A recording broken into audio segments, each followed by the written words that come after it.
City Council meeting to order. Clerk, can you please call roll? Thank you, Mayor. Councilmember Bayless?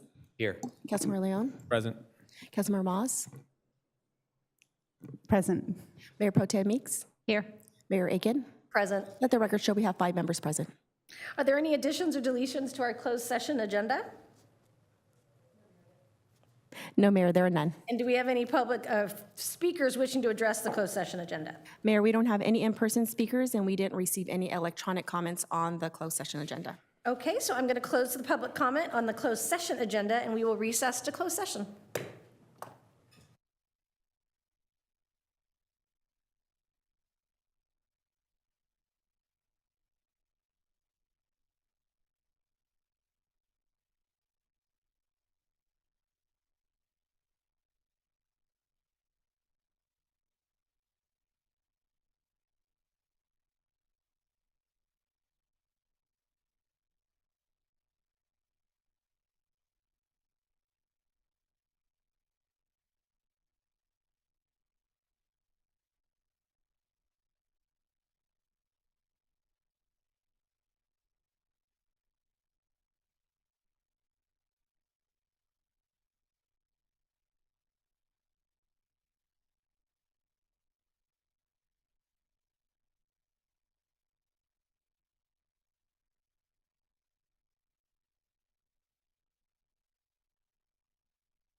Ready? What? If you didn't bring enough for everybody, then you can't.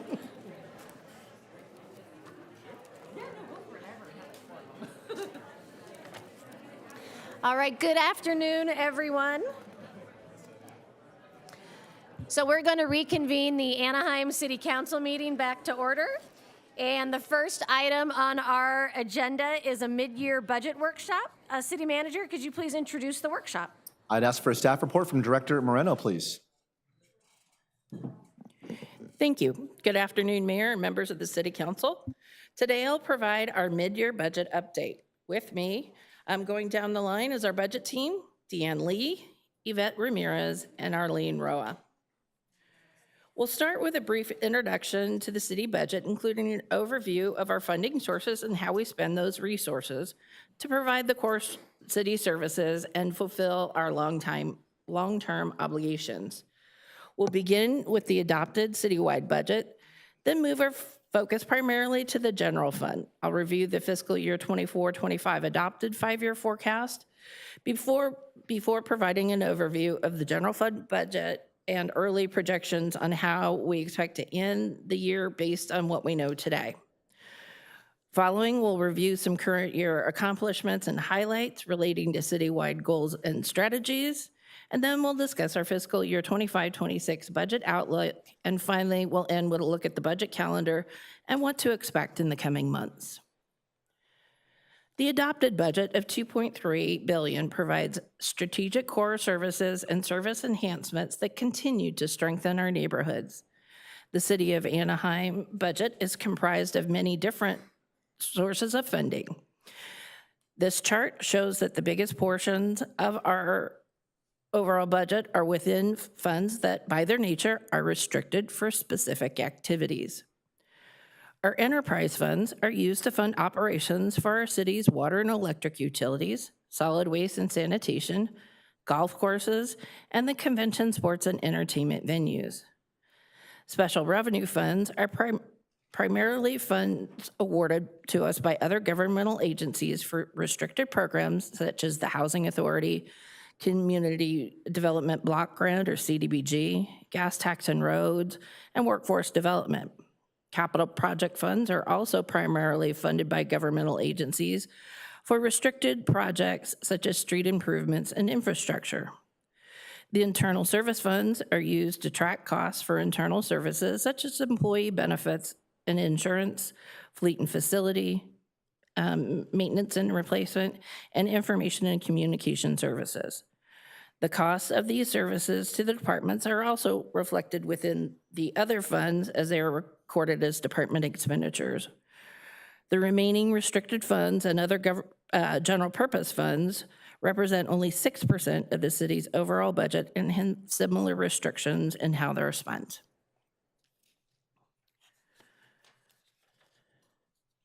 So what remains and is highlighted on this chart is the general fund, which makes up 21% of the total budget. We focus most of our attention on the general fund because this is where the bulk of our discretionary funding comes from and how we fund our core services. The general fund adopted budget will be our focus for the remainder of the presentation. Here we have our general fund 5-year forecast that was adopted in June. General fund resources, less the use of bond proceeds, were about $607 million, and uses almost $650 million, a deficit of $42 million. In March 2021, the City Council approved a plan to issue deficit bonds of $138 million to address the structural deficit. The bonds were initially projected to last 2 years and intended to balance a budget, preventing dramatic budget cuts.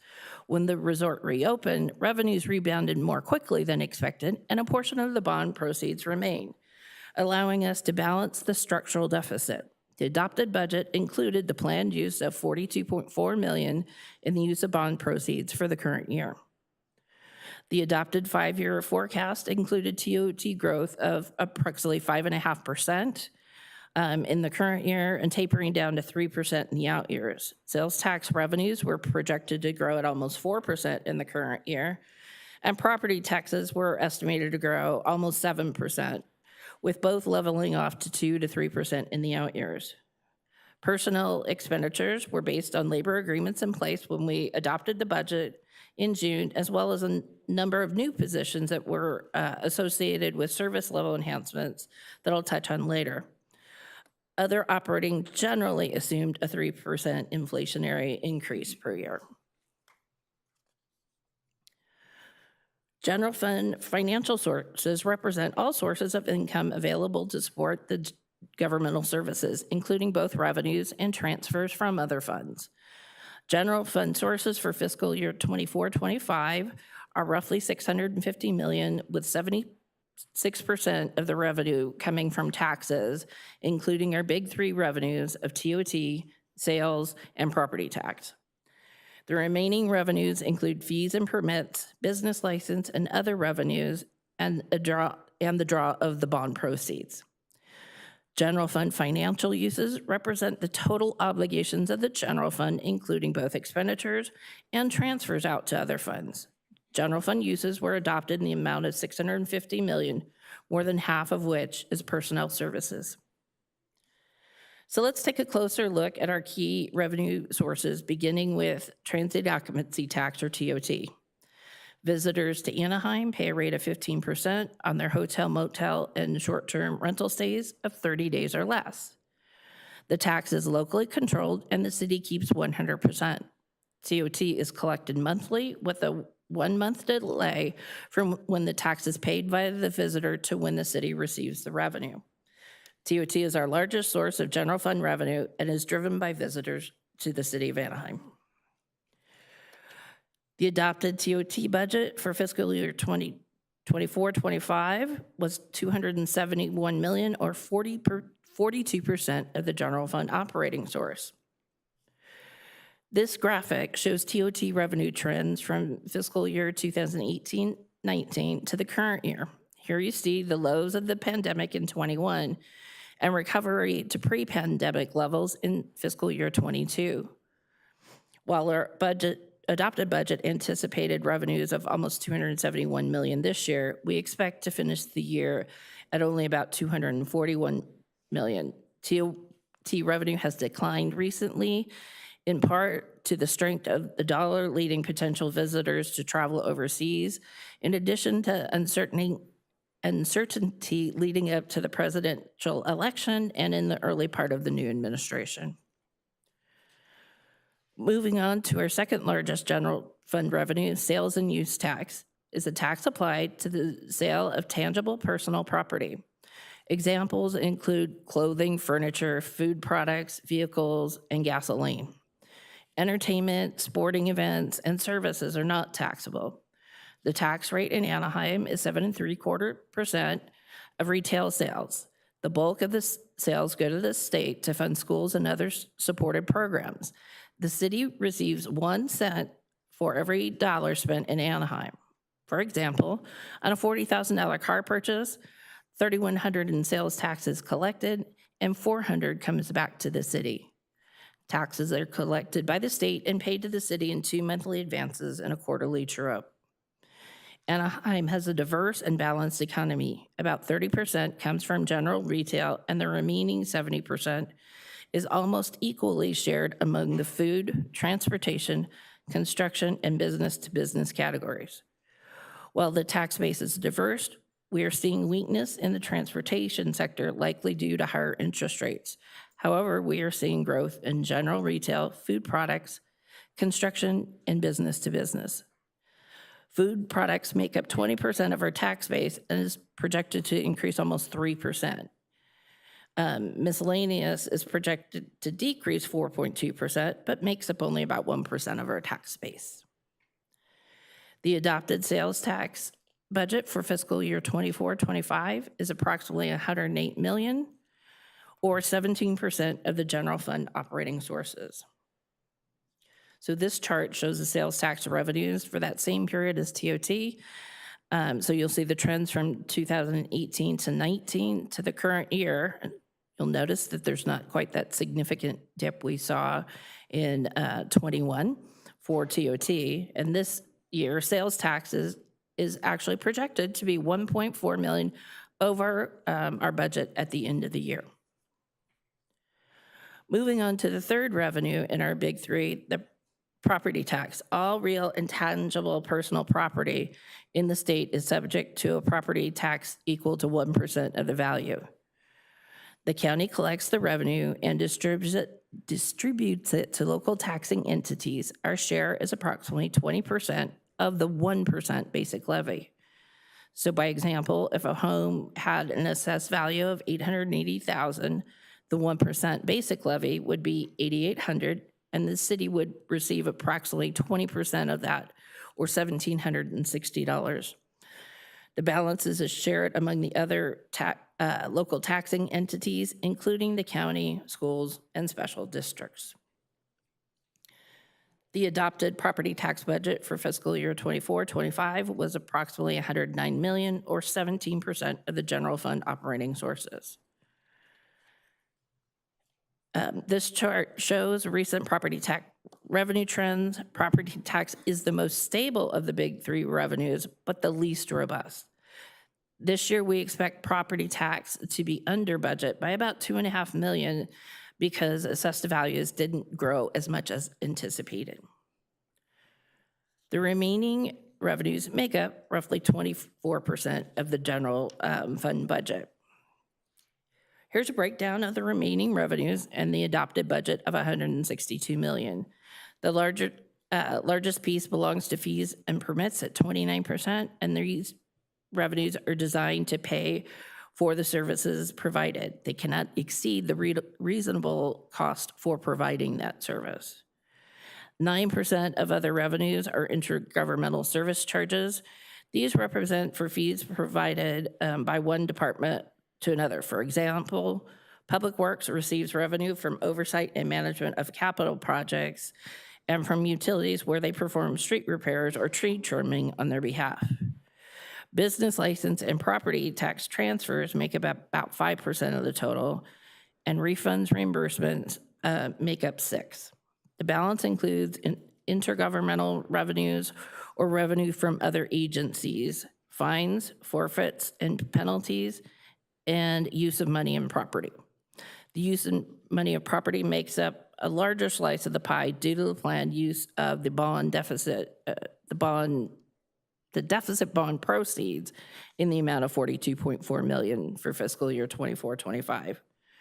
Other revenues are projected to be higher in the current year, largely due to fee revenues increases that bring on offsetting expenditures. Now that we've seen where the revenue comes from, let's take a look at where the money goes. The pie chart represents general fund uses, which include expenditures and transfers to other funds. Over half of our uses go to keeping us safe, which includes police and fire, which is typical of local government. When you have, then you have our providing the necessities, that includes public works and public utilities, and ensuring quality of life, including community services, planning and building, and then we have the supporting activities. The green areas represent the expenditures and the blue are transfers. Here you can see that a small portion of the transfers go to economic development and other funds, but the majority goes to support debt. The bulk of that debt is for two things. The largest for the resort debt or lease payment measurement revenues, LPMR, that are determined by formula. These amounts are equal to specific portions of TOT and then sales and property tax increment on Disney properties. Besides that, there's the convention center debt and a small piece for other neighborhood improvements that were done when the convention center expansion bonds were issued. And finally, we have the working capital bonds. Going back to the green portion, this table shows how the expenditures are divided. Police makes up about 40% of all expenses, fire roughly half at about 24%, community services is 10%, planning and building 6%, public works at 7%, at which maintains their maintenance of effort to continue receiving Measure M grant funding. Then there's public utilities at less than 1%, which is mainly for streetlights and a little to support the 311 call center activity. Finally, you have administration and supporting activities, which make up the remaining 9%. The adopted budget includes more than $5 million in service enhancements with a primary focus on supporting public safety and enhancing livability in our community. Additional funding in support of code enforcement and homeless services included 3 code enforcement officers for enforcement of parking and illegal street vending, a senior admin analyst in housing and community development to coordinate homeless response efforts, 2 street maintenance workers and equipment for Public Works' HALO team, and funding to backfill the loss of the Clean California state funding. 3 firefighters were added to align staffing and supervision, as well as 2 community risk reduction officers for state-mandated inspections, and 3 police records specialists to support the new records retention policy. With that, I'm going to turn it over to our budget manager, Deanne Lee, to start the discussion on the citywide goals and strategies and the highlights of our services. The city recently adopted a new strategic plan, which was a result of months of community engagement and feedback, extensive employee input, analysis of city departments, an overview of community and city demographics, and extensive guidance from the City Council. Strategic Plan Anaheim has 6 multi-year goals. Each goal has an associated set of strategies for success over the life of the strategic plan. Anaheim's goals and strategies have been updated during this process to reflect the city's plans for the next 10 years. Now we will highlight the operating department's programs and projects for this fiscal year. As we go through each initiative, we will reference how these projects align with and support the city's strategic goals, ensuring that our efforts remain focused on building a thriving community. This year, our Community Services Department has proudly undertaken projects that reflect their commitment to attaining Anaheim's strategic goals of enhancing livability and investing in infrastructure, with efforts focused on investing in the future, maintaining and improving infrastructure and promoting sustainable solutions, modernizing our green spaces, community enrichment, and celebrating our communities. Neighborhood cleanup campaigns continue to be held throughout the city, engaging residents to help to keep Anaheim's streets, sidewalks, and alleyways free of trash. By the end of the year, 65 neighborhood cleanups will have been completed. Community Services continues to invest in the park system with new facilities and improvements to existing parks. Center Greens, a new park with amenities for everyone, was opened this past September, and 2 outdated play structures were replaced with new brightly covered playgrounds at Riverdale and Paul Revere parks. Residents can now book golf reservations on a priority basis 14 days in advance at the city's 2 golf courses. Also, the Gallery Restaurant opened at the Anaheim Hills Golf Club. The old restaurant was transformed into a modern indoor-outdoor open-air experience with an expanded deck, shade coverings, and an outdoor bar top. The city's public art guidelines were implemented this year with the streamlining of the mural permit process and creation of a mural artist registry. Artists and murals are already popping up around the city, beautifying public spaces. Pearson Park Amphitheater will turn 100 in 2027, and the department is preparing the facility in anticipation. With the help of our Public Works Department, pergolas throughout the venue have been replaced with brand new wood and new fixtures, giving the amphitheater an updated appearance. The lighting along the exterior was replaced with LED lights, seat and row lighting was added, and a new sound and stage lighting system was installed to replace the aging, outdated system. Finally, 2 needs assessment surveys were completed this year with over 3,200 responses. One survey for youth and families and the second for older adults resulted in a comprehensive report that is being used to chart a new course and build collaborative efforts to provide vital services and programs for years to come. In the area of public safety, Anaheim Police and Fire and Rescue Departments played an integral role in keeping our communities safe and prepared in the event of an emergency. The Anaheim Police Department is dedicated to the city's goal of supporting public safety with its HALO program. To address homelessness and quality of life issues, citywide efforts include a holistic approach and a collaborative effort between law enforcement and other city resources, including Public Works, Community Services, and the City Attorney's Access Program, to identify, assess, and clear encampments safely and efficiently while ensuring a balanced approach that considers the needs of both the community and individuals experiencing homelessness. The Anaheim Police Department is securing a safer future with the help of its Safe Schools program. The Anaheim School Resource Officer Program deploys 9 personnel, primarily comprised of police officers, who work diligently to serve and enhance the safety of students in the academic environment. Assigned to high schools and junior high schools within the city, these SROs build strong relationships with students, parents, teachers, and administration. The Safe Schools Coordinator position was filled in October 2024 and plays a critical role in fostering safety and collaboration. This position has established strong relationships with key stakeholders, including school district officials, community-based organizations, and other city departments, ensuring a coordinated approach to maintaining a safe and supportive environment for students. The Anaheim Fire and Rescue Department is committed to achieving the city's goals of ensuring public safety for both residents and visitors while maintaining financial responsibility. Through the successful implementation of the ambulance program, the city has created a new revenue stream while simultaneously providing a valued service. Anaheim Fire and Rescue's ambulance program has exceeded expectations and is projected to generate nearly 25% of the department's fiscal year 24-25 general fund operating budget. This program reflects the department's commitment to operational excellence by ensuring that highly trained EMS professionals provide high-quality patient care, rapid response times, and outstanding quality control measures. Through the strategic allocation of resources and targeted investments in equipment and personnel, the department has maximized service to residents, businesses, visitors, and event venues within the city. In addition, the department has established innovative billing practices and has streamlined processes to ensure appropriate revenue capture while maintaining a compassionate approach to our customers. Anaheim Fire and Rescue remains committed to balancing our dual mission of all hazard emergency response and fiscal responsibility. Teams have responded to over 46,000 calls in 2024 while maintaining the highest standards of service and professionalism. With the support of the City Council and the City Manager, Anaheim Fire and Rescue will continue to make strategic investments in our ambulance program to yield exceptional returns both in community service and financial sustainability. The Camino Grande Loop Firewise community in Anaheim Hills has become the City of Anaheim's first recognized Firewise USA community, demonstrating proactive leadership in wildfire preparedness.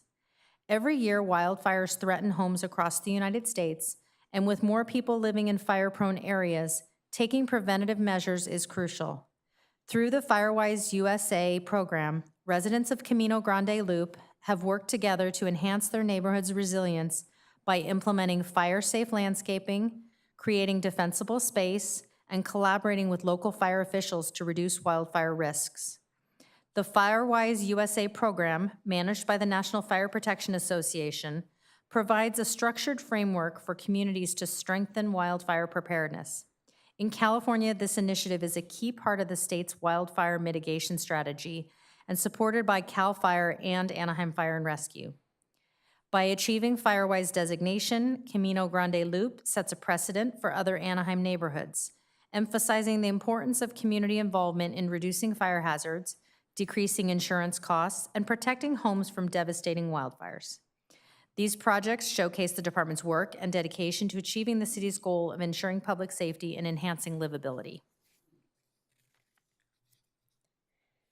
The Public Utilities Department has dedicated its efforts to maintaining and improving infrastructure and promoting sustainable development, a strategy that directly aligns with Goal C and is exemplified through the 2 projects being highlighted.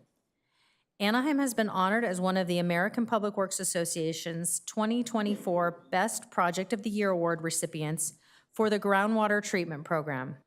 This recognition highlights the successful collaboration among Anaheim Public Utilities, Anaheim Public Works, and the Orange County Water District. These efforts have significantly restored Anaheim's access to cost-effective and sustainable groundwater supplies. Additionally, APU secured a $10 million grant from the State Water Resources Control Board to further offset the costs of advanced treatment systems. A future phase for the remaining wells is currently in the preliminary design. APU continues to advance undergrounding projects across Anaheim to improve reliability and safety. 2 projects are currently under construction. The Beach Boulevard undergrounding from Ball Road to Lincoln Avenue aligns with the city's strategic plan and complements broader corridor revitalization efforts. Construction is scheduled to conclude by winter 2025. The Nutwood Cerritos project, spanning Cerritos Avenue from Nutwood Street to Euclid Street and Nutwood Street from Catella Avenue to Ball Road, is set to finish by spring 2026. Construction is scheduled to begin this summer for the undergrounding of 7 overhead line segments in high fire threat zones, including the removal of a line through the Oak Canyon Nature Preserve. Construction begins in summer 2025 and will take approximately 1.5 years to complete. APU is working on securing grant funding through the Federal Emergency FEMA Agency, or FEMA, to help reduce costs. The Public Works Department is focused on promoting sustainable solutions and enhancing livability through projects that foster community well-being and creating resilient infrastructure to meet the community's needs. The Public Works Department is currently working on the building expansion improvement of Fire Station 4. The project will expand the apparatus bay to accommodate larger, modern fire trucks, upgrade the facility to meet current building codes, provide a new generator, switchgear, and HVAC system, and maximize the floor space to be more efficient. The construction contract is expected to be awarded in April. In support of both the public safety and enhancing livability areas, the Public Works Department's HALO and ALERT programs aim to combat litter accumulation through the community engagement, education, and proactive litter collection efforts to enhance roadside aesthetics and foster a cleaner, healthier environment for residents and visitors. This fiscal year, the HALO team, part of Anaheim's Homeless System of Care program, has removed over 123 tons of debris. Through ALERT, the Anaheim Litter Removal Task Force, 73 tons of litter have been collected throughout the city. And finally, I'll share some highlights from our Planning and Building, Housing and Community Development, and Economic Development departments. The Planning and Building Department is committed to the vision of growth, innovation, and community connection central to the strategic plan, with a focus on investing in the future and encouraging major development. OC Vibe, a mixed-use and entertainment project on 95 acres surrounding the Honda Center and Arctic, is currently under construction. Phase 1 of the project includes roadway improvements, 3 parking structures, a concert hall, as well as office, restaurant, and entertainment spaces that are in various stages of construction. A master site plan amendment to add additional dwelling units in lieu of office space north of the Honda Center was approved in October 2024. Additionally, final site plans for portions of Phase 2, which include a parking structure, office building, hotel, and entertainment uses south of the Honda Center, in addition to Phase 1 of the residential buildings, have been submitted and are currently in process. The Disneyland Forward project was approved by the City Council last year and provides for the continued long-term growth of the Disneyland Resort. Since the approval of Disneyland Forward, the applicant has begun construction of the Avengers Campus expansion to include 2 new attractions and has submitted plans that will pave the way for new restaurants in downtown Disney. The Housing and Community Development Department continues to proactively and creatively leverage funding resources to help increase Anaheim's supply of affordable housing while providing complementary services to assist individuals who are unhoused, paving the road to self-sufficiency and a return to mainstream society. Addressing housing insecurity is a priority in the department's efforts to achieve the city's goal of enhancing livability. Construction of the Miraflores apartment project was completed in December 2024. The project provides 85 affordable housing units for extremely low, low, and very low income families. 8 of the units are being made available to homeless families. The lease-up of units is currently underway. In addition, the North Harbor, formerly Studio 6 Motel, interim housing project is now transitioning into a permanent supportive rental housing community. The conversion and rehabilitation is underway and is expected to be completed in September 2025.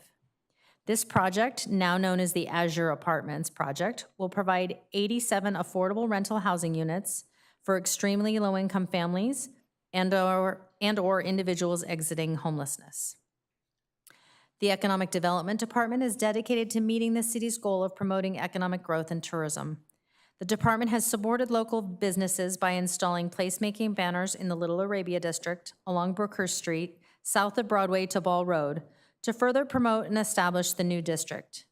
Additionally, the department facilitated the installation of freeway signs on Interstate 5 and State Route 91 to guide motorists to the Little Arabia District. A celebratory event and ceremonial unveiling of the freeway signs was held in September 2024 and included local residents, business owners, and elected officials. And I will now hand it back to Debbie for the outlook of what's to come. Thank you. As we transition towards a new fiscal year, there remains more uncertainty in the economic forecast than ever. The California economy is generally more resilient because of higher incomes and projected growth in home building permits. However, inflation remains high and tariffs may impact consumer spending and bring about a decline in tourism. This could be especially harmful for Anaheim with our reliance on visitors and visitor spending. Efforts of the new administration to streamline government may result in reductions to or the elimination of federal funding. This uncertainty puts the economy in a precarious position. Tariffs could create trade wars and growing risk of recession. While the uncertainty makes the fiscal year 25-26 budget development process particularly challenging, we see the positive changes our operating departments make in the community, and it remains our priority to maximize funding to support our core services. So moving on, here's a recap of what changed from our adopted budget and how where we project to finish the year based on what we know today. As I said previously, TOT and property tax projections are below budget. While we expect other revenues and sales taxes to be higher, labor and other operating costs are also projected to be higher. While we've seen more declines in TOT than we had initially estimated, the LPMR obligation has decreased and helped to mitigate the loss of TOT. So this results in a net change after all the pluses and minuses of $8.4 million from where we adopted in June. So we're roughly $8.4 million down from when we adopted our budget. So we'll take a brief look at what the preliminary proposed budget might look like when we finalize it in May. TOT and property taxes are both estimated to be lower than year 2 of our adopted 5-year forecast. There's no material change to sales tax revenue. We are expecting TOT to resume growth at previous levels, but it will be on a lower base. The same is true of property tax, but on a much smaller scale. Other revenues are projected to be higher, but as I mentioned earlier, they are largely fee revenues that have offsetting expenditures. Both labor and other operating costs are projected to be higher, and lower TOT will result in lower TOT transfers for LPMR. Here's a brief look at the budget calendar for the next few months. Departments submitted their proposed fiscal year 25-26 budgets this month. Next month, we will have meetings with the city manager to review the department budget proposals. At the end of May, we will publish the city manager's proposed budget for review by the city council, the Budget Investment and Technology Commission, and the community. Story maps will also be available for users to explore the proposed capital improvement plan online and see where projects are planned throughout the city. We'll then hold budget workshops and visit neighborhood meetings in June, concluding with the budget adoption on June 17th. That concludes our presentation, and we're happy to answer any questions you may have. Thank you. So I just want to start off before public comment. Are there any initial questions or comments by council? Okay, so seeing none, we're going to then accept public comments on the workshop. Clerk, can you call forward any speakers to address the workshop? Mayor and City Council, we didn't receive any in-person public comment cards, and we didn't receive any electronic comments on the workshop.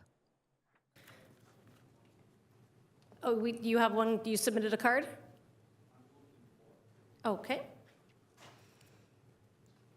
You can just come forward, Mr. Herbert, if you want.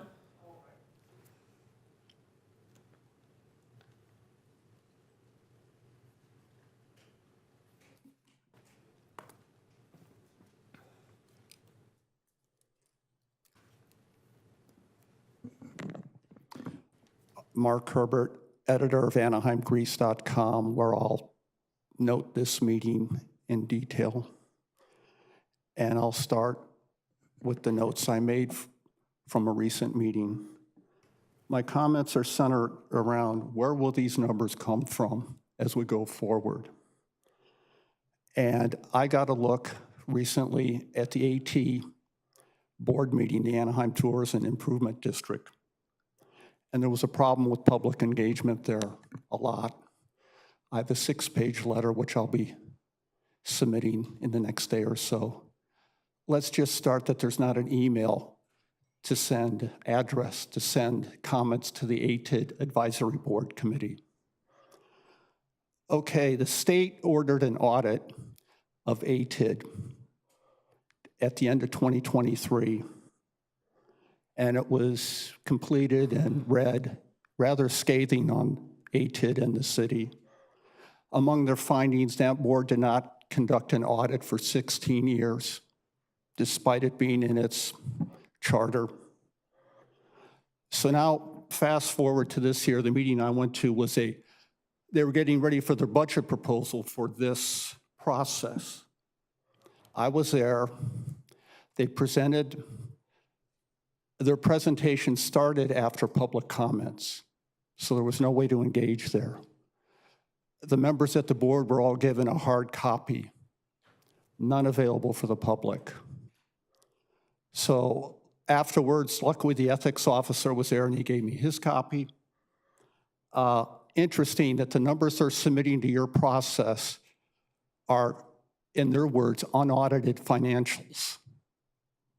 So at the start of the process, you're going to be looking at numbers at a budget involving $24 million of public's money that has a history of not being audited and continues to not be audited this year. And now you're going to base your judgment on that, on their figures. And some of the members on that board, the advisory board, are the same members who were there for the previous years when no audit was taken. Well, 35 seconds left. I think you can do better. And I'm really questioning the numbers going forward here. If they're bad numbers coming in at the start, what's that mean at the end? And that's just one small section of the budget, $30 million, $24 million. So far, this council reminds me of their performance with public engagement in the budget process of the Harry Sidhu years. Thank you. Thank you. Do we have any other public comments? Mayor, no further comments. So seeing no further speakers on the workshop, we're going to close public comment on this workshop. Are there any questions or comments by council? I'll start with Councilmember Rubicalva. Thank you, Debbie and team. Great presentation. I have a question about the TOT revenue and the decline that we're seeing. Visit Anaheim is our marketing arm, and we really depend on them to ensure that we're putting heads in beds and bringing up that TOT revenue. One of the reasons that you gave was that the dollar is not as strong right now.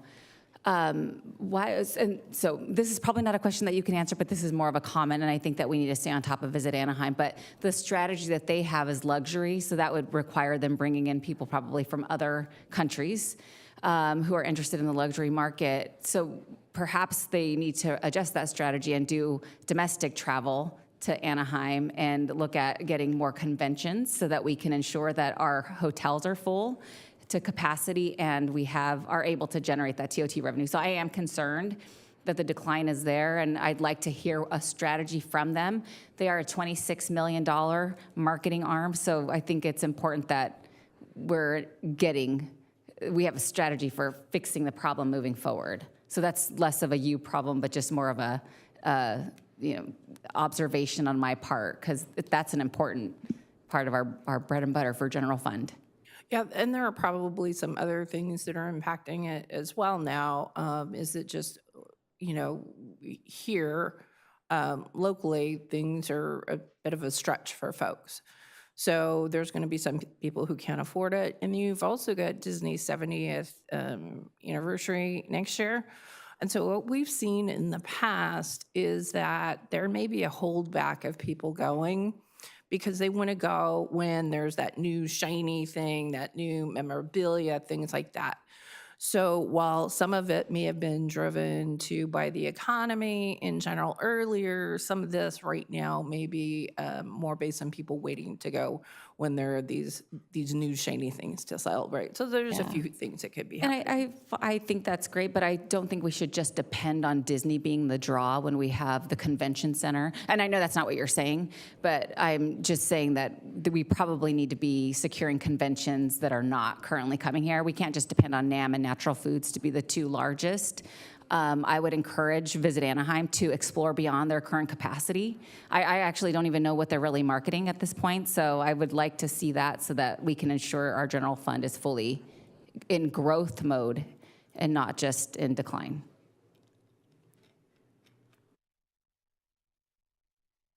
Thank you. Councilmember Leon and then Councilmember Meeks. Thank you, Madam Mayor. Couple questions. When we're talking about the Halo team, and I'm not sure, Debbie, if you can answer this, or maybe the city manager. I know we've talked a lot about the size of the Halo team. Where are we at currently? Do you know? Or Chief, if you're in the background?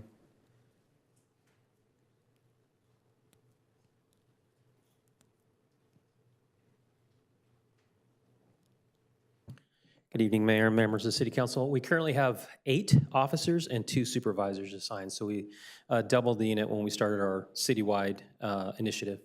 Awesome. And I do want to say I appreciate those efforts. I think we've seen a decrease in a lot of our problem areas. There's been a little bit of an uptick, I think, and I'm not sure if that's just seasonal or if that's just people coming in that haven't been offered services, but I just wanted to put that on your radar.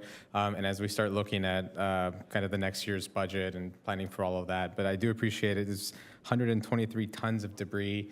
And if you could also maybe follow up with some information, if we have it, in terms of how many people have been offered services over the last year, just to have that data, how many have taken that, and kind of where they are. I think that would be important to note and see if there's something that we can change as we start preparing for the next year so that we can be more efficient.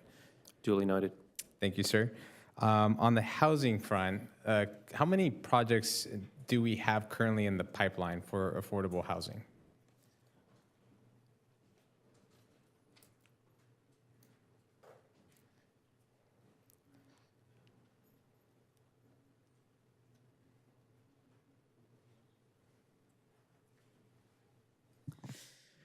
We just completed Mira Flores, so that we consider that moving from pipeline to being occupied. So we have 3, the Tampico Motel on State College and Lincoln, Azure, which is the former Studio 6 site at Harbor in the 91, and then we have an intergenerational development at Beach and Lincoln in District 1. So we have 3 in active phases of construction.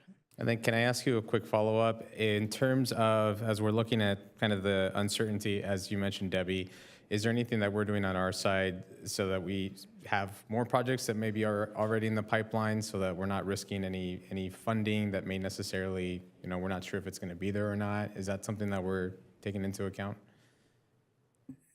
First and foremost, I failed to say good afternoon. I think I just came up here, so I'll start with good afternoon, Council. On the affordable housing development pipeline, we are watching that very carefully. There will be some challenges. Our affordable housing development is heavily reliant on some infusion of project-based vouchers. And project-based vouchers come from one set pot of Section 8 Housing Choice budget. So we don't get a separate pot. We have one bank account, basically, to to pull money from. When we are fully budgeted, we budget that, so some of that money goes to support what we call the portable vouchers, where people can rent in the private market. And we take other portions of it to support our developers who are building affordable housing. In our current situation, our priority is to continue to support those that are on our current project without having to terminate families. So that is definitely going to limit our ability to commit future project-based vouchers to developments. That means we will be more heavily reliant on things like tax credits or other types of funding to attempt to continue in the same manner that we have been. Additionally, you probably recently saw a piece put forward by the Orange County Register, and it's also been on national news about funding drying up for emergency housing vouchers. Anaheim received about 278 emergency housing vouchers. When that funding dries up, which is projected to be in 2026, in order for those families not to lose assistance, they will have to be absorbed into our one bank account. So we are trying to figure out how we use that one bank account to absorb 200 families and as well to continue to keep commitments with development projects. And that bank account isn't growing. So those are our challenges. Obviously, we're committed to continuing to build, but there will be some challenges as we move forward. You're basically having to juggle two kind of different, with one, just new developments that we would love to complete as soon as possible, while also just the uncertainty of everything, the families that currently rely on what we actually do, keeping everybody kind of afloat per se. Is that That's correct. Okay, thank you. Well, I appreciate your team and your proactiveness in making sure that we're preparing accordingly, I think is important. And I think there's a lot of unknowns, and so just being prepared for a lot of those scenarios is important. I will say that the timing of the Anaheim Trust Fund and that infusion of cash is something that is one of those things that I think the timing couldn't be better, because hopefully that will help in some ways with some of our development to have that bit of extra local cash that many jurisdictions will not. So that certainly is a welcome sight. Solid. Thank you, Grace. Two more quick questions, Debbie. Slide 24 on the ugly section. Are we doing anything on the finance department side to prepare for any of this? And if so, how do we do that? As far as if we hit recessions, these types, so that's going to be something that we have looked at. We have some buckets of money that remain that we could rely on for a short period of time, but we've got a couple years to bridge to LPMR. The payoff of that, we're currently updating those payoffs, and hopefully we should have that by the time we come back before you in June. So we do have some buckets of money that we could use on a one-time basis. Other than that, there are going to be some things that there's not a lot of fluff in our budgets. So the main driver in our budgets are personnel and safety. So it's a balancing act to maintain our services, public safety, and stay financially responsible. So that's going to be a collaborative effort between council, city manager, and the departments. Got it. And then slide 25, my last question for you. The net change there from what's proposed, the 8.4, that's not final yet, correct? It could change? It could get better, it could get worse. Okay, hopefully it gets So far, better. hopefully, but we're pretty far along in the year, so I don't see it moving much. It could. It's actually, though, better than we thought initially because of just the way the LPMR has worked out this year. So, and then just for the public's knowledge, so if we have an 8.4, it's less than what we were expecting. How do we bridge that gap somehow? How do we address that? We'll be using more of the deficit bond proceeds than we had expected to maintain our reserves this year. But there is no cuts to service. Residents shouldn't see anything like that in terms of what we're doing now. That's currently, our goal is to maintain city services at the current levels while we get through the next few years to LPMR payoff. Okay, thank But you, if- Debbie. Should we hit a recession, that may change. Just knock on wood real quick. Thank you. No, in all seriousness, appreciate the presentation and the information to the entire finance team. I know a lot of city employees are here as well, and just don't have enough time to name everybody and name all the departments, but just know that we appreciate your continued work for the city and our residents. So thank you. Thank you, Madam Mayor. Thank you. Councilmember Meeks and then Councilmember Kurtz. Thank you. And thank you for the presentation. Back to slide 24. So on one slide, on the bad, we have that California unemployment exceeds the US rate, indicating that we have some significant level of unemployment. But on the ugly, there's a potential labor shortage. So we just don't know, or do those somehow correlate? Because it seems like if we got a lot of unemployed people, is it a training issue? So remember, these are coming from a number of different think tanks and studies out there. So some think there could be labor shortages. It depends, unemployment could go up depending on what the feds do. So there's all immigration, any of those things could lead to a number of different avenues. So there's no one right answer. This is just kind of a summary of what most folks are seeing. So a lot of uncertainty out there, and it changes daily. So it could be either one. And it could be something completely different. All right. The other question I had is, as we move into a year of having a housing trust fund, is that going to be part of our budget then? Will it come up on our 25, 26 budget as an enterprise fund or something like that, as we look at how that money is going to be spent? I believe they're still working on that, so I don't know that will be ready necessarily for the budget adoption. If it is, then we'll have that. So we'll see when that comes about. Okay. Yeah, I'm very interested in how we set up that fund and the buckets of money and how we allocate that, because I really want a system that helps people succeed and move up and have home ownership as a big part of that.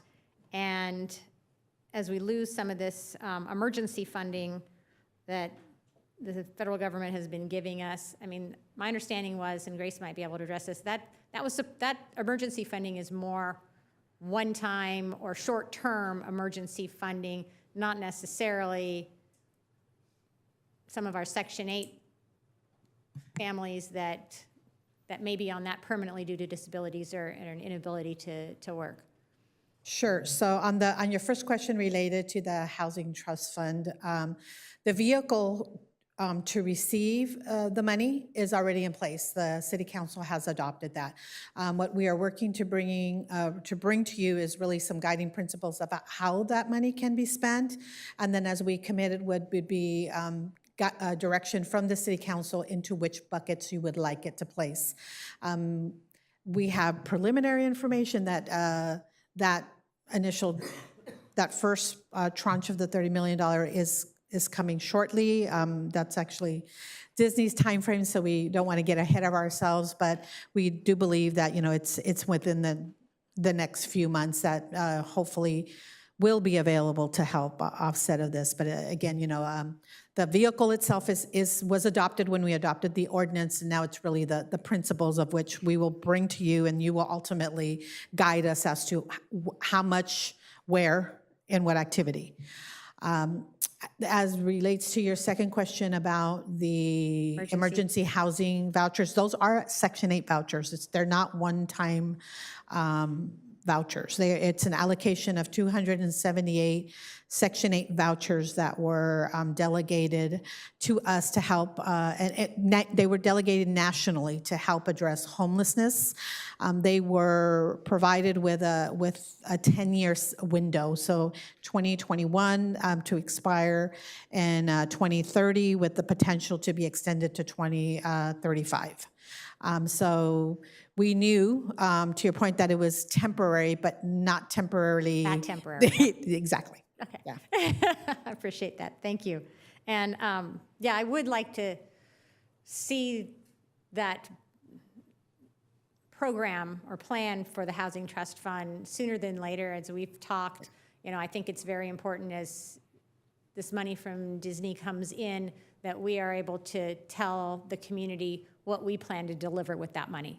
We are actively working on it, and it is our intent to bring it to you at either the last meeting of April or for sure in May. Okay, great. Thank you. That's all.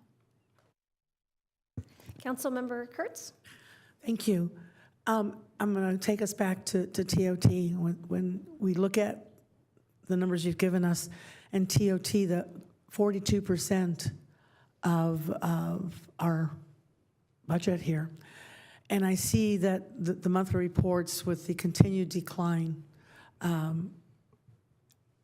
and a worry that today's world and travel may even cause that to go down. Those people coming in from Canada that would stay 1 or 2 weeks, are they coming? Do you know that Visit Anaheim or anyone else is taking a really close look and an analysis of how we're going to be impacted in that area? Because if it continues to decline 10%, 15%, it is going to be a really, really tough hit to our budget. So I guess I'd like to be assured that someone is taking a look at those scenarios and how they're going, and asking how they're going to adjust, whether it be on the sales side of it or the bringing in national conventions rather than reaching out. I don't know what it is, but I just would feel much better with it being so much of our budget that someone is taking a good look at that. Good afternoon, Mayor Pro Tem and Mayor and City Council. I got the look, so I came up.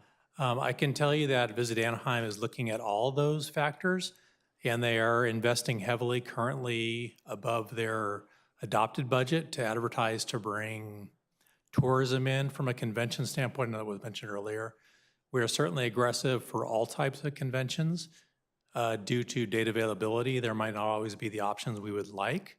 But I can tell you, can't speak for Visit Anaheim, but they're certainly looking at enhancing the marketability of the destination to continue to bring in tourism. Thank you, Ms. Morton. It's good to hear. I just is very nerve-wracking to understand that it's so much a part of our budget that we may be really hurt if it continues to go down. So thank you. Thank you, Councilmember Bayless. Thank you, Madam Mayor. You know, I was going to start off by saying maybe I had the rookie question, but I can tell a lot of my colleagues have the exact same concern, which is, and you've addressed it a little bit with Councilmember Leon's question. I see we're running the deficit of about $8 million in the projection here, and we got, what, 3 months left to end the budget year, so I don't know that this will change too much. I guess my question is moving forward, what's the strategy to address that? As I think what I heard is we're still funding everything, but we're going to run a deficit and make it up in 2 years when the LPMR gets paid off? We're continuing to run a deficit. So we adopted a $42 million deficit, which we've added 8. So we currently have a $50 million deficit and are looking at something slightly more than that for the future years. And this is without any, so this is based on all the agreements that are currently in place. So we have a couple major labor contracts coming up, and that's not in this, nor is class and comp. So the current strategy has been to use the money that we have, and so we have about 10 million that was set aside from some excess from several years back that we could depend on to bridge the gap. We have some of the Hilton parking structure money set aside to bridge the gap. The deficit bond proceeds will be exhausted next year, so we'll no longer have that to rely on. So it'll be using those couple things to bridge that gap until we get to LPMR payoff. If the LPMR isn't going to pay off that quickly, like I said, we're updating those projections. Or if we're hit a recession, we're going to have to do something more than just wait for LPMR payoff. So, but again, our budget is heavily related to personnel. And so there's no meaningful way to make cuts without impacting our employees, the people that provide the everyday service to our city. So then the follow-up to that is we are backfilling those with current buckets. We don't have, it's not like we're going out and taking a loan from somewhere, so there's no interest on it. It's all internal funds paying another. The deficit bonds do have interest on them. Right now, though, I think their interest we're earning is close to the rate we're paying.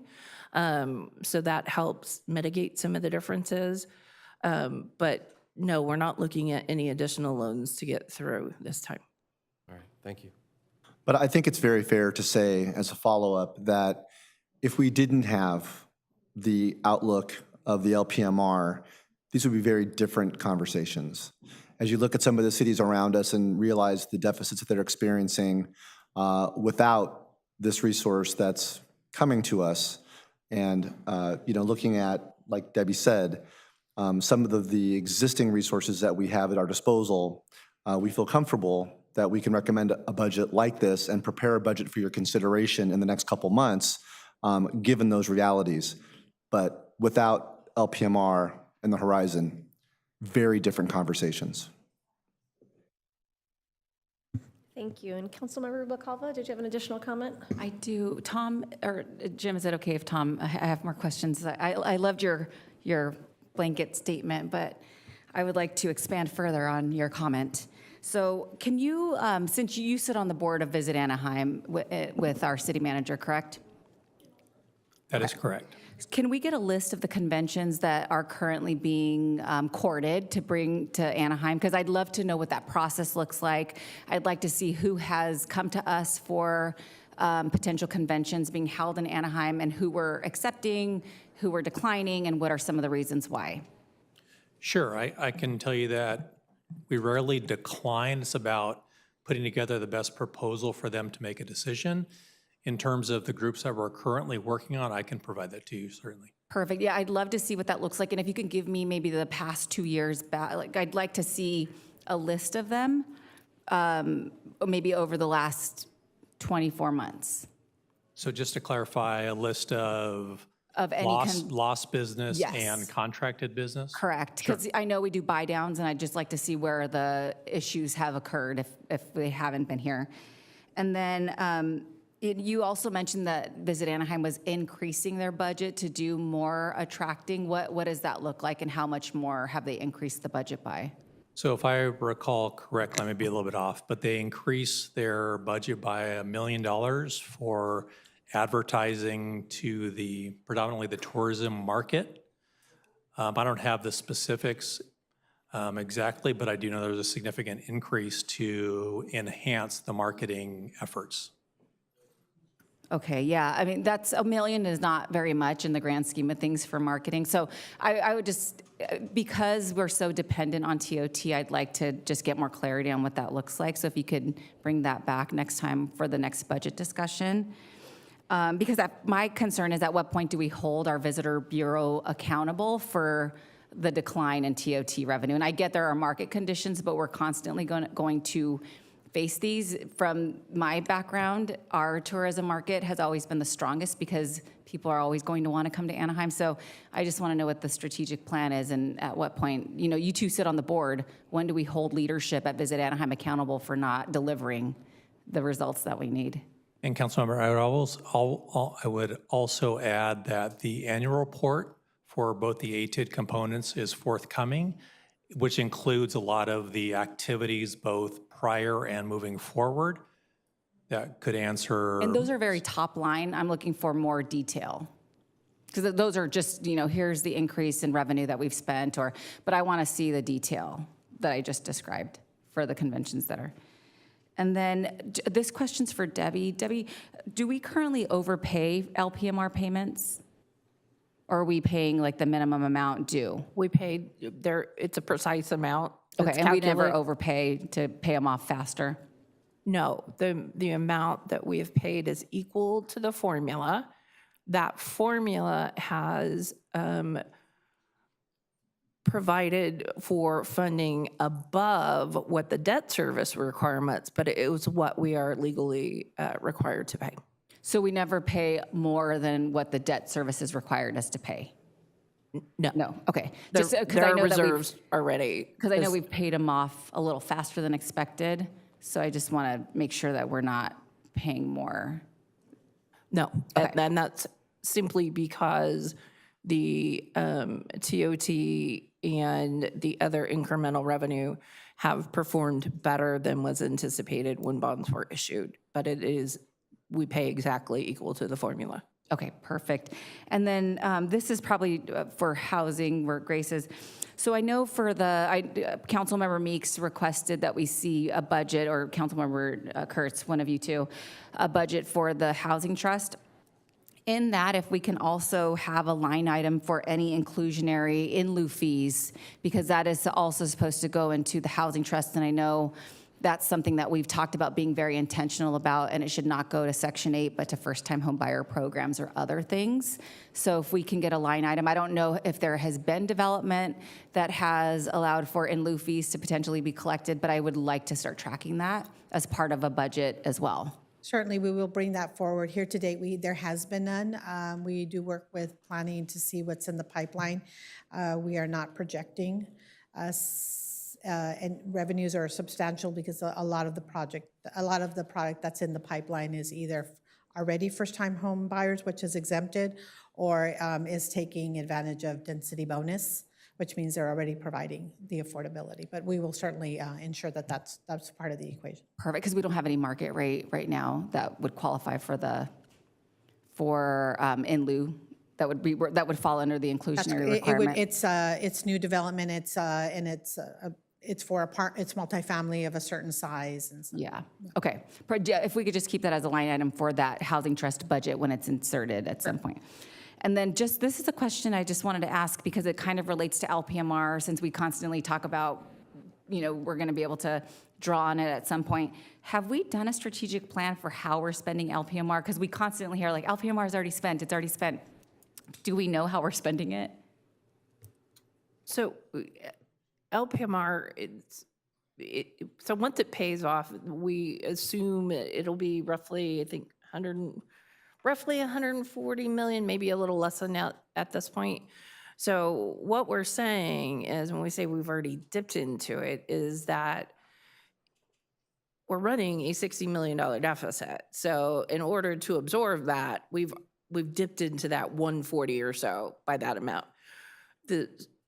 In the strategic plan, there is an item to do a funding plan. And so that's one of the things we're working on now, is getting those updated projections so we know what the capacity may be, when it will be paid off, what is that amount that we think will be available after we take care of our structural deficit. And then from that, when folks are looking at as we're dealing with the strategic plan and other needs for maintenance and projects, that we can see then how do we prioritize those things within that capacity that's created. Okay, and that's just for the good of the cause for those who are possibly watching this budget meeting. It's 140 million annually. after the LPMR is paid off? Yes, it's approximately 100 and, it's somewhere between 120 and 140. It depends on what TOTs, if what we see happening. And so once we pay for that deficit, then that's the leftover amount. So just because the TO decline, that number has dropped some. So we're trying to still evaluate what that looks like. Okay, perfect. Thank you. Thank you. Councilmember Moss? Thank you, Madam Mayor. I believe this is for Debbie. I'm wondering what steps the city takes to ensure that resident feedback is incorporated into budget decisions. We have email that's available that folks can do. We have our, right now, this time of year, we're meeting monthly with our Budget Investment and Technology Commission, so folks can participate that way. We have other online resources, budget balancing, OpenGov, where folks can see what priorities are. Then we have our district meetings that we attend through June to answer folks' questions. So there are a number of different ways. We even have the QR code that'll go directly to the My City budget page, so folks can look at ways to participate. Thank you. Thank you. Councilmember Meeks? Sorry, one more question.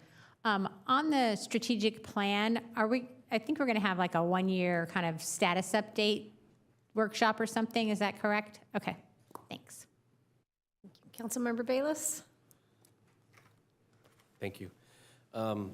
So we got a little bit talking on the LPMR. My question is for the 2028, 2029 projected, we've got 110 extra. Is that including the LPMR in that projection? Yes, that's because of the LPMR in that projection. And so if we're including that in there, is the deficit also included in these projections as well?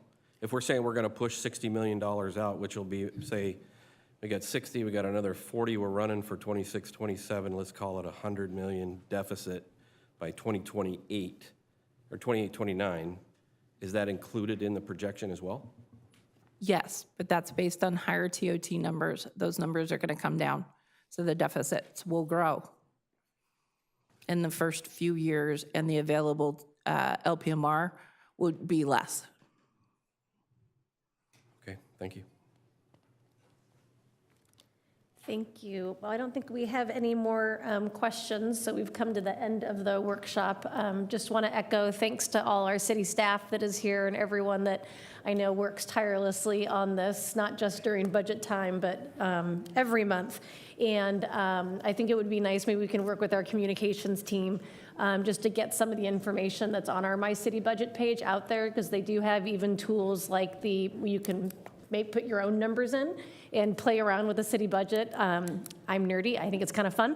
But just to make sure that people know and are reminded that we put all of this resources out. We're very transparent about each department's numbers and how we go through this process. So thank you. It is not quite 5 o'clock, so we are going to take a break, and then we will be back here at our regularly scheduled time at 5 p.m. So thank you very much. See you in a little bit.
Good afternoon, everybody. We're going to reconvene our Anaheim City Council meeting to order. So the first item we have on our agenda is an invocation that will be offered this evening by preacher Jimmy Gaston from State College Boulevard Church of Christ. Following that, I'm going to have Councilmember Bayless lead us in our flag salute. So can you all please stand, and preacher Gaston, please begin when you're ready. Good to see you all. Let's bow in prayer. Our gracious Father in heaven, we thank you for all the blessings that you provide. We recognize you as the greatest authority of all, and that we are your servants. But we also recognize, Father, that you've put in place government. And so we thank you for the city council, our mayor pro tem and mayor, as they oversee the work of this city, as they represent well the citizens that make up Anaheim, to make it a great place to live, work, play, and pray. We ask your blessing on this meeting tonight. It's always good to celebrate the accomplishments of so many, and I know we'll do some of that tonight. Also realize that there's a lot of work that's gone into this meeting to make decisions and have deliberation about lots of legal issues and financial issues, things that impact all of us. And so I pray, Father, your blessing on this council as they make those decisions. Bless them with wisdom, with great knowledge. Thank you, Father, for those first responders that serve to keep us safe, for our police department, our fire department, and for those who work in this building, who just keep things moving ahead to make this a great place to be. We give you honor, praise, and glory. I pray in Jesus' name we all approach you as our God and our Father. Amen.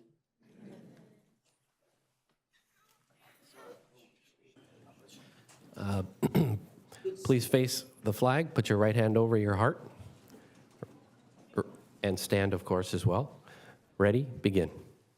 I pledge allegiance to the flag of the United States of America and to the republic for which it stands, one nation, under God, indivisible, with liberty and justice for all. God bless America.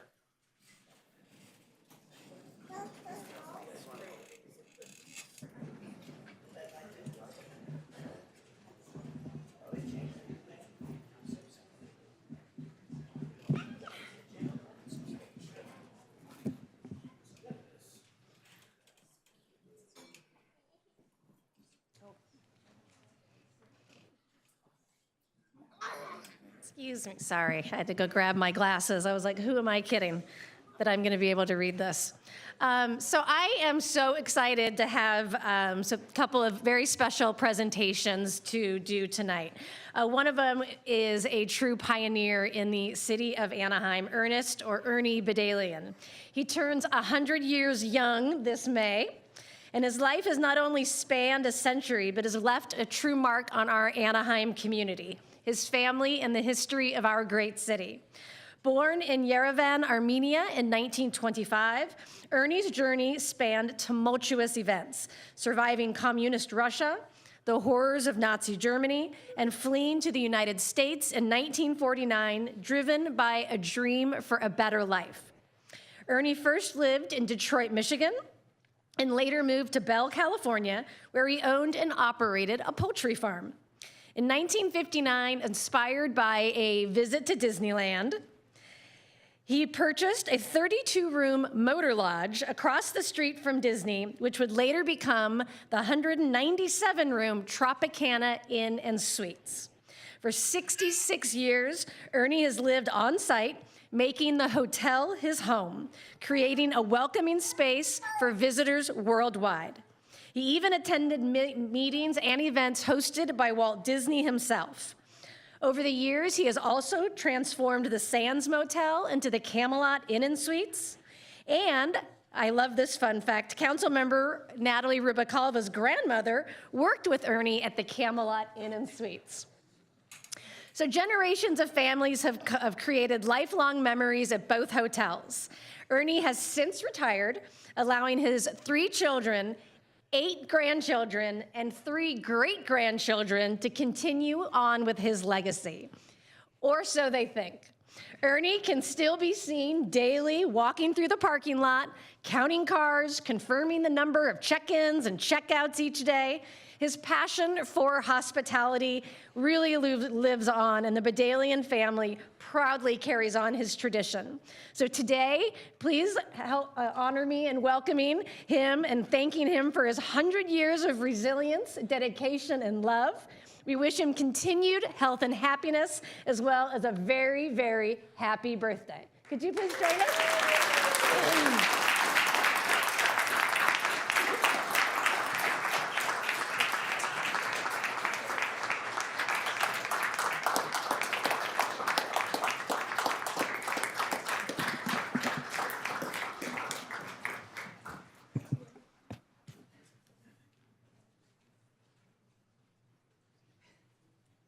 Would you like to say a few words?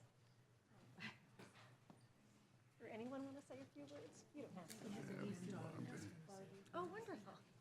Nice to meet you. Nice to meet you too. Happy birthday.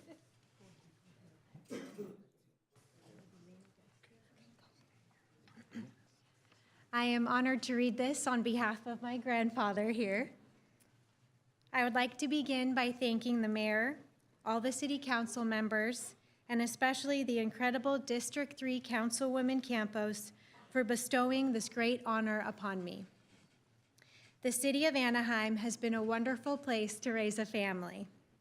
I have lived at the hotel for over 65 years and have loved every minute. In fact, if I could, I would still be working today. My kids had to hide my uniforms from me. I still walk the property every day and ask the front desk about our occupancy. I want everyone to know what a great country we live in. We are truly blessed to call Anaheim our home. I also want to give a big shout out to Disneyland. We're lucky to have Mickey Mouse as our neighbor. And best wishes for the continued success of Disneyland Forward and Anaheim 2.0. My time is limited. After all, I'm 100 years old. After I am gone, I will always be looking down and keeping tabs on what's to come for Anaheim.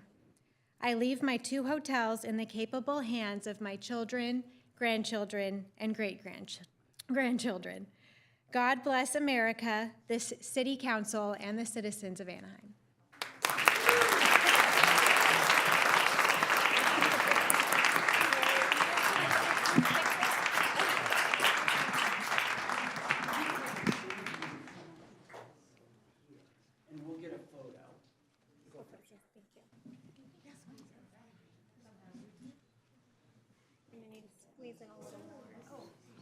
And then we're all mostly family.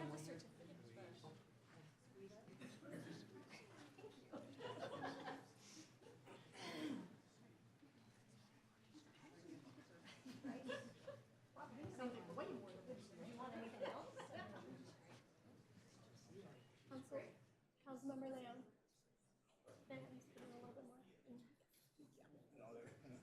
Can you fit everybody in? Just about. Yep. So everybody, if I could have everybody look right We'll do a couple here. photos, all right? 1, 2 big smiles. 3. Perfect. The Okay, poses. and now right here.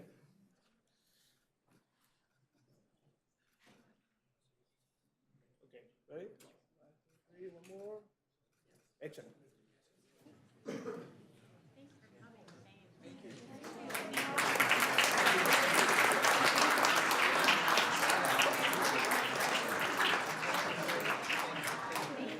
Yes. Yep. Curtis.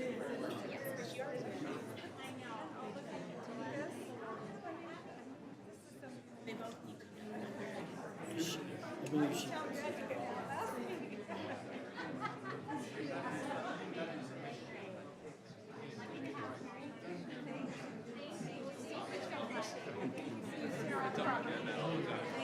Thank you so much for being so nice. Thank you.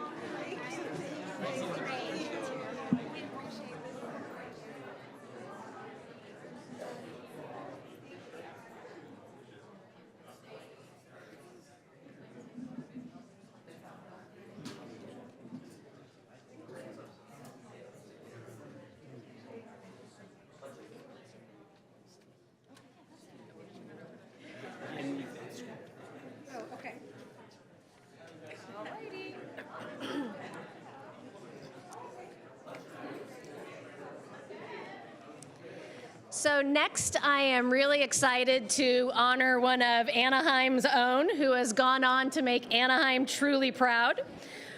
We have a former assistant city attorney, Mathab Sando, is now serving as an Orange County Superior Court judge.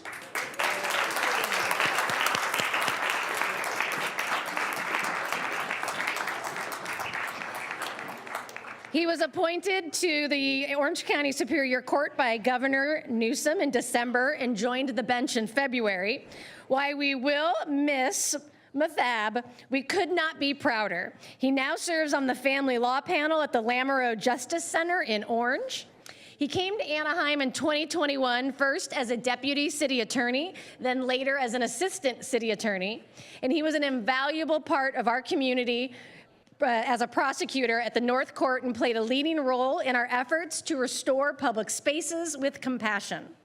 The appointment is part of a distinguished law career that also includes serving as deputy district attorney in San Bernardino and in private practice. I would now please like to invite Judge Sando up to say a few words and join us for a photo with our city attorney. Congratulations, Your Honor.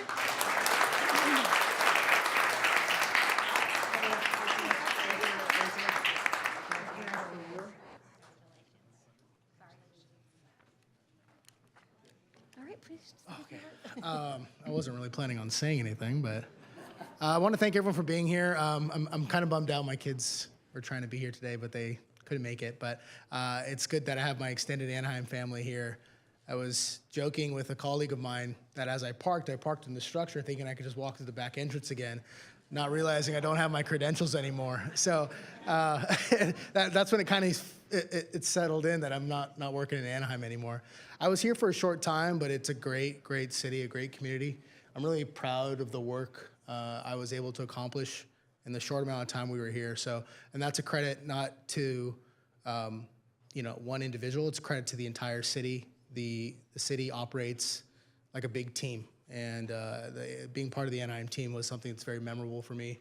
And I thank everyone here who's been a part of that and allowing us to try to make some change for the city. Thank you so much.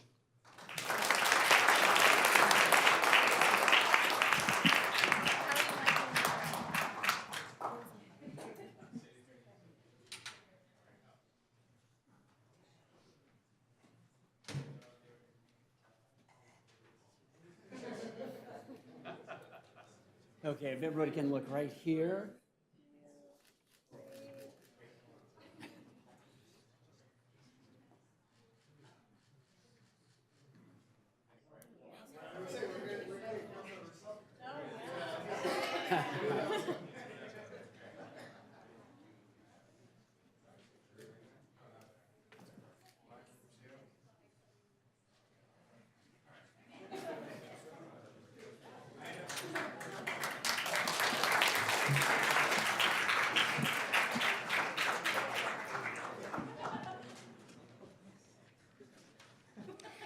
So last but certainly not least, we wanted to pay tribute to a special program that we started here in Anaheim. So Cesar Chavez is known as one of the most influential Mexican-American civil rights leaders and humanitarians of our time. And to honor his legacy, Councilmember Campos Kurtz introduced a program for our Anaheim students to celebrate Cesar Chavez's contributions. So I'd like to turn it over to her to talk about the program that she championed and remind folks that we will be celebrating Cesar Chavez Day on March 31st. So Councilmember.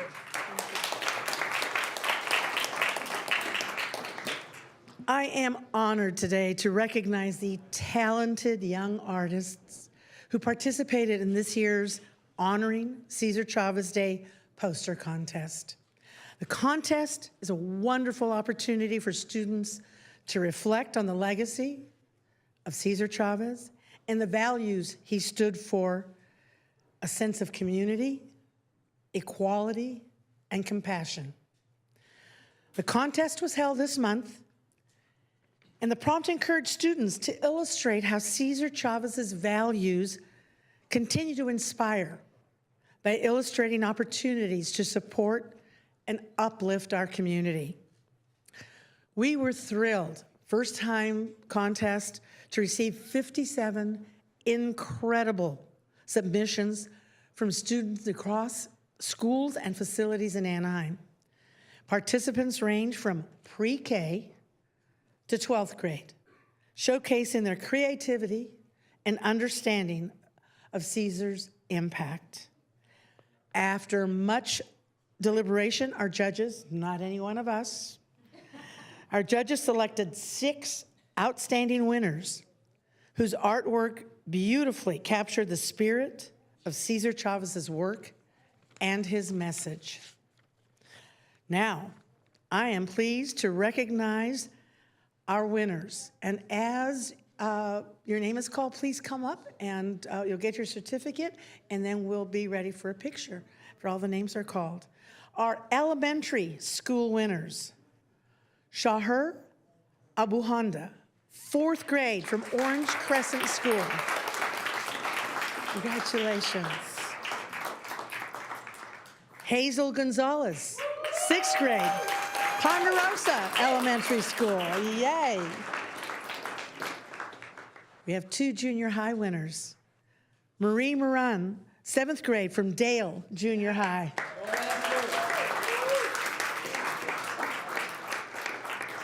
Ignacio Magallon Torres, 8th grade from Ball Junior High.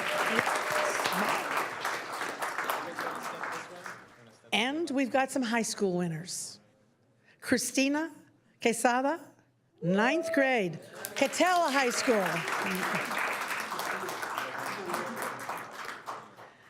And Brianna Madrid, 12th grade from Savannah High School.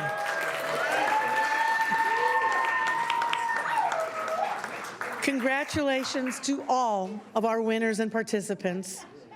Your artwork is a powerful tribute to Cesar Chavez's legacy, and we appreciate the time, the effort, and the heart, especially the heart you put into your pieces. Thank you to everyone who helped make this contest a success. We look forward to another one next year. Thank you very much to the Anaheim staff that made this happen. Thank you. Congratulations.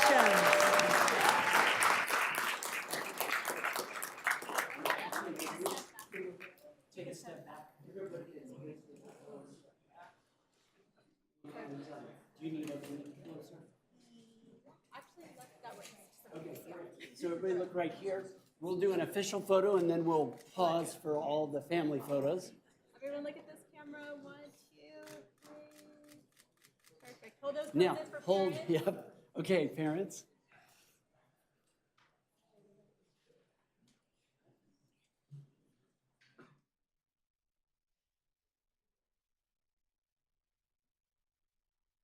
Great. Thank you. Congratulations.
So next on our agenda is recognition to be presented at a later date. Clerk, can you please announce? Mayor and City Council, we have one this evening recognizing March 31st, 2025 as Cesar Chavez Day. Thank you. And are there any additions or deletions to tonight's agenda? Mayor and Council, I have two announcements to make under additions and deletions. Item number 16 is an approval of a license agreement with the United States Air Force Technical Application Center for ground-based sensor equipment installation. And there was some updates of non-substantive changes to those agreements, and just wanted to know those were distributed to City Council as well as posted on the city's website, and letting you know the council will make approval on that updated agreement. Also, item number 30 is a public hearing, had to do with planning and zoning application number 2024-00546, noting for the record that that was withdrawn by the appellant, so that public hearing was removed from today's agenda. Okay, wonderful. Thank you. Next, we have public comment. Sorry, Madam Clerk, can you please outline the public comment procedures and call forward the first several speakers addressing our council agenda? Thank you, Mayor. Speakers have one opportunity to address the City Council. The public comment period is 90 minutes or until all agenda item speakers have been heard. Any time remaining of the 90 minutes will be provided to speakers who wish to speak on any non-agenda related items, but within the council's jurisdiction. A second public comment period will be opened by the mayor only if non-agenda item speakers were not heard during this first public comment period, and it will be open at the end of council business. The time limit for public comment is 3 minutes per speaker. Those wishing to address the City Council must complete a speaker card, which are available at the back of the council chambers. The name and contact information requested on the speaker card is optional. Any unidentified speakers will be called by the speaker card number. I'd also like to announce that Spanish interpreting services are provided at every City Council meeting. Simultaneous Spanish interpretation is provided through the use of headsets, and consecutive interpretation is available to anyone who would like to address the City Council. For translation services in other languages, please contact the City Clerk's office at least 48 hours prior to the scheduled meeting.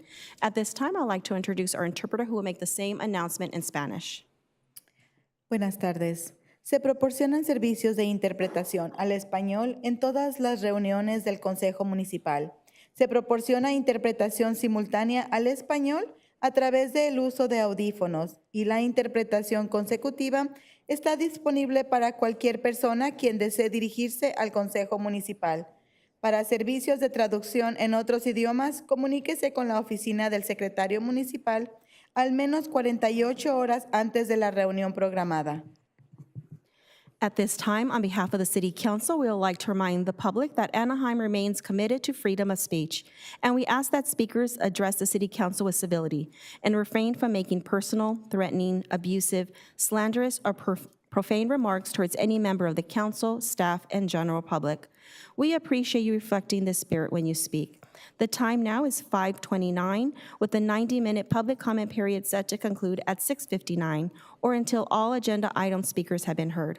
We do ask that speakers, once they see the name appear on the projection screen behind me, if they can, please line up at the podium. And Mayor and City Council, we have 12 speaker cards, and I'll go ahead and call the first speakers.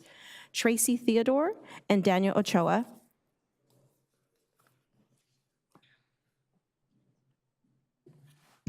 Good evening. Those are some nice acts to follow. Thank you for having me here tonight. I'm Tracy Theodore. I'm with the Orange County Family Justice Center. As you know, the Family Justice Center is an Anaheim PD-led collaboration that provides resources for survivors of family violence. So for us, that includes child abuse, domestic violence, sexual assault, elder and dependent adult abuse. So I just wanted to use this time to give you an update and to invite you to an event that we have coming up in April. So annually, the center sees about 4,500 or so clients a year from Anaheim and from around the county, of course, and it's largely through your support, and so we really appreciate the support of the council and of the city. April is Child Abuse Awareness Month as well as Sexual Assault Awareness Month, and so there are lots of great events going on in this city in terms of awareness. And so the Family Justice Center does have a resource fair going on April 5th at the center. It's a Saturday.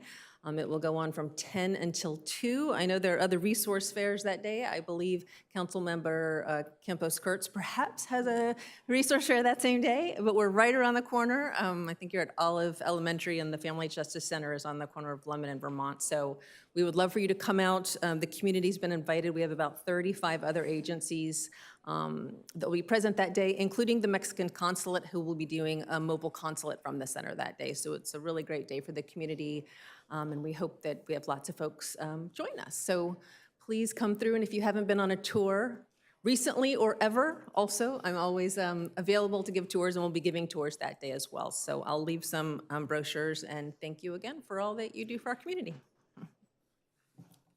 Thank you, and thank you for all of your work that you do in Anaheim and beyond. It's a wonderful organization, and we're lucky to have it in our hometown. Thank you. I'll leave these here. Thank you. Our next speaker, David Ochoa.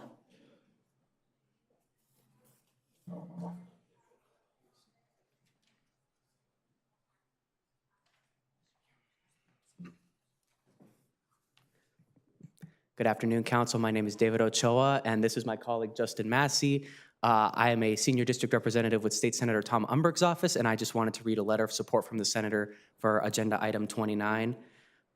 Dear Mayor Aitken and City Council members, I'm writing to express my strong support for Agenda Item 29, a resolution in support of Assembly Bill 91, the MENA Inclusion Act, which is aimed at ensuring Middle Eastern and North African groups are accurately represented and recognized in demographic data collected by the state of California. Starting on January 21st, 2026, AB 91 will require all state departments, agencies, and commissions collecting demographic data to include distinct categories for MENA groups.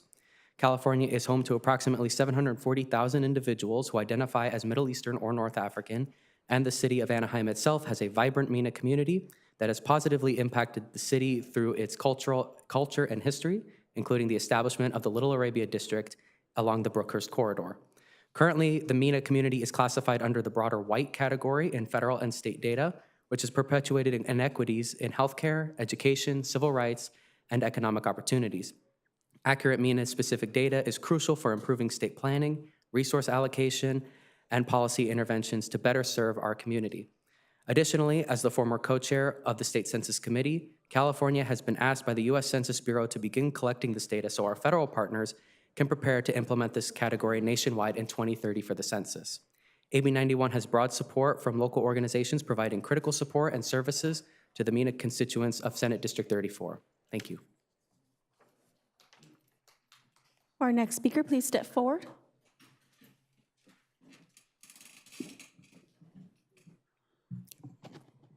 Hello, my name is Alia Yousufi. I'm the Senior Policy and Advocacy Manager at the Council on American Islamic Relations Greater LA Chapter. CARE LA is the largest Muslim-led civil rights organization in the country, and our office is proudly located in Little Arabia in Anaheim. I am speaking to give my support to item number 29, which is the MENA Inclusion Act resolution. I want to first of all thank Mayor Aitken for submitting a letter of support individually. We believe that this is an extremely important issue that the city of Anaheim should collectively support. Just one example of the impact of MENA data collection. Soon after the pandemic in 2022, CARE LA was actually contracted with RUHS, the Riverside Health Services, and we were asked to conduct some surveys on the MENA community specifically to track health outcomes, because this data wasn't collected on the MENA population and was a gap in health services to know what type of pandemic recovery was occurring in these populations. And so we were tasked with the job to actually go out to these communities through the different Islamic centers and mosques and schools that are in the region and survey the population on behalf of the health department. And this is something that could have been avoided if it was already something that was collected in our different hospitals and health departments across California. And because of that, during the pandemic, at the peak of it, we weren't really able to track how many of our community members were actually taking advantage of the precautions that were being offered, what the preconceived notions are around vaccinations, because there was a lot of misinformation going on, the need for translation services for these services in order to make sure that these communities were getting the type of service that they required in order to overcome the pandemic at the same rate as everyone else that resides in our region. So that's just one small example of how this could potentially impact and create a better, healthier community for the MENA community and for our community as a whole, because as we know, public health is a collective health situation. And I just want to reiterate my appreciation for you all bringing forth this resolution, to Councilmember Leon also specifically for introducing it. And we hope that we get a unified yes vote. Thank you. Our next speaker, they can please step forward.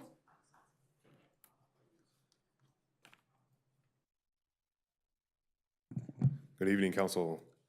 My name is Amin Nash, and I work for a nonprofit, the Arab American Civic Council on Little Arabia, and I'm here to express my strong support for Agenda Item 29. I also want to express my thanks to Mayor Aiken and Carlos Leon for your letters of support, and Leon for introducing this. This resolution is backed by over 10 community-based organizations, included trusted homegrown organizations here in Anaheim, such as Access California Services, CARE LA, and the Arab American Civic Council. Adding a MENA category is not just symbolic, but it's very essential. For years, MENA communities have struggled to access vital services, from small business support to public services. And a lot of this has brought up a lot of challenges to the community. However, despite these challenges, the city of Anaheim has shown real leadership, not just in recognizing our community, but in fostering participation, engagement, and empowerment. To illustrate Anaheim's leadership, we can look at Dudek's Brookhurst Corridor study, which focused on Little Arabia. The reports note that despite healthy business growth within a 1-mile radius of Brookhurst, Arab and MENA entrepreneurs continue to face barriers. As Dudek explains, and I quoted this from the study, many of these retail tenants are first-time tenants, may lack the startup capital and credit to secure larger and newer spaces. Because of this limited access to capital, the reports note that the market remains quote-unquote somewhat soft. So what we're seeing here is a class of Californians who are deeply invested in Anaheim's economy and civic life, but who continue to face systemic barriers and challenges. The report ultimately recommends that, quote-unquote, redeveloping along Brookhurst should be approached carefully, as the smaller, non-corporate managed retail places and standalone properties offer opportunities for this class of local entrepreneurs, end quote. So that's why this resolution matters. Including a MENA category ensures that not just the entrepreneurs, but the community in general have access to these resources, this recognition in healthcare, in schools, civil rights. All this allows them to actually be recognized and increase their participation. It opens doors to small business loans, technical assistance, and equitable development planning. So I urge you guys to support this resolution. I really appreciate, once again, Anaheim has always been a leader for this community. You guys have always been, honestly, all across the nation, you guys have been recognized, Anaheim has been recognized as somebody who supports this community. So I really appreciate you, and I hope we get the yes vote. Thank you. Our next speaker, they can please step forward. And if you see your name on the projection screen behind me, if you can please line up at the podium.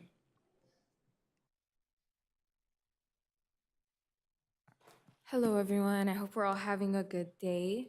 My name is Aya. I've been here a few times. I'm a resident of Anaheim. I went to AUHSD. I work there too, but I'm here with Arab American Civic Council today to advocate for Agenda Item 29. As a North African who grew up here, I'd like to provide an insight on some experiences that I've had, and how the erasure of my identity has affected me, and I'd assume others like me would have similar stories and experiences. MENA, Middle Eastern North African, is isolating, and it's being invisible when I clearly know that I'm here. MENA is explaining to your teacher that yes, while I am North African, and yes, while I do share a similar background to Middle Eastern people and Arab cultures, that doesn't necessitate that I myself am Arab. And just for her to circle back with, you're Arabic though, right? So not only did she not get the point, she called me a language. And this is a situation that's It's just one of many situations that I've experienced. And being North African is facing erasure even within the Mina and Swana communities, because as a whole, we're just fighting to just be seen or recognized. And the American understanding of our community is that we're just one thing. So to a lot of people, it doesn't matter if you're from Afghanistan or you're Palestinian or you're Algerian, you're basically the same thing. And that's why we need the MENA category for people like us to have our autonomy and for people to understand that we are different and we have many different cultures, and that we face different barriers.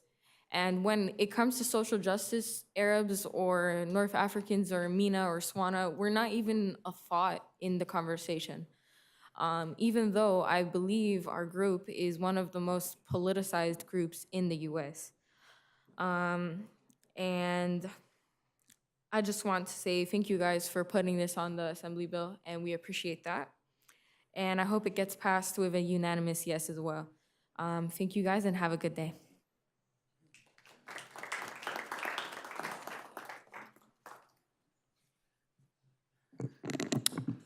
Good evening. My name is Khalid Hudson, and I'm the advocacy manager for CARE LA. And I'm here to ask you to support item 29, the MENA resolution to support AB 91.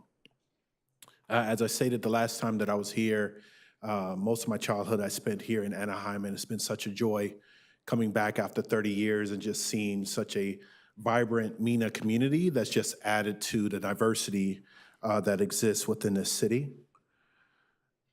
Some of the work that we do with CARE has also been to lift up the voices and the experiences of communities like the MENA community. And one of the things, the last time I was here, I gave out some packet of information about a study that we did around bullying. And of all the cities throughout the state, Anaheim, this area in particular, was one of the areas where we got the most reports of bullying from young people. And through this resolution, or not just the resolution, but continue to work on the state, it will be helpful for us to be able to have this information tracked on a larger scale in order to meet the needs that exist within our school districts and within our communities. And so, again, I ask you all to support item 29 and support the MENA resolution so we could go and continue to push for it at the state level and lift up the fact that Anaheim supports this across our state. Thank you.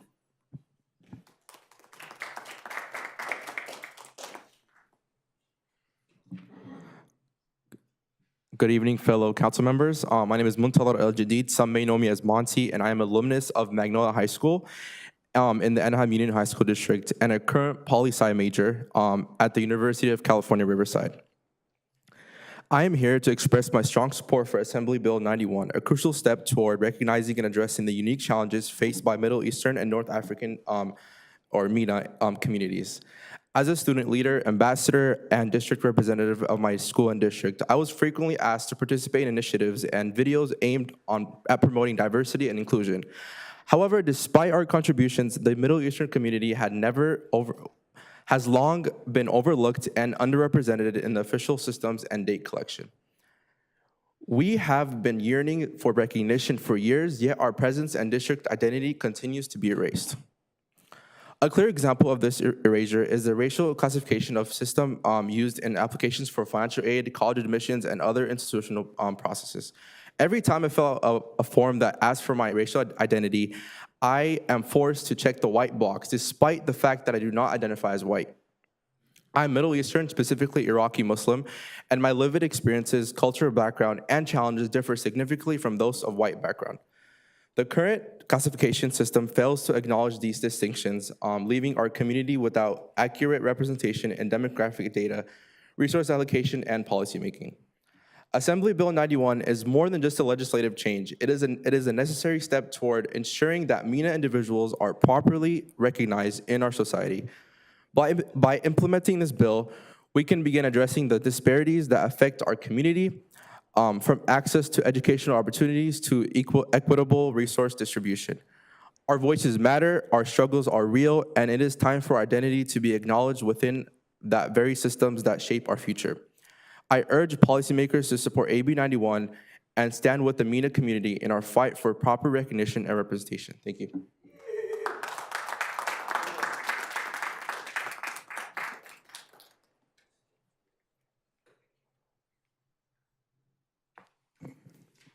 Good evening.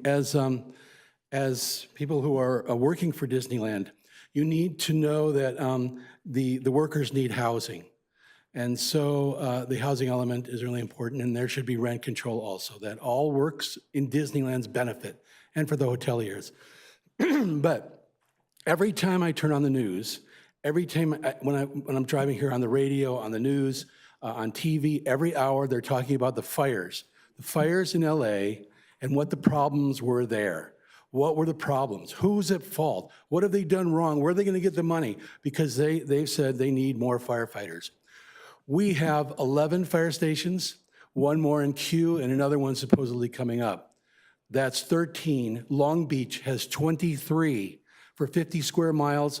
We have someday 13 for 50 square miles, and we include 40 million tourists and 25,000 businesses. I think that's like 5 times more businesses than Long Beach.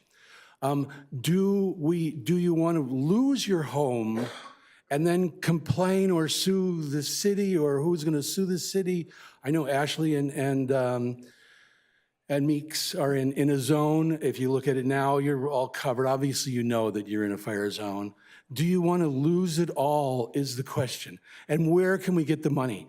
As you looked at the budget, we don't have the money.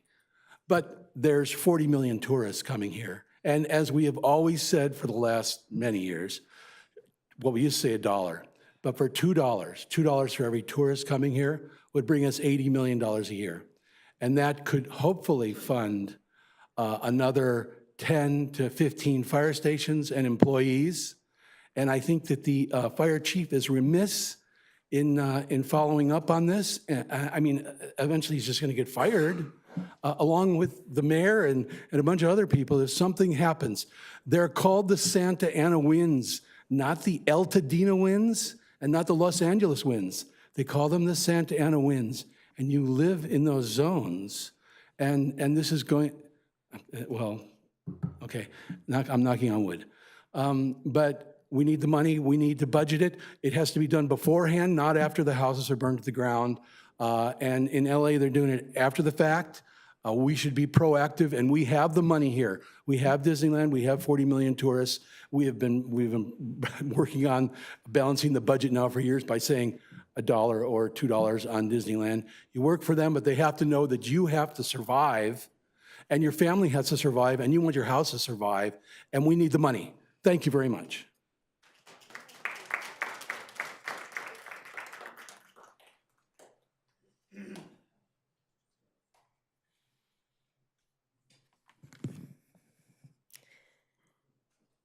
As a member of the People's Homeless Task Force, we are all about housing. And I have just a single question for you guys. Have you thoroughly and completely read the housing element report that you are voting on tonight? Because if you haven't, then you are lacking the knowledge to vote. We all know you were elected by money, but the residents do indeed expect you to do your due diligence on matters such as this. It's much more important than attending events for photo ops. You need to read, read, read. Let's talk about this for a minute. You might want to take notes. The housing element's goal for affordable units in this 8-year cycle that began in 2021 is 9,109 units. In the first 3.5 years of this 8-year cycle, the city built 683 affordable units. So in 3.5 years, you have built 7% of the required number of units. You have 4.5 years to build 8,426 affordable units. All I see is pictures of you guys with shovels. I need to see pictures of you guys with hammers and saws. According to the staff presentation at the Planning Commission, the initial submission to the state was in October 2021, after extensive public outreach, including multiple community workshops, 7 housing element committee meetings, online surveys, bilingual advertising, 5 technical focus group interviews, a dedicated housing element website, however, which was only in English, and multiple planning commission and council workshops. And that was the end. That was the end of public engagement, which is a required part of this report. Public engagement ended in 2021. The HCD's repeated requests for public engagement in their comment letters were ignored. However, us residents know that this is typical of Anaheim. Let's ignore the public. After the HCD's comments in 2021, Anaheim revised and submitted drafts in 2022, 2023, and 2024 to address their requests. However, the main detail lacking was and currently is funding, and the public was excluded from participating in all the subsequent drafts after the initial one. The Housing Element Update Committee last met in September 2021, as Natalie can attest to. It didn't meet again until February 2025, after the final draft was completed, 3.5 years later. In January 2025, the HCD confirmed that the city's revised draft of its housing element met state law. However, it's not in full compliance until the city completes the necessary rezoning. So I'm curious how this final draft was completed since the committee never met. But I am really curious where all this funding will be coming from. Maybe you should be asking that question of city staff who really want you to approve this tonight. After all, I was here listening to the budget meeting earlier, and there is no money. Thank you. Our next speaker, are Joshua Collins.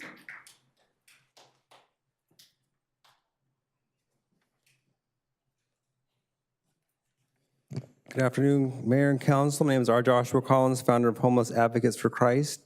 And I just want to first encourage everyone to give the life to Jesus Christ, who saves us from our sins, gives us forgiveness, eternal life, salvation from hell, and entrance into heaven. By our faith in him, we've all sinned. We all need a Savior, whether you've told a lie, maybe you've gotten drunk, or maybe been in an inappropriate relationship.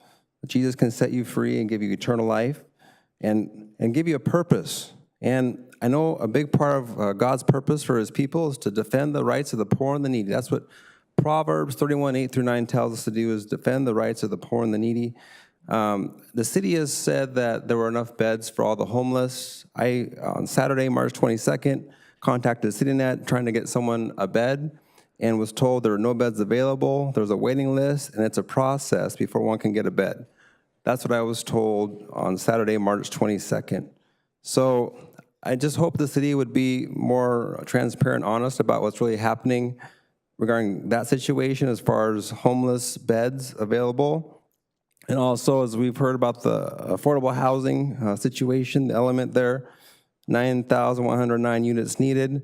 And currently, I read 5.4% of the goal was met. Maybe it's 7% now.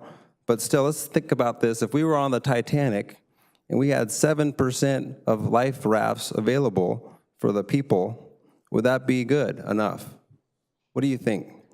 I think we have to think of it in those terms, because if that was you out there on the street, I'm sure you'd want your housing or your lifeboat, you could say, right? But that's how serious it is. And again, it's another public health issue. When people are out there on the street, they go in the emergency rooms, like the UCI report stated, a lot of people get sick and a lot of bad things happen to people, and it costs the taxpayer money that way too. So I really hope the city would move in a new plan to get this housing element really up to speed where it needs to be. And I think that the city has priorities a little mixed up. If they had the right priorities, we wouldn't be at this 7% or 5.4% situation here with the affordable housing. Definitely, priorities need to be shifted. And I just hope the city will work towards that end, and thanks for letting me share. Our next speaker, Gus Garcia.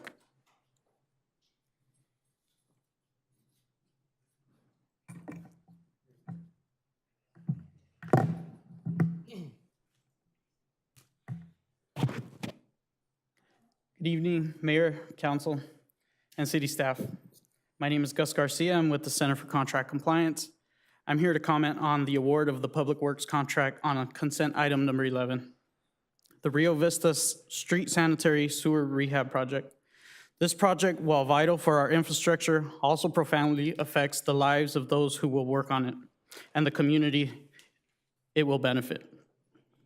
As you consider potentially awarding this contract to Big Ben Incorporated, it is critical to reflect on what our choices signify about your dedication to ethical practices and the rights of workers.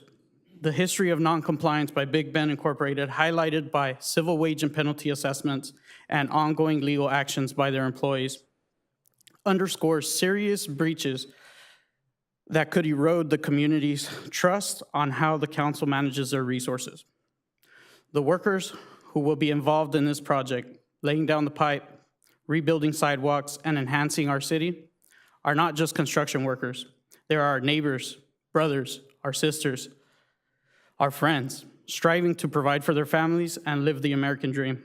They rely on this council to do what is right and hold Big Ben accountable. The council can start by sending them a message that the city of Anaheim will not tolerate wage theft in any form. Ensuring all workers will have the opportunity to earn the correct predetermined prevailing wage would be a great way to emphasize the city's commitment to enforce compliance, compliance on their projects. In my capacity as a labor compliance investigator, I am compelled to remind you of the city's right under Anaheim City Charter, Section 1211. Contracts on public works explicitly grants the authority to reject any bids that do not meet the city standards, providing reassurance that the city is within their right not to award the project. I also wanted to highlight issues that were not mentioned in the staff report. These include Big Ben listing a subcontractor with a suspended CSLB that was corrected, and not completing the city's required pre-bid site inspection certification with pictures, which was waived, letting the city know that, or the contractors know that that was not a factor in determining the price of the bid. As you deliberate today, I urge you to consider the broader implications of your decision, not only in terms of immediate infrastructure needs, but also the lasting message we send about our commitment and integrity to fairness, and holding Big Ben accountable goes beyond compliance. It is a declaration of the city's unwavering commitment to fair labor practices and ensuring that your projects reflect the highest standards of ethical conduct. By critically evaluating this agenda item, we reaffirm and dedication to not just enhancing the city's physical infrastructure. Sir, I'm sorry, your time is up. Thank you.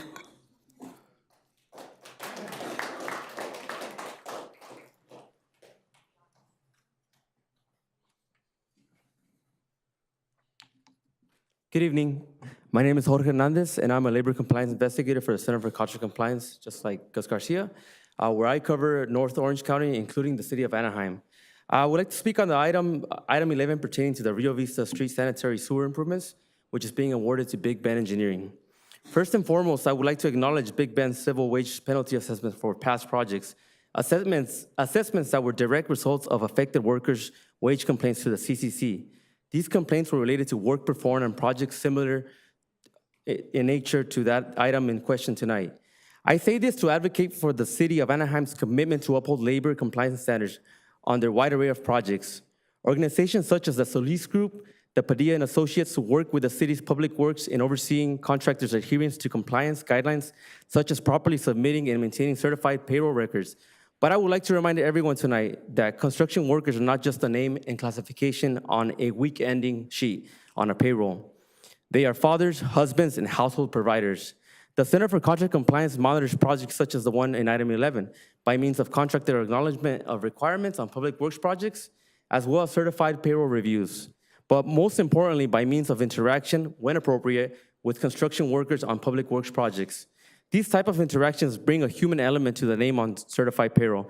I stand here to advocate for the center's mutual relation with the city to collaboratively uphold public works compliance standards as the center continues to monitor projects large and small within the city. I thank the council and those present for the opportunity to speak in their time. Thank you. For the next speakers, please step forward.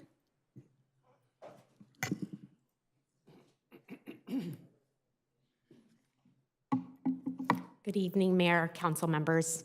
I'm Miriam Sharifi. I am the owner of Big Ben Engineering. As an Orange County native and a women-owned minority business, I'd like to say that on number 11, I would like to say, and I'm also an attorney, I'd like to say that this should be awarded to Big Ben. All of those CWPAs are currently being contested. None of them have been settled. They're based on one disgruntled worker, and I don't know if anyone is a business owner or has been. Labor law is labor law. You're going to have people. Those are all, but we have worked with the city of Anaheim for several years with the CWA, and I'm really proud to say that as a minority, it's very important to me to take care of all my guys. They all have my cell phone number. They call me after hours. I give free legal advice to them. This company is my baby, and I would love, and I've actually talked to the Center of Contract Compliance and told them to come talk to my guys. We have very low retention at Big Ben. My foremen have been there for over 5 years, and I know what it means to take care of their families and what they do for us every day. And I just want to say I'm really proud to say that under the last CWA, we surpassed our goal, and we had 39% local hires. And so we're trying to comply with the CWA and get local people and the people that help build this city. We've had no other issues with the city of Anaheim. I work with the Solus Group with the city of Santa Ana, city of Fullerton, and the city of Anaheim. And I would like to say that based on California bidding requirements, we were the lowest bidder, we're responsible, we provided everything, and we've always been in compliance, and that you should award this contract to us. Thank you. Our next speaker. Hey, Kualitutaki, ni toka Masa, ni toka Tekpat.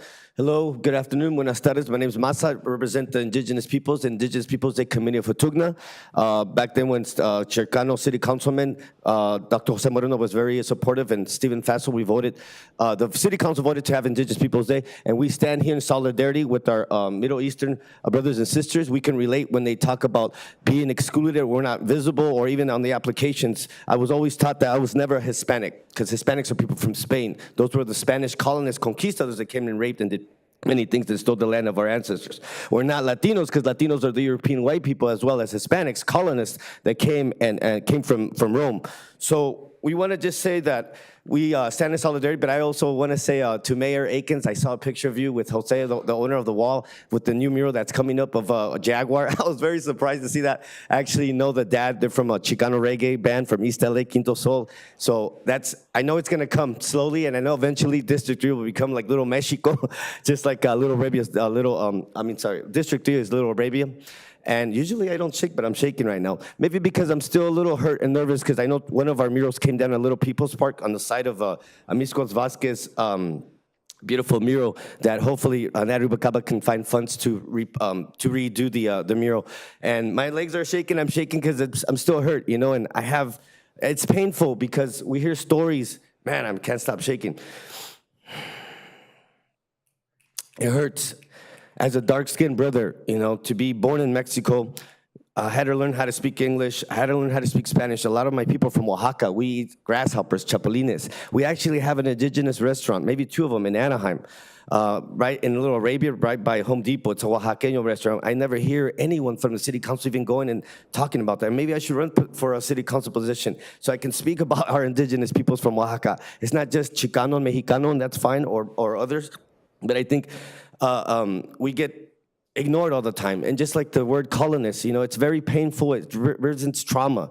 And I know at the school board meeting, they actually finally, for first time ever, the first Native American group, Gabrielino Tangos, which we work with, which the land we're on, finally got approved of their nonprofit. I think it's a 501c3 or LLC, Sacred Path on Harbor and Vermont. And I know once that passed 5-0, I saw our white allies vote on our side, and I know eventually those names, like these school names in Anaheim, are going to be changed to something more healthy, something that brings the football players, the baseball players, soccer players, track, something with a high self-esteem. But I can relate to our brothers and sisters, Thank you so much. I saw the peace sign, and that reminds me of American Indian Movement. I got to walk at the with AIM, Dennis Banks, Russell Means. We're fighting for Elena Peltier. We're glad Elena Peltier's innocent man finally got freed. And I know these changes are coming, so let's stand in solidarity and let's vote for item 29. Thank you, Tlaxcamati. Mayor and City Council, that concludes speakers on agenda items. We will now move towards general comments. We have 22 speaker cards. If the first speaker can please step forward, Paul Hayek.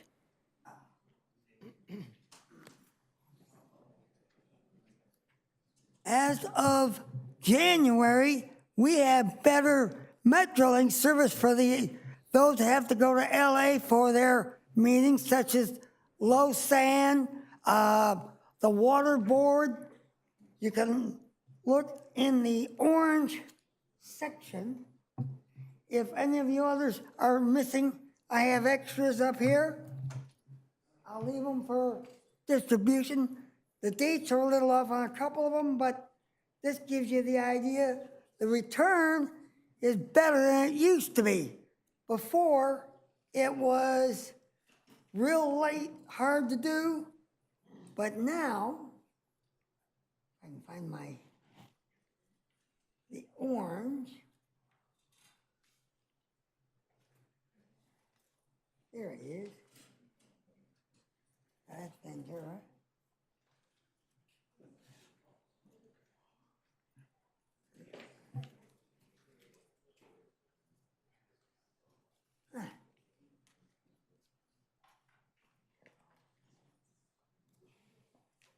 We have one that goes all the way to Oceanside. We have better buses, better trains at the Fullerton station because you've got 3 of them. One that goes to Paris, one goes to Oceanside, and as you can see on the pamphlet, on the map, you can see where we are as to the we have a green as far as Fullerton. And then, not only that, when you buy your ticket on this, if you end up in Fullerton to get back here to the City Hall, get on a 47 at the Fullerton Transportation, show them your ticket, and you got to ride all the way back here to the City Hall, all on that same ticket. And you learn a lot, and you don't have to have and you can also plug in your phones and use your laptops so that you can go all over the place. Our next speaker.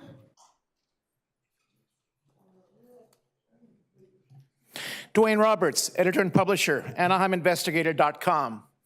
I'm here before you this evening to express my strong opposition to the mass detention and deportation plans being peddled by Republican President Donald Trump and his allies. This rotten scheme to hunt down and forcibly remove millions of undocumented workers and legal immigrants from the United States is not only badly misguided, but it is truly barbaric. President Trump's targeting of these people, the overwhelming majority of whom are not criminals, will rip apart families, devastate communities, and upend economic vitality. However, let's not fool ourselves. The federal government's massive deportation machine, which now rests in Trump's hands, was built with the full complicity of the Democrats.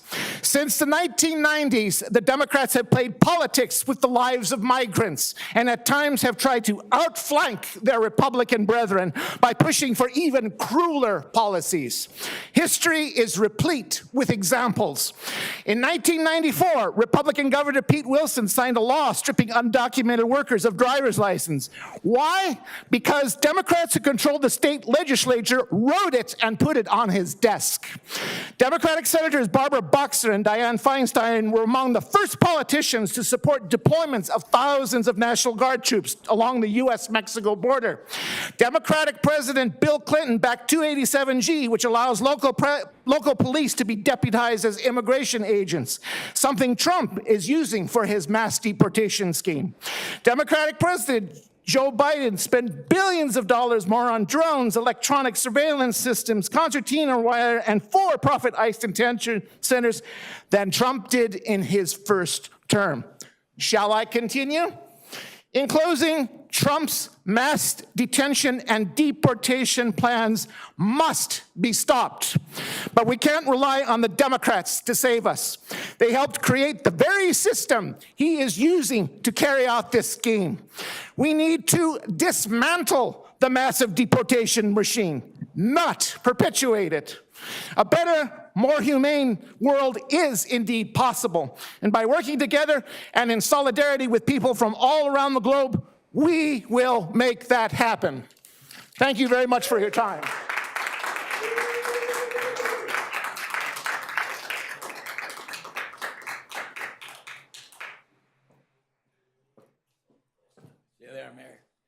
Anyway, I've been doing a lot of things with different organizations, churches. Now, when I was going to Harvest Church, I've been to Sanders Church. I've been to many churches learning about the Lord. Then at Harvest Church, I volunteered 3 years. They were mean to me. One pastor would always talk to me and pray with me. And some of the guys that worked in the parking lot, they told me, video, social media is good to use when people do the things to you. They said, Ruben, go on your way, do your own thing after 3 years, okay? They said, don't run, because they knew what everybody's gonna do, cops and everybody. But you know what, look at me now. And now that I've tried the homeless, I've tried churches, I tried talking to, it's a mother-daughter thing, National Charity League. I talked about experiences where I used to go, what I did, you're gonna be used, you do drugs, you drink, you're gonna be used like a prostitute, you're gonna be used like a stripper. I've been around there, I've talked to these girls, okay? Now I'm hooked up with woman to woman. And they do things like what I tell these girls, don't do this to it. They're empowering young girls to become something, not a government aid baby that you're gonna be an EBT and be a nothing when you get pregnant. And they're doing this.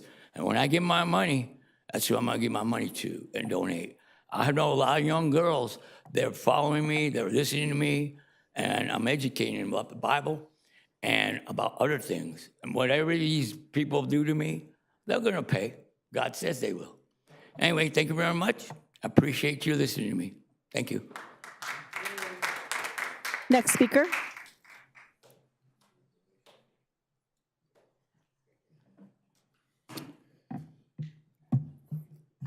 Council members, Mayor, good evening. My name is Victor Romero.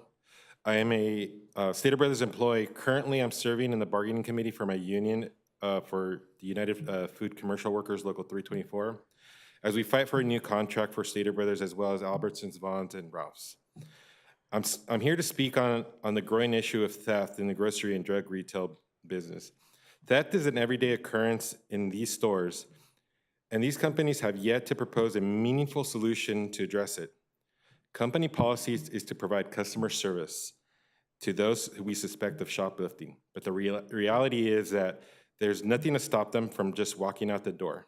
These companies continue to lack any meaningful solution to theft, which make these thieves feel more empowered and more bold as they know that they could just take whatever they want and walk out the door.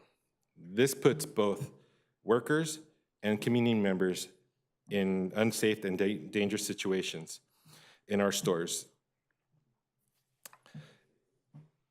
that in dangerous situations that in our stores that the community members rely on to get groceries and medicines. I ask the City Council to please act to address this issue to make our stores safe for everybody. Thank you very much.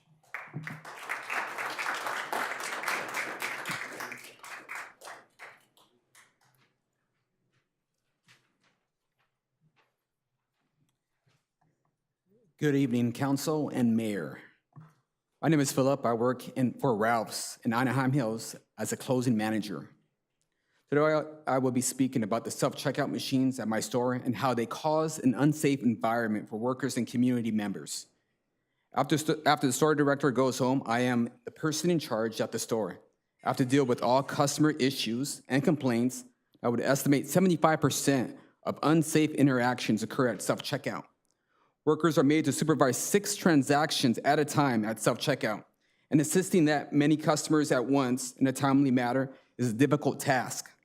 The companies use self-checkout to understaff the store, and oftentimes customers are forced to use self-checkout because there are no workers available to open on a traditional check stand. Whether it is a customer who expects excellent customer service or customer intending to use the self-checkouts to steal, when the machines inevitably require a worker to assist the transactions, these customers become frustrated, defensive, and hostile, and take it out on the workers, the customers around them, and even on the machines. Customers often curse at the checkout machines, and at least 2 times I've witnessed customers punch the screen out of frustration. Customers will violently shove other customers' carts when they think they're in the way. Customers frequently yell at me when I approach them, whether it is to assist them or if I suspect them of gaming the machine to steal. 2 separate times, customers have threatened to assault me, and I am just doing my job that I'm trained to do. The best way to make the shopping experience safer for both community members and workers is to cut back on the use of self-checkouts and to properly staff the store so we can provide proper customer service and be present for those intending to steal. Thank you for your time.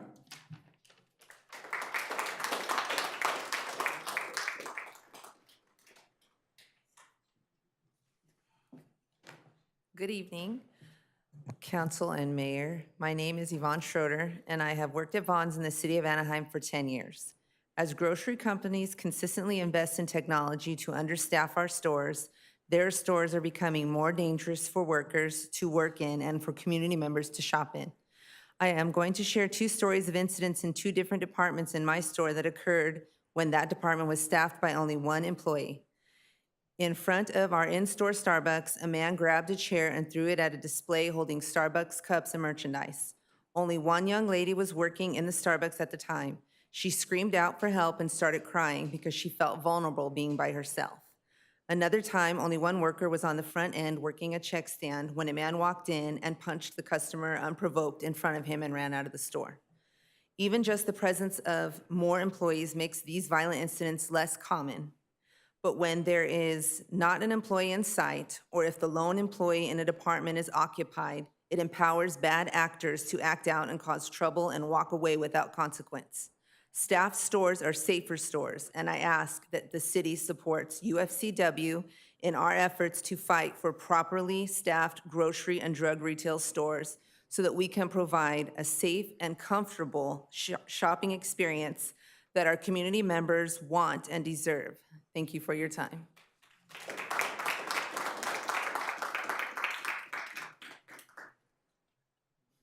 Our next speaker.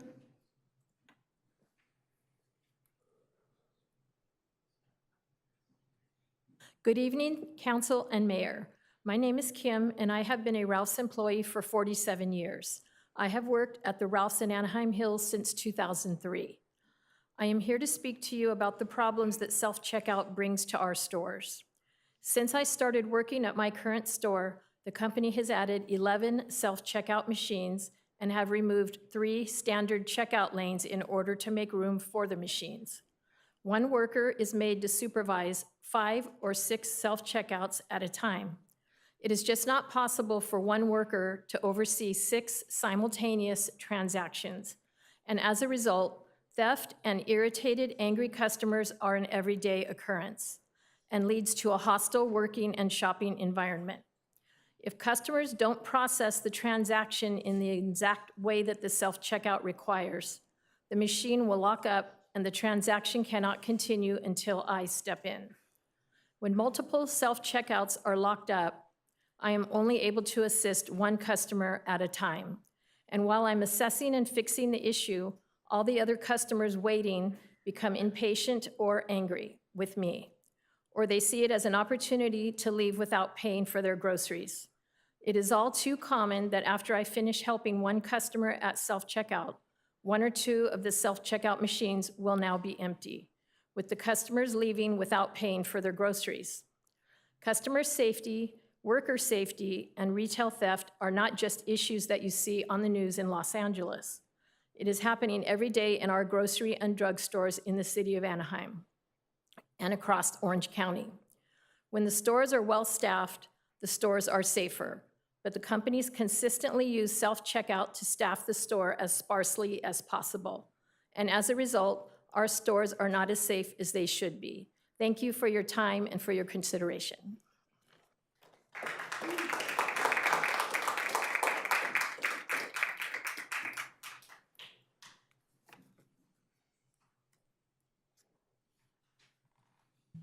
Good evening, City Council members, Mayor. My name is Tommy Moreno. I've lived in Anaheim 57 years, my entire life. I've worked for Albertsons for nearly 40 years, started as a box boy, and I've worked in every department that you can mention in a store. I currently work as a receiver at the Huntington Beach store, Yorktown in Maine, where the parade goes every year. And I'm here to talk about some of the self-checkout in the grocery store and how they make stores really unsafe. As a grocery store, we work on the front lines of the community. Workplace violence towards grocery workers is also a public safety issue. As we work close in proximity to the public as part of our job description to help anybody and assist with anything. Workplace violence and the theft are issues that we deal with every day in the store, every hour of the store. I shop at the store across the street, the Vons, across from this building, or the South Street Albertsons. And I see the things there as well, happening as I'm shopping. When companies install self-checkouts, they use the machines to decrease the staff in the stores. One worker oversees 7 self-checkouts and will not be able to oversee that many transactions at the same time. In my store, it's 1 person for 9 self-checkouts. And just want to share that I've witnessed many incidents and felt helpless that I couldn't do anything for my coworker. In one instance, I witnessed an incident where a customer, a male, became very frustrated at the self-checkout because they couldn't assist him fast enough. Well, the older lady had her back towards him and was helping 2 other people that needed assistance. He got so frustrated that she couldn't assist him that she explained that she was with other customers. He screamed literally in her face, grabbed the milk and threw it at her feet. And as we stood there to watch her cry and just shock of what happened, you feel helpless that you can't do anything about it because you lose your job. Also, customers seem preoccupied. Workers and use the opportunity to steal, either simply not paying at the end of the transaction or not ringing up certain items. And again, I work in Huntington Beach, and that's a better neighborhood, and you still see those kids stealing. It's like sport. Retailers use self-check as a tool to cut staffing at stores. Less staff in the stores lead to increased theft, agitate honest customers, while also putting them in potentially dangerous situations. I ask that City Council in Anaheim take action, make our stores safer everywhere, and I appreciate your time and effort. Thank you.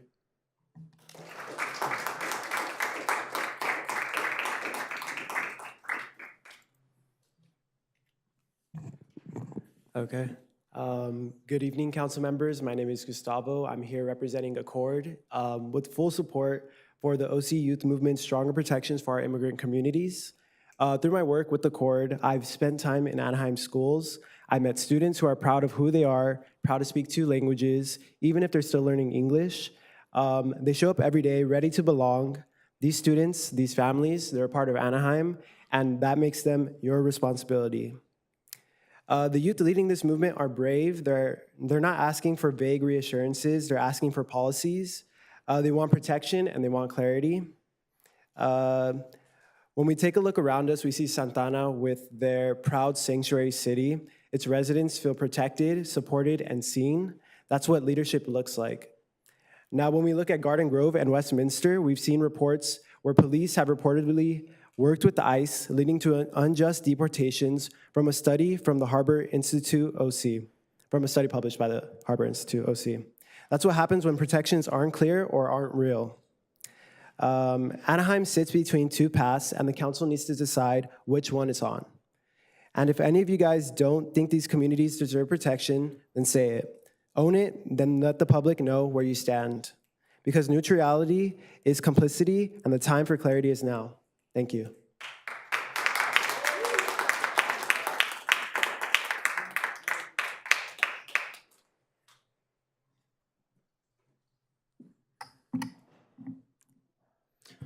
Good evening, Council. My name is Aaron. I am a volunteer on behalf of the Party for Socialism and Liberation. Ooh, my notes are freaking out. I came here today to talk to you guys about a problem that has been taking over our nation, our state, and our city, immigration reform. While I may not personally experience the same fear and worries that our Latin community feels due to the increase in deportations, I have been a proud member of the Anaheim community for most of my life and stand here to speak in defense of those who cannot be here to represent themselves.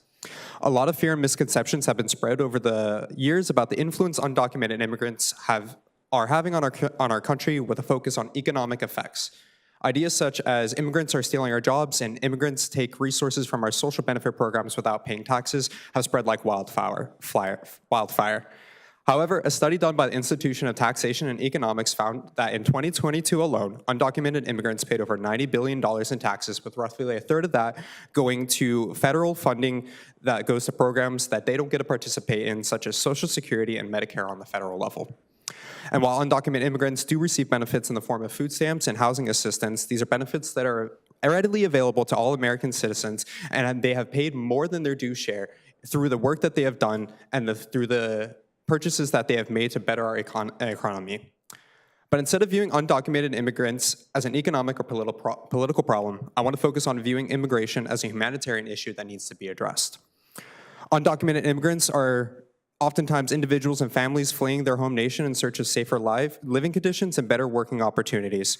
With legal avenues of entering the United States often taking months to years to be processed and accepted, many of these individuals come to the U.S. as asylum seekers instead. Often crossing the borders with only what little they can carry on their backs and no place to call home, these members of our community work, eat, and do everything they can to make the best of their uprooted lives here in the United States and in Anaheim. Instead of viewing undocumented immigrants as humans in need of assistance, we deem them as criminals who need punishment for simply seeking a better life for themselves and their families.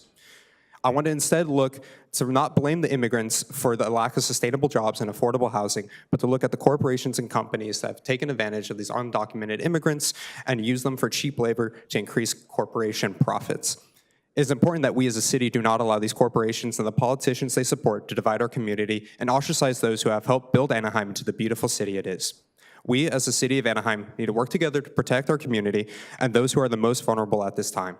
The Latin community has always been a part of Anaheim's history, and it's time that we show our thanks by standing up for their rights and continue to allow them to live in this city safely.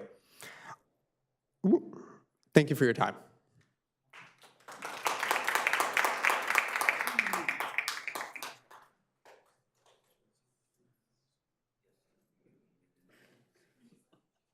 Cecil, you're next. Cecil Jordan Corcoran.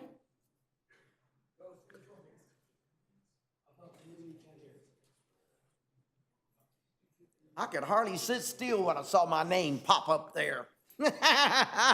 Mouser.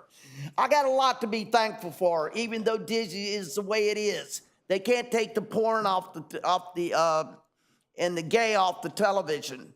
I don't know why they won't do that. Y'all have no control over it. It's only an FCC problem. FCC's got a part of the problem of gay too. I've checked into that. And I'm looking for the understanding what the Bible's got to say about those things.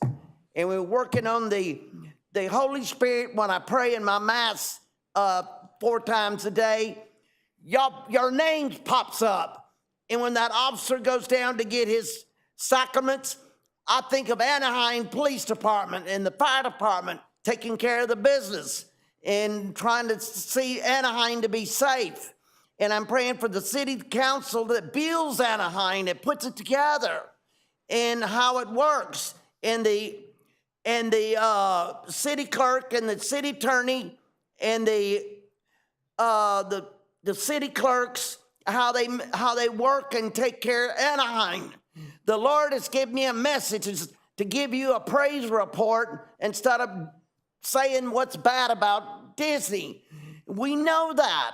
But why can't we respect our children and turn that thing off and don't let them see that? It's not holy for the Disney to do those things. I met Mr. Walt Disney. I know who he is. I asked him to come to my apartment and look at the reports. He drove off. He was in his big old humongous truck, monster truck, what it is. He was doing that. And I'm praying over this matter. And when I have my 4-time prayers every day in the Mass, y'all pop up in my prayers every morning. And I make sure I get those prayer teams that come up and show those programs for the next hour of those 3-4 programs of praying and repetition. And I'm praying for the understanding how the mayor, Ashley Atkins, takes care of this matter. It's a blessing to have a woman this time. It really is. It's a blessing to have you out there doing what you're doing. And I watch you ricocheting and talking about the parks and taking care of that. And the Disney parks, the Disney part of it's taking care of the parks and how they work on that matter and keeping it looking good and keeping it safe. Boylan Park, I see them out there taking care of the bushes at nighttime because I look out my door on my patio to see how they're doing. They're taking care of the patio so there won't be any sleepy times out there. When the Father, Son, and the Holy Spirit, that's a blessing for me to know what I said today. And I thank you for taking me, and I feel like everybody's already giving me a big I'm sorry, your time is up. Masser. God bless you. We have our next speaker Anaheim step takes forward. care of itself. Thank you, Cecil. We have our God next bless you. speaker step forward. Thank you. Be careful with Disney when you watch it on television, because it ain't clean. In the Father, Son, and the Holy Spirit, I pray for you every day. Thank you, Cecil. And I say the Lord's Prayer. Thank you. Can the next speaker, you could just come forward? Thank you. Thank you. Testing. Hello, my name is Olive. I'm a local organizer of the PSL, or the Party for Socialism and Liberation. We are a multiracial party growing throughout the country, fighting for a more socially and economically just America. Anaheim is meant to be a welcoming city. And though progress has been made, such as in the establishment of Little Arabia and other reforms, a lot of work must still be done to make this city truly welcome. Rent is still going up. Traffic is getting worse. The local police are being decked out with shiny new Teslas and still have exorbitant budgets. But for many people, Anaheim still feels unsafe. This is due, in part, to the growing number of ICE arrests in Orange County and Anaheim's failure to truly keep its residents safe. ICE only ruins the lives of hardworking, tax-paying families who are doing all they can to receive their legal documents, sacrificing work days with no pay and whole paychecks through the process of becoming naturalized. Yet Anaheim PD still collaborates with them. ICE is known to trick people into letting them enter their homes with threats and invalid court orders. Yet Anaheim does not better inform its residents of their rights. Council members, if you truly want the city to be welcoming and equitable, you must stop collaboration with ICE, educate the people in Anaheim, and take a firmer stance on immigrants' rights. But furthermore, we need an Anaheim that is truly democratic, an Anaheim where these city council meetings are easier to attend for people with long working hours, which are including, by the way, many immigrants who still deserve a voice. In Anaheim, where immigrants' own tax dollars aren't going towards their arrests, where citizens' tax dollars aren't going into destroying their neighbors' lives.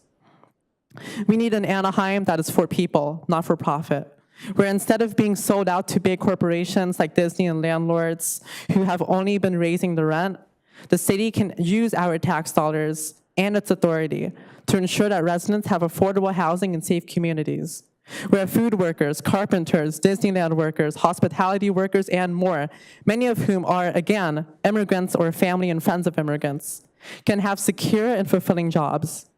We need a country where all working America can be united, not divided and forced to fight for scarce and poor jobs. All this should not remain a fantasy, but actually made possible by putting our tax dollars where we need them. Thank you. Our next speaker.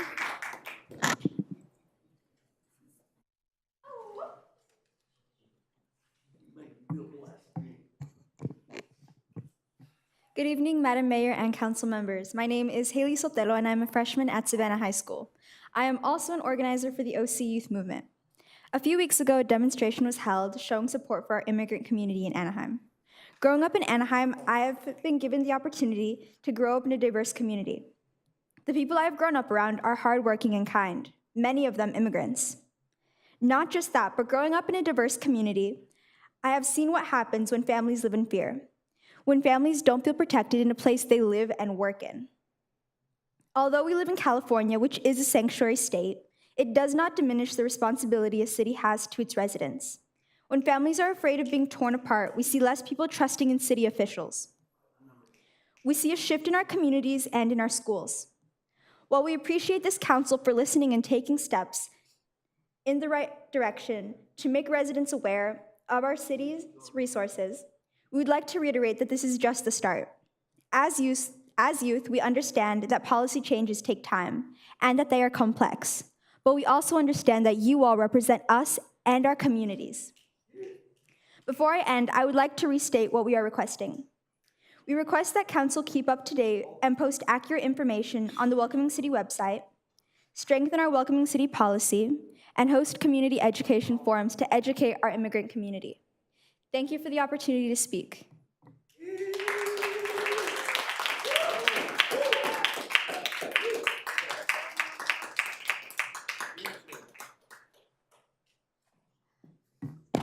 Good evening, everyone. My name is Jorge Avalos. I sit on the executive board of Workers United Local 50, where we represent 9,500 cast members and growing. Today, I want to continue to shed the light on the topic that often goes unnoticed by many guests who visit the Disneyland Resort, that many cast members face homelessness due to the lack of affordable housing. While Disneyland is renowned for its magical experiences, not all those who work there continue to share the same fairy tale reality. In recent years, this reports have surfaced that a number of employees, despite working at the world's most profitable entertainment companies, are struggling to secure sustainable housing. According to apartments.com, cost of living in Anaheim, the cost of living in Anaheim is 53.7% higher than the national average.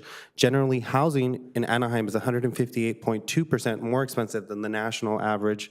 Many Disney workers, especially those in food services, have been facing significant challenges with affordable housing and rent. This is combined with the relative low wages for entry-level workers. They have a hard time keeping up with the rising housing costs. However, Anaheim City Council could help support these cast members by continuing the efforts of completing more affordable housing projects. Some workers have shared with us that they have trouble living in overcrowded apartments, have commuted long distances to find affordable housing, or even live in their cars in the Disneyland parking lots. However, their paychecks are insufficiently low to cover the cost of living in Southern California. It's a paradox that the people who make magic for others and themselves are unable to experience the sustainability and security that Anaheim could provide.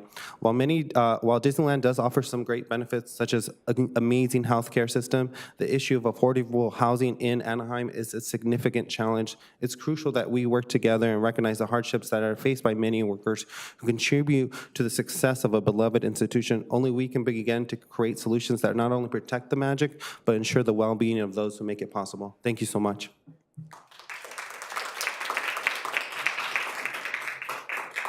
Our next speaker. Madam Mayor, council members, my name is Cassandra Garcia. I'm representing District 2, and I'm a part of the Anaheim Union High School District. I am also one of the youth leaders for the OC Youth Movement. I want to thank you all for the support during and after the City Council meeting when several youth spoke about an issue that is directly affecting our community. The outpouring support from both youth and adults during the march and vigil was a powerful reminder of the strength of community solidarity as people came together in the rain to voice their opinions. It is clear that when our voices unite, they have the power to create change. Change for justice, change for unity, change so that no family is ripped apart, because no child should have to live in fear of being torn away from their loved ones. This is why we are here today. The youth stand together to continue advocating for the rights and dignity of all constituents. We ask that you take part in creating a future where families can stay united without fear of deportation. We ask that you strengthen legal protections in the Welcoming City policy to ensure security for all residents. We also urge the city to keep the Welcoming City website updated with accurate and accessible resources for the community.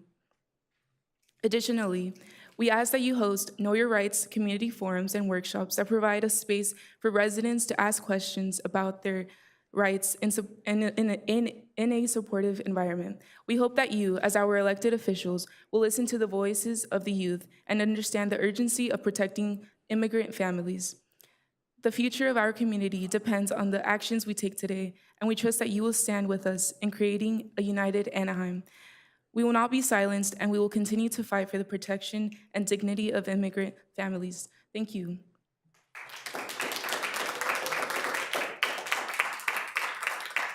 Next speaker, Matthew Duncan.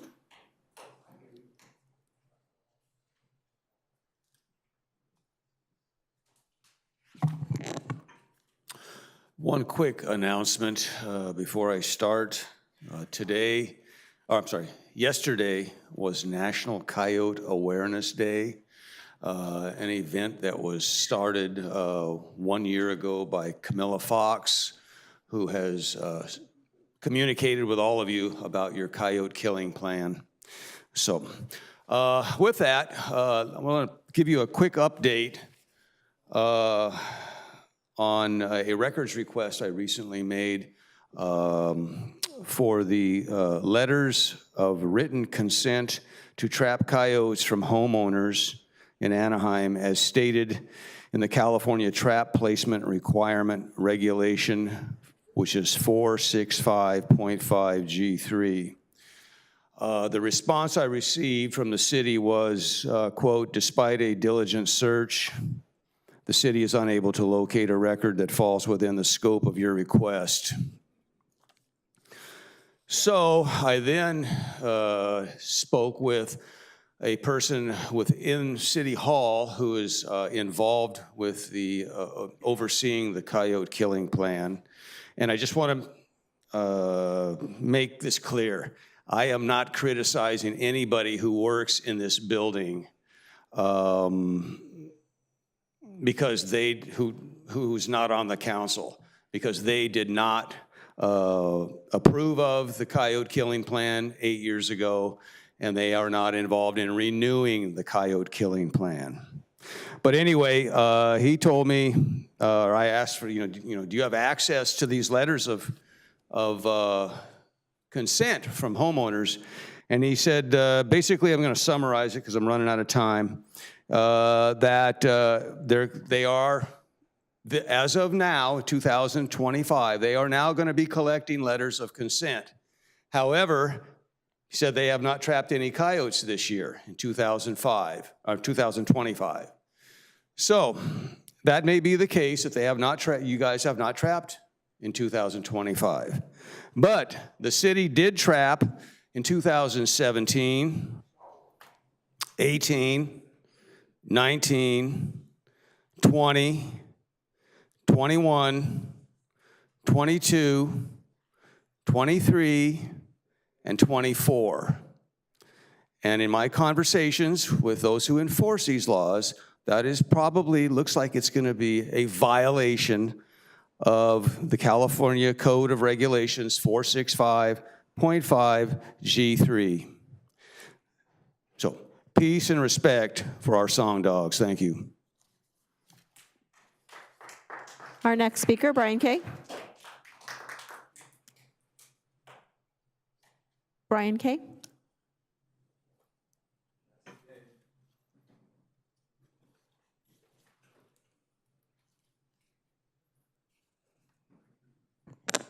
Happy day. Any of y'all remember my last speech?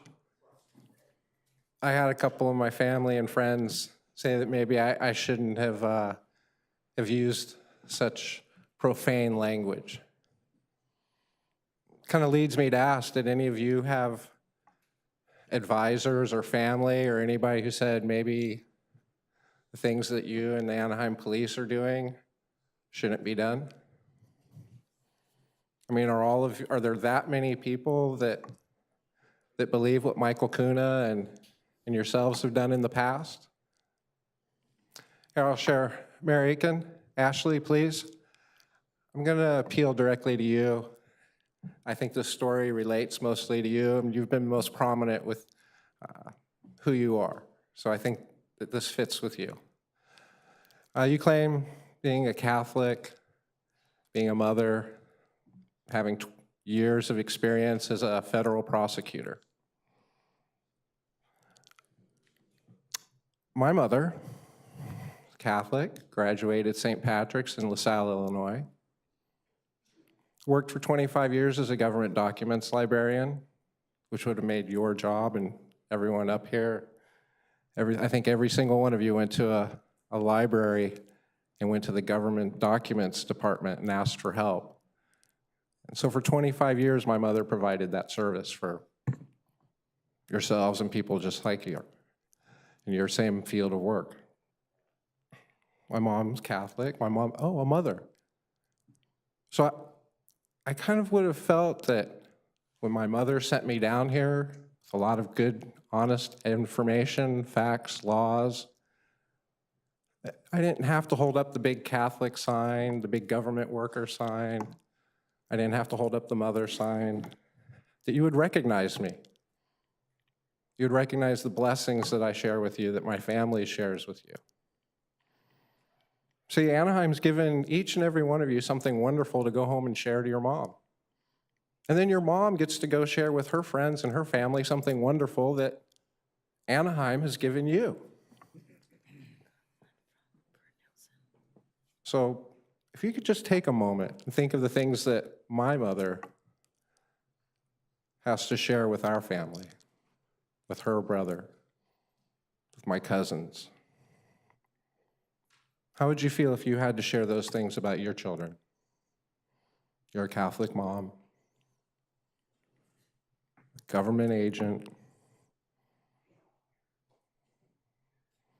I'd like you to take another look at what you're doing and what you're not doing. I invite each and every one of you with love and respect. Happy day. Our next speaker, if they could please step forward.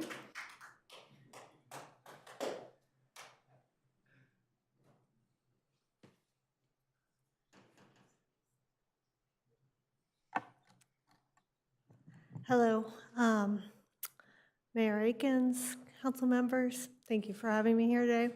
I'm here to support our OC Youth Movement's request to agendize a resolution to support our immigrant community regardless of immigration status, and also to support Resolution 29 for the State's Assembly Bill 91, the MENA Inclusion Act. Along with the Tonga and Gabrielino people, the city of Anaheim was founded by immigrants in the 1850s.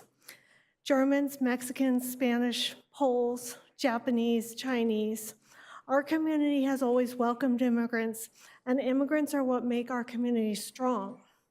The streets of Anaheim are named after these immigrants: Adele, Clementine, Helena, Zan, Santa Ana.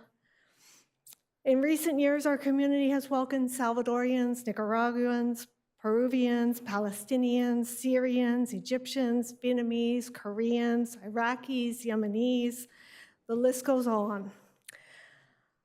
We love Anaheim and we love our diverse community. But since January, our community neighbors are living in fear under threat by the federal government. Our neighbors are hiding in their homes. My son's friends are afraid for their families. Our teachers, our workers, everybody's living in fear. This is no way for our community to live. So I urge you to support our community by standing by our neighbors and taking a stronger resolution to protect our immigrant community. We need everyone to feel safe here in Anaheim. I'm asking you to support the Resolution 29 for the State Assembly Bill 91, MENA Inclusion Act, and also support our OC Youth Movement's request to agendize a resolution to support our immigrant community. Thank you very much. Our next speaker, Sandra. Sandra? Thank you, Mayor, for sending in Nikki during the parade. Do it again. God bless. Good evening, council members. My name is Sandra. I am the network coordinator at the Orange County Rapid Response Network. I'm here in support of the OC Youth Movement. I want to do a bit of an overview of what we are seeing on the ground in terms of ICE enforcement actions. And it's not good. It's actually getting worse every single day. So what are we seeing right now? Right now, we are seeing expedited removals of OC residents. That's why the Board of Supervisors just passed a resolution to enhance their practices at the county. Right now, many of our community members are going to their ICE check-ins in Santa Ana, and many of them, it's actually right now the data is showing that half of the folks being deported or detained are people with no criminal records at all. So we are seeing deportations happen every day in very different ways. We also respond to ICE enforcement actions in real time. We go monitor them. We make sure that people's amendment rights are not violated. The last Anaheim resident that we worked with was a Vietnamese resident who unfortunately was detained because their Fourth Amendment rights were violated. ICE had lured them out of their home where they have the most protections, and they were detained and separated from their family. Every day and every week, we get calls from many of your constituents. Many of them do not feel safe in your city because you all are not doing enough. Okay? Many of my volunteers go and do community patrols at 5 in the morning because there are unmarked vehicles waiting for them, waiting to pick up your constituents. So please, you guys need to do a lot more than what you're doing. Stop twiddling your thumbs. Start acting the way that these youth want you to act, because we will begin to see more and more of your residents disappear in your schools, in your cities. It's gotten really crazy the last couple of weeks. And I'm telling you, because I bear witness to these deportations and detainments every single day. You cannot allow me and my team to carry the burden of watching and protecting your constituents. You guys are all up here. You guys are all leaders. Wake up. Right now, the narrative that, oh, Trump is just trying to deport folks with criminal records, that's out the window. That is the guise that he is using to target entire immigrant and refugee communities here in Anaheim. You all really need to do a lot more. So please support the demands of the OC Youth Movement, and please just do better. Next speaker, if they can please step forward.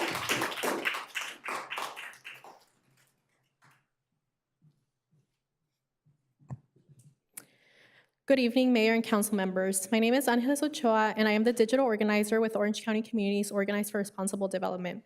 As a proud daughter of immigrants and someone who has lived in immigrant communities my entire life, I have long witnessed and continue to witness, especially under the current administration, the fear and uncertainty that undocumented families and youth experience due to harsh immigration enforcement policies and a lack of meaningful local protections.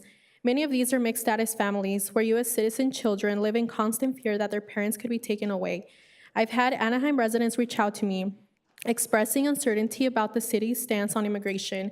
These residents fear calling the police for help because of their status. I have close friends and family members in Orange County and in Anaheim who are undocumented, and they live in that daily fear, especially in a region where anti-immigrant sentiment remains strong. Tonight, I am here to strongly support the brave youth leaders advocating for meaningful action from this council. Anaheim's young people have voiced clearly how immigrant families constantly live under that threat of family separation and deportation. Students regularly express anxiety about returning home to find parents missing. Families are hesitant to seek health care, report crimes, or utilize essential city services, and entire communities feel forced to live in isolation and fear due to unclear local policies. In alignment with these courageous youth leaders, we urge the Anaheim City Council to act decisively on their demands, including strengthening legal protections in the Welcoming City policy by explicitly preventing any collaboration between local law enforcement and ICE, clearly and publicly declaring your support and solidarity with immigrant communities in Anaheim, taking a visible stand against policies that create fear and division, regularly updating the Anaheim Welcoming City website with accurate, accessible, and current resources, and hosting community forums and workshops to provide safe, reliable, spaces for residents to receive accurate information and address their concerns directly. Anaheim's youth have courageously stepped forward to lead this essential effort, and they deserve your recognition, support, and immediate action.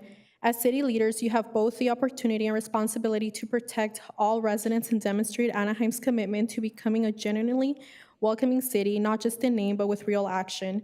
I urge you to meet with these students, listen to their experiences, and work alongside them to create real, lasting change. Thank you for your attention and for your commitment to making Anaheim safe and welcoming for all of its residents. Thank you. Our next speaker.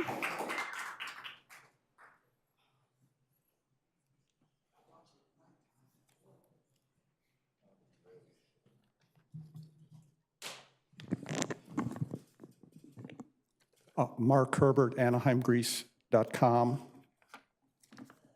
We're here tonight on the eve of the sentencing of ex-mayor, now convicted felon, Harry Sadu. He will be sentenced on Friday afternoon at 2 p.m. In that spirit, he's gone, but his culture hasn't left the building, and I'd like to speak on public engagement. I filed a public records request 49 days ago. That's obviously in violation of the law. One of the problems is there's a lack of staff in the city clerk's office. They've been courteous, patient, and professional. They lack the staff. The council deemed fit to spend $200,000 on an ethics officer whose first job was to create a barrier to the public calendar reform. I suggest we scratch his position and hire more staff for the city clerk. Public matters. I'm going to skip this. We've heard a lot about housing tonight. We've talked about Cesar Chavez. I'd like to compare Anaheim's numbers to another city in Orange County where they're doing better. Santa Ana, California. I'm going to do the figures for the last 10 years, the 5th cycle and the 6th cycle. This is from the Kennedy Commission's numbers. There's 3 categories of affordable housing. I'm going to go compare the percentage of each city. In the 5th cycle, it was 49% success, 71% success, and 25% success in Santa Ana in the 3 affordable categories. Anaheim's categories, same period, 24%, 8%, 8%. Let's move to the 6th cycle. That's 3.5 years. I did not include the figures for 2024. The first category, Santa Ana, 1,000% over what they're expected. Anaheim, same category, 6%. Next category, 3,488%, Santa Ana. Anaheim, 6%. And the final affordable category, 176% for Santa Ana, and for Anaheim, 4%. How does Santa Ana do it without Disneyland, the OC Vibe, and the Angels? Are they a burden to us? Or is it the council and staff are different and doing things in a better way in Santa Ana? How can there be such a difference with a neighboring city? I don't think we need future trips to DC to tap into that brain trust. Our next speaker.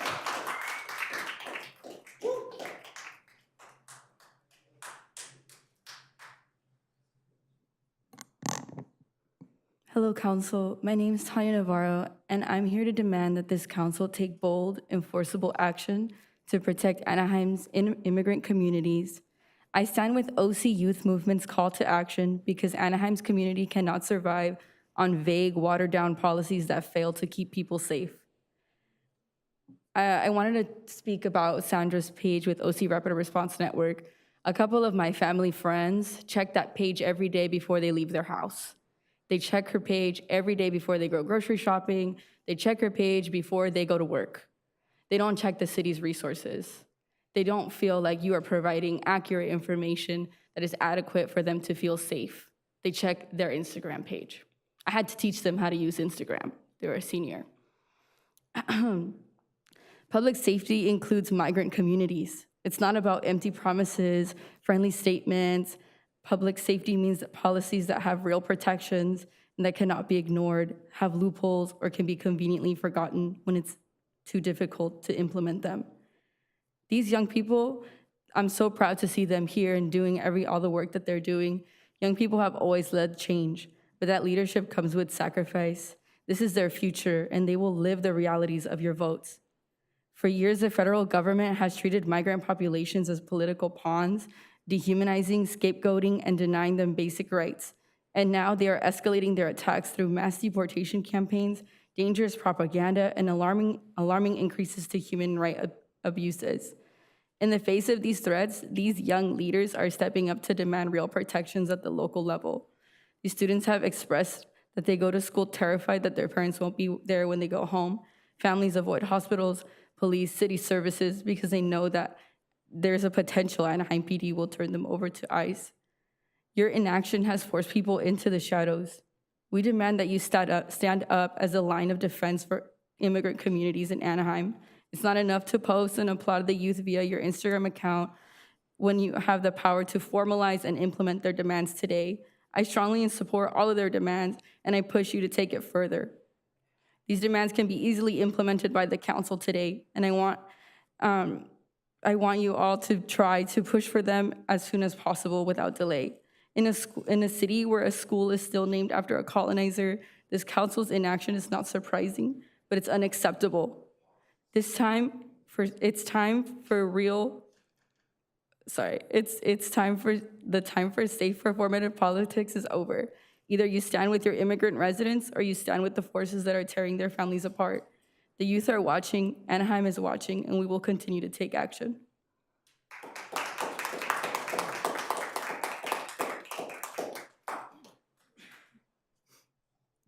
Good evening. I want to start by recognizing the steps that this council has already taken in response to the concerns raised by young people in our community. These changes may seem small in the grand scheme of things, but they are meaningful. They signal a willingness to listen, to adapt, and to acknowledge that the people most impacted by policy deserve a voice in shaping it. And so for that, I'm grateful. My grandfather was deported when I was 11 years old. I remember being a fifth grader at Benjamin Franklin, watching my parents struggle to navigate that aftermath. So what might seem like bureaucratic minutia of updating a website can actually be a vital lifeline to resources for families now that my family did not have at the time. So for that, I am grateful. That said, we are roughly 4 months into the next 4 years, and the challenges ahead are already coming into sharper focus. Under this administration, municipalities across the country are facing a renewed urgency to assert their autonomy. What we're seeing in my line of work is that cities aren't just sites of policy implementation anymore, they're active battlegrounds in defining the scope of federal authority and resisting federal overreach. So the question right now isn't whether we'll respond to these challenges because we will have to, it's whether we'll do so reactively or with the foresight and the political sophistication that this moment demands. And we've seen this play out before. Since the creation of DHS back in 2002, there's been a steady expansion of detention infrastructure, increased surveillance, and an erosion of local discretion under the guise of federal immigration enforcement. Under Trump's first administration, these efforts intensified, fueled by a political agenda that weaponized immigration policy in order to consolidate executive power. And so I thank you for your commitment, really, but we need to start thinking beyond this moment. I want to know what you're envisioning after you hopefully meet the demands that these young people are posing in front of you. Other municipalities are already preparing legal strategies to resist federal preemption. They're strengthening protections against data sharing with ICE. They're securing funding mechanisms that can't be leveraged as political bargaining chips. And the cities that fail to anticipate these shifts will find themselves dictated to by a federal government that has zero interest in preserving their autonomy, and Anaheim can't be one of them. True leadership is rooted in anticipating crises, not just responding to them and reacting to them. It's about doing everything within our power to shape the conditions that determine these outcomes. And governance today and what it means to hold office is evolving. It demands way, way more than just the routine execution of administrative functions. It necessitates an acute awareness of the broader political landscape and a willingness to engage proactively. We're not asking you to be activists, but we are asking you to be allies. And true allyship requires intentionality and initiative. I hope that addressing these challenges won't always require our young people to be standing out there on street corners in the rain, but that you take it upon yourselves to lead in a way that's worthy of their civic engagement. So again, thank you for your commitment thus far. Thank you for your time. I look forward to seeing how you'll continue to engage with our residents and amplify the needs of our young people. Thank you. Our next speaker.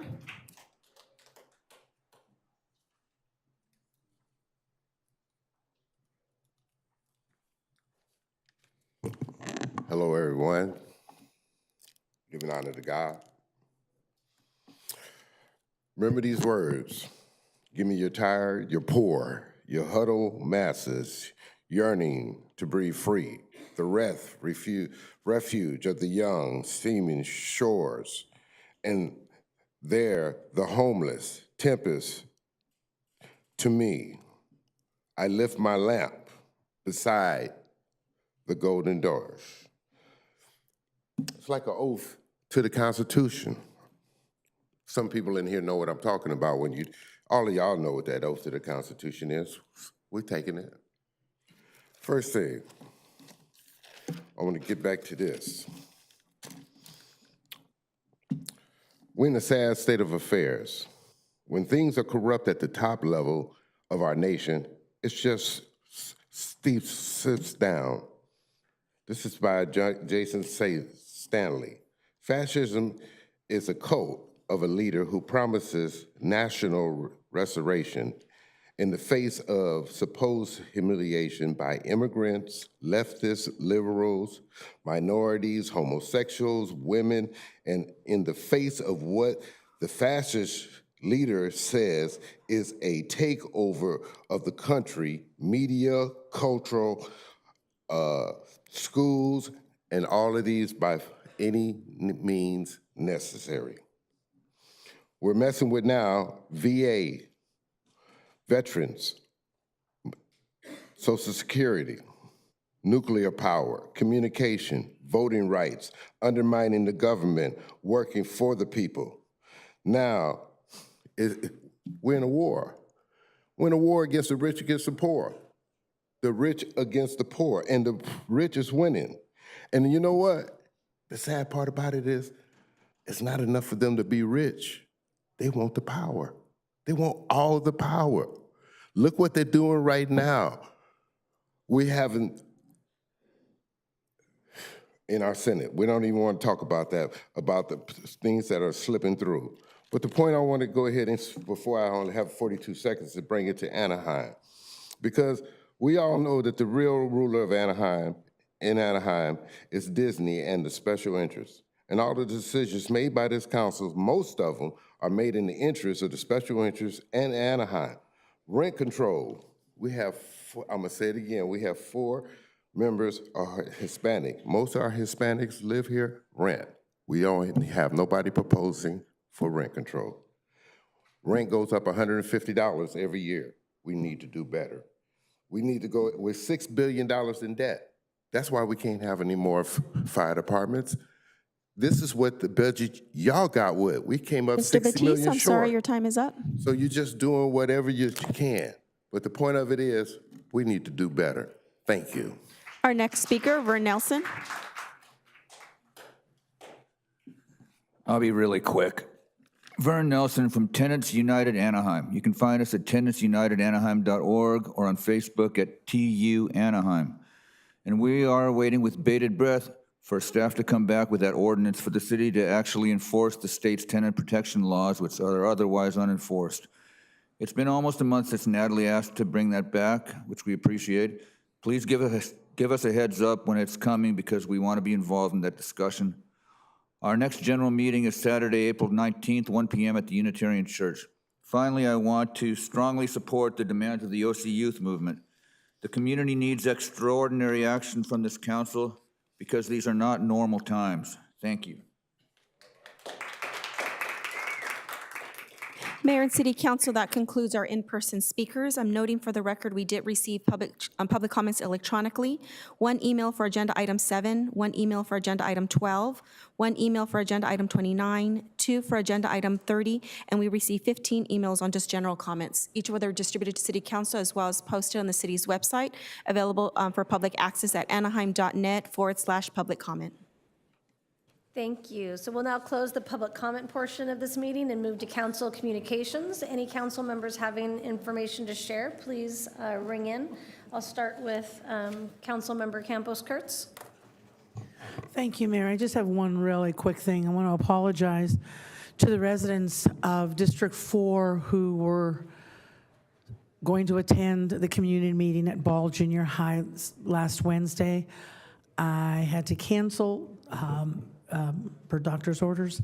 It will be rescheduled in early April. Look forward to that information going out soon. Thank you. Thank you, Council Member. Council Member Maas? Thank you, Madam Mayor. I have some slides to share.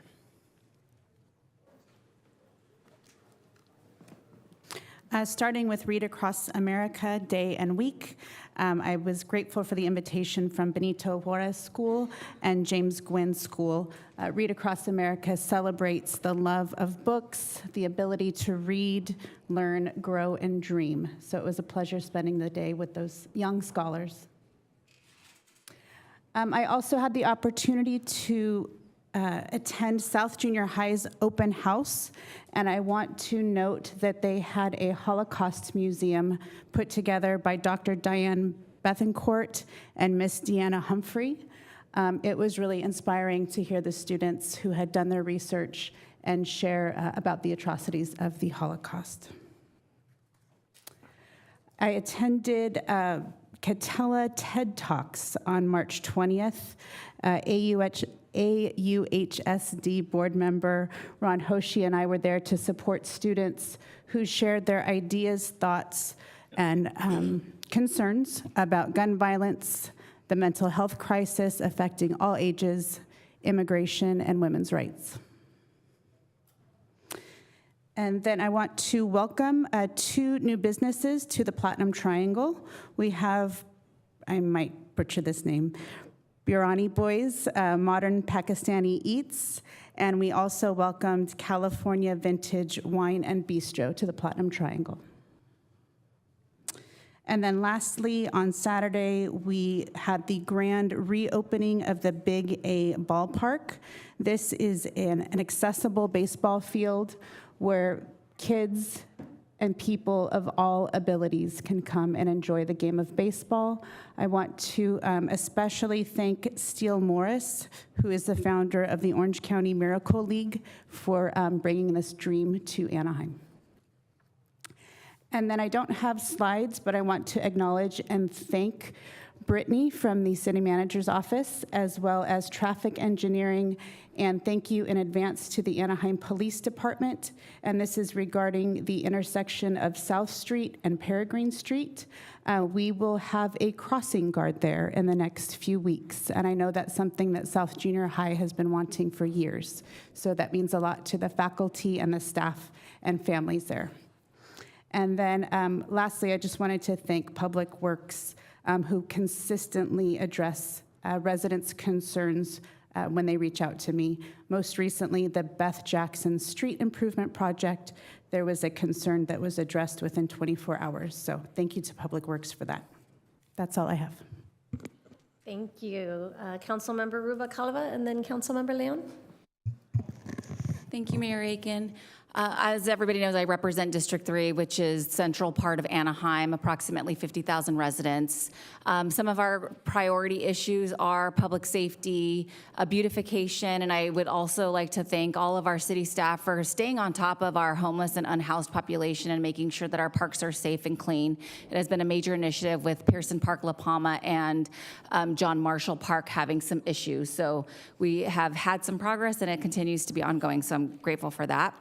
Madam Clerk, I have some slides to share. So I just wanted to share some things that are important to District 3 residents and also just initiatives and priorities for local government. But I had the honor of serving as a judge for the inaugural California Civics Bee on March 12th. Civics is something related to the work that we're doing here on this dais. We had participating 6th, 7th, and 8th grade students from across Orange County, and they were able to showcase their civics knowledge, which I have to say was a challenge. I only got 12 out of the 20 questions right. So it was, these kids were definitely smarter than somebody who's serving on council, but they got to prepare for it. So it was a great honor to be able to serve with an Anaheim resident. Jolynn Mahoney was also one of our judges. We also had somebody from the Department of Education who served as a judge, and a former ambassador, Gaddy Vasquez. So these kids will also be competing for $100,000 at the national level, but this is the first Civics Bee to take place in California. So I was happy to be part of that. Next slide. As my colleague mentioned, we did participate in Read Across America, and I had the opportunity to join not only our chief of police, our city manager, our city clerk, and many other city employees at Vibrant Minds, which is a local charter school here in the city of Anaheim. I had the honor of reading to TK class, which was really nice because they loved me and didn't want me to leave. So I had a council meeting right after, and just being with these kids really reminded me why we serve the city that we're in and make sure that they have the resources that they need and a safe community to play and thrive in. So just wanted to recognize the importance of reading and how fun it was to be able to dedicate some of my free time to this class. I also want to highlight, so as a policymaker, one of the things that we get to do is work with our state elected officials because they're creating policies that really do impact local government.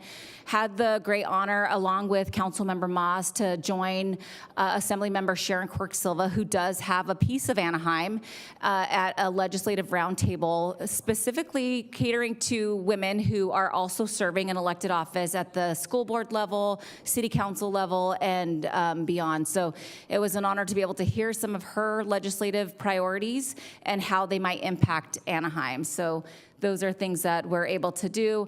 In this picture here is our board trustee for the Anaheim Union High School District, which is an important relationship for us to continue to foster, as we do have a lot of youth in our community who attend these schools, and we want to make sure that we're good partners with them. I'm also happy to share that we've been working on a priority along with the mayor and the city manager's office to build a fire station in Station 13, which I know many of you have heard us all talk about. But we have been working with our state assembly member Valencia, who's a former council member in District 4, where Councilmember Kurtz currently serves. But we are looking to build a fire station in District 3, which will also serve District 1 and 2, a growing demographic. It'll be, the reason why we are pictured here with Caltrans is we are working with them to get a piece of land that they currently own that's adjacent to city property. So I know the mayor will be talking some more detail on that, but I just wanted to share that we are making progress on that. We had the Caltrans director come here and bring her legislative team as well, just so that we can continue to move this project forward. I'm also delighted to welcome, and I'm actually going to read this because it's really important, delighted to welcome an Ideal Dog Wash to the heart of Anaheim. This small business is owned and operated by a family with deep roots in our great city. I'd like to congratulate Carmen Arellano and her husband Luis on this investment in our community. So if you have a pet or a dog, they do not serve cats, I'm sorry, but if you have a dog, you can actually take your dog to wash to get clean here, and I'm gonna reach out to our chief to see if our canine unit might consider taking their dogs to the Ideal Dog Wash, which is located off of La Palma. And Sergio, I will be chatting with you at some point because they do need a facade upgrade in that entire strip mall to help beautify our community, so we will be in touch. And that concludes my council comments for today.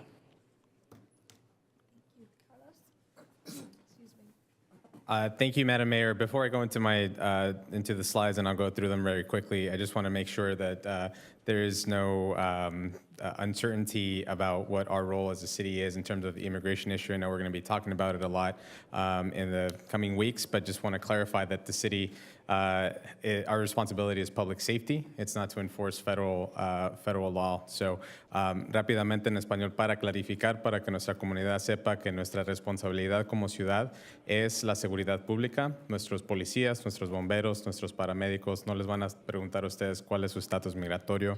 Ellos están aquí para la seguridad pública de todos nosotros.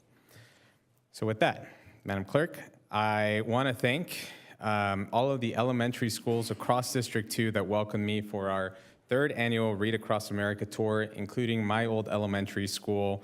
Shout out to District 1, where it is located, where I had the chance to read to some of my former teachers' classes again this year, and also got to meet some of my successors on the student council. From silly voices to important life lessons and books in Spanish as well. We had an amazing time bringing stories to life, celebrating the joy of reading. A big thanks to all of the educators, librarians, volunteers, and eager young readers who made this year's Read Across America Week unforgettable. I know you can't see it, but I'm holding a class picture from my third grade class with my former third grade teacher there. So it's I also attended the Walk for Alzheimer's at Angel Stadium. Councilmember Moss beat me in a rock climbing competition there. I will note that for the record. I just want to thank Alzheimer's Orange County for organizing another great event this year. It was an honor to stand alongside so many passionate walkers and advocates. Also had the opportunity to stop by and check out that Natural Food Products Expo, which is the largest show that we welcome here in the city of Anaheim. I wanted to give a shout out to all of the convention center staff, as well as all of the hospitality staff and workers in the resort district who welcomed over 70,000 visitors and made it all look seamless. So congratulations to the entire team and thank you. I also attended the YMCA's annual gala and had the opportunity to recognize the evening's awardee, Assemblymember Quirk Silva. I want to say congratulations again to her and the entire Y staff for all of their continued work in our community. Thank you to WTSOC. They organized the 10th Girls in Engineering Day, where students have the opportunity to interact with current engineering professionals and explore different STEM career paths, allowing them to dream big. A special shout out to OCTA's Deputy CEO, who's one of the speakers, as well as the Caltrans District 12 Director, for their support and participation in the event as well. I attended the Cypress College Foundation's Americana Awards, recognized Bharat Patel, our Anaheim Citizen of the Year. I believe he and AC Green were here just a few weeks ago. Want to recognize him not just for his leadership in hospitality, but for his dedication to the city of Anaheim as well, and just want to congratulate all of the awardees. I had the opportunity as well to attend the 91 groundbreaking ceremony on the east side of town. As many of you know, this freeway keeps Anaheim moving, connecting residents, workers, and visitors to our world-class destinations. This $779 million investment will help ease congestion, improve safety, and enhance mobility, making commutes stronger for everyone who depend on this vital route. With more jobs, better infrastructure, and a stronger local economy, this project is a big win for Anaheim and the entire region, and one of more to come, hopefully sooner versus later, to continue addressing residents' traffic concerns. And then finally, exciting news, our third annual Children's Day Fun Fair is happening on Sunday, April 13th from 11 a.m. to 2 p.m. at Barton Park. This is a free, family-friendly event filled with games, resources, snacks, and a ton of fun.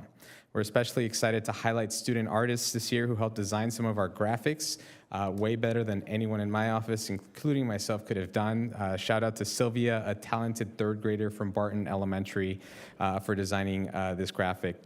We invite you to bring your family, invite your neighbors, join us at Barton Park for a joyful celebration of our community's children. We hope to see you there on April 13th. Thank you, Madam Mayor.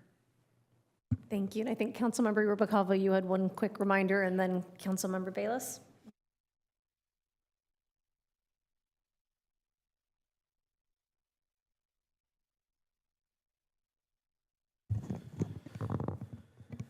All right, well, thank you very much. I think one of the things you'll find about me over time is that I tend to like to highlight especially things that go on in District 1. And tonight I just want to give a shout out to our Public Works Department. I actually got a little bit of a report from them in regards to District 1, and I just wanted to the District 1 residents to say, hey, look, this is your Public Works Department at work.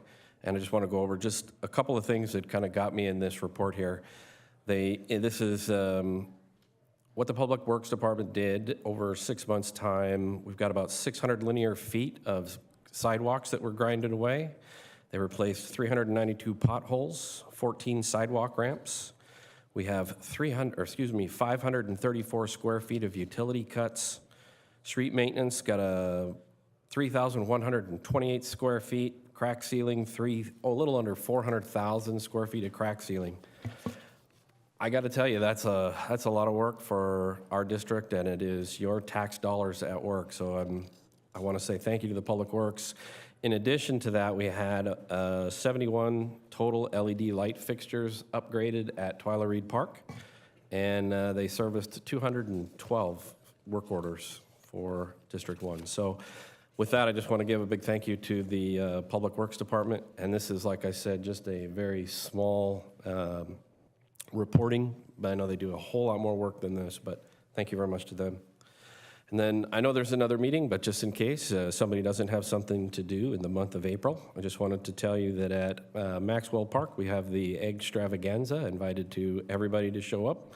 And then also on April 26th, and I'll announce this again at our next meeting, but the West Anaheim organization is doing the Show Off West Anaheim. Again, that is April 26th at Maxwell Park. So we hope to see you all there. Thank you. Okay, Councilmember Rubalcava. Thank you. I'm so sorry. I just wanted to also mention that we are accepting applications for our Senior Citizen Commission in District 3. I want to thank Candy Baez for serving in this capacity, but she has had to resign because she moved out of Anaheim. So if you know of a senior citizen who is looking to get involved in Anaheim, we are now accepting applications, and I will be making an appointment as soon as possible. So I think we'll leave it open for about 30 days. So if you know of anybody, please direct them to this website. Thank you. I just have a few slides I wanted to highlight. I know some of them have already been mentioned by other council colleagues, but I also had the fun opportunity to celebrate Read Across America to the students at James Madison Elementary. Obviously, reading is such an important tool in our community, and it just really helps our kids open those doors and open their minds to discovery and learning about different people and from different places. So if you haven't had a chance, please visit one of our 7 library branches, which we are very, very proud to have so many. Check out your favorite book, share it with your kids, share it with a neighbor. It's such an important thing to cultivate a lifelong love of reading. And I just want to thank everybody at James Madison Elementary for spending so much time allowing me to tour all the classrooms and just see some of the amazing programs that they're doing. Second, I wanted to highlight the Anaheim Fire and Rescue pinning ceremony. I was honored to be invited to join them and celebrate the men and women at their recent ceremony where promotion of new members as well as exceptional service was recognized. Our fire and rescue has over 200 dedicated firefighters, paramedics, and ambulance operators that serve us in Anaheim every day. And we couldn't do it without their bravery as they respond to fires, medical emergencies, traffic accidents. They are all over Anaheim all of the time. And again, earlier this year, always like to highlight and remind that our firefighters provided their help and resources in response to our LA fires. And so we're so grateful for their unwavering commitment to the city of Anaheim. Anaheim this week is also hosting California Unified Program Agency, or CUPA for short, at their conference this week. And this conference is all about everything hazardous waste, spill containment, environmental regulations, and other topics. So overseeing the hazardous waste collection and preventing the challenges that comes with us is obviously really important, especially to a city the size of Anaheim. And our CUPA team does hundreds of site inspections annually, working to protect our businesses, our residents, as well as our visitors. And it's a great partnership in Anaheim. So I want to extend our warm welcome to all of our environmental and emergency state partners that are down here in Anaheim, sharpening their skills going forward. as Carlos, Councilmember Leon mentioned, I got to spend some time at the SR 91 improvement project, and so thankful that Councilmember Leon was able to represent both Anaheim and OCTA. As a member and resident of District 6, and this is my freeway exit, so it's going to be a fun couple years. Carlos has assured me it's not going to impact me at all, right? Yeah, exactly. I'll contact. Don't worry. I'll contact my council member. So anyone that has tried to make the treacherous climb across the 55 or the 91 to try to get onto the 55 knows why this project is so important. And I just want to commit to the residents of District 6 in this area, those that work in our city, use this. We're going to try to keep you as up to date as possible on all of the projects, working with our OCTA representative and Councilmember Leon, and try to make it as painless as possible, but we'll ask for your patience as we start on this really important project. I also got to attend with Councilmember Maz the Big A ballpark opening. So athletes of both the Challenger and the Miracle League gathered together to play at the newly restored field, and it was awesome because I got to meet, that's Jim Abbott, as well as our new up-and-coming outfielder, Kieran Paris, and so many members of the community that were there. It was a really wonderful, inspiring day, and just really shows, I mean, we're so proud that our city is committed to serving residents of all abilities and really highlighting that baseball truly is for everyone. And I would love to nothing more than to see more of these type of accessible and ADA parks and play equipment and playgrounds all over our city. So thank you to our community services group, as well as everyone that works with Parks and Rec for supporting important projects like this. It's really just, it was just very inspirational to see. Last, I want to highlight, I was so excited to visit one of my favorite spots in town, which is El Pollo Fino, as well as Taco Boy. They have started their mural that is being done and approved by our art committee. So here's a sneak peek of what is to come. If you drive down Anaheim Boulevard, it is really moving fast, so it doesn't even look like this anymore. But I'm super excited to see the final result, and I'm so happy to these business owners from El Pollo Fino and Taco Boy that are willing to engage with our city, to beautify our city, and really show that, you know, art is for everyone. And I'm excited to see the final product when it's all done. And then, as mentioned by my council colleague, Councilmember Ruba Calva, at the end, I would like to, agendize something, especially as we go through the budget process that Councilmember Ruba Calva, as well as Councilmember Kurtz, have been working on, to have a strategy and a plan for our upcoming fire stations, and what we can do, having gone through this with the city manager's office on the relinquishment of Beach Boulevard. It can sometimes be extremely difficult to get those final relinquishments from Caltrans. So just having a thoughtful plan with our legislative committee as well as our state partners to make sure we're doing everything that we need to do to stay updated and try to get that. But I think my council member is going to put it on the agenda as well. So looking forward to an update on that when we have more information. And so with that, I will kick it over to you for the city manager's update. Thank you, Madam Mayor, members of the council and public. Quick update from our finance department. Vendor Outreach Series. The Finance Department Central Purchasing Office is excited to announce the launch of the City of Anaheim Vendor Outreach Series. The first event, held on February 27th, saw a turnout of approximately 100 attendees. This series will be regularly held in Anaheim council chambers and take place from 10 a.m. to 11 a.m. on the last Thursday of every month. Join Anaheim's purchasing agent for an informative presentation designed for vendors interested in learning how to do business with the City of Anaheim. Don't miss this opportunity to gain valuable insights and connect with the city's procurement team. For more information, contact the Central Purchasing Office at 714-765-5110. Look forward to seeing you there, and especially Anaheim businesses.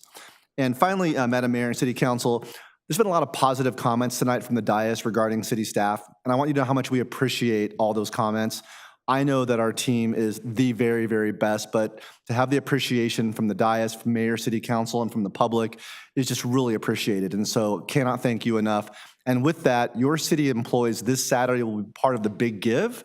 They'll be out into the community volunteering and making things better in and around Anaheim. So I want to thank our city staff for volunteering on a Saturday as part of our Big Give annual program. So thank you so much.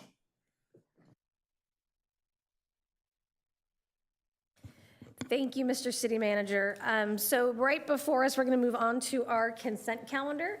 I know a couple of items need to be pulled, so be patient with me as I write this down. We have items 1 through 27 before us. So if there's a council member that has an item that they would like to pull, can you please let me know, starting with Councilmember Meeks? Item 14, please. Thank you. Councilmember Kurtz? I've got a few. 11, 12, 18, and 25. So those for 11, 12, 18, 25. Councilmember Maz. Thank you, Madam Mayor. I would like to pull item number 4, and I need to recuse myself from item number 11. I own property less than 300 feet from the proposed site. Okay. And Councilmember Bayless? I think 18 already got pulled, so item number 19. So you're 18 and 19. Okay. Councilmember Leon? Thank you, Madam Mayor. Item 3, item 6, item 12, and item 16. Okay. This is why I said be patient with me. Councilmember Rubikova? I don't know what's left on the consent calendar, but I will pull item 7. Okay, so this is what I get to figure out. So I'm going to just ask that we move everything besides 3, 4,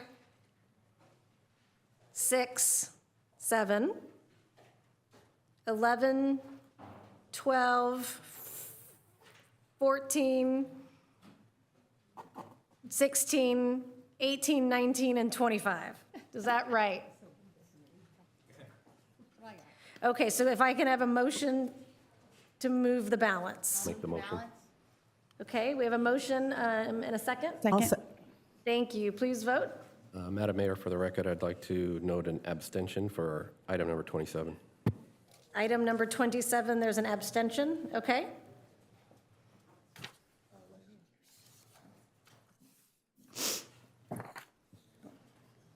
The consent calendar included the adoption of an ordinance, Mayor and City Council, that's for item number 26. That's ordinance number 6604, an ordinance of the City of Anaheim amending a portion of ordinance number 6601, non-pro-tunc, to correct clerical drafting errors pertaining to the amendment of certain sections of the Anaheim Municipal Code. And also noting, before we take final action pursuant to Government Code Section 58953, an oral summary of salary and benefits shall be made prior to the final action. I think it was, I'll take that back. I will make that announcement separately because it looks like number 18 was pulled for discussion.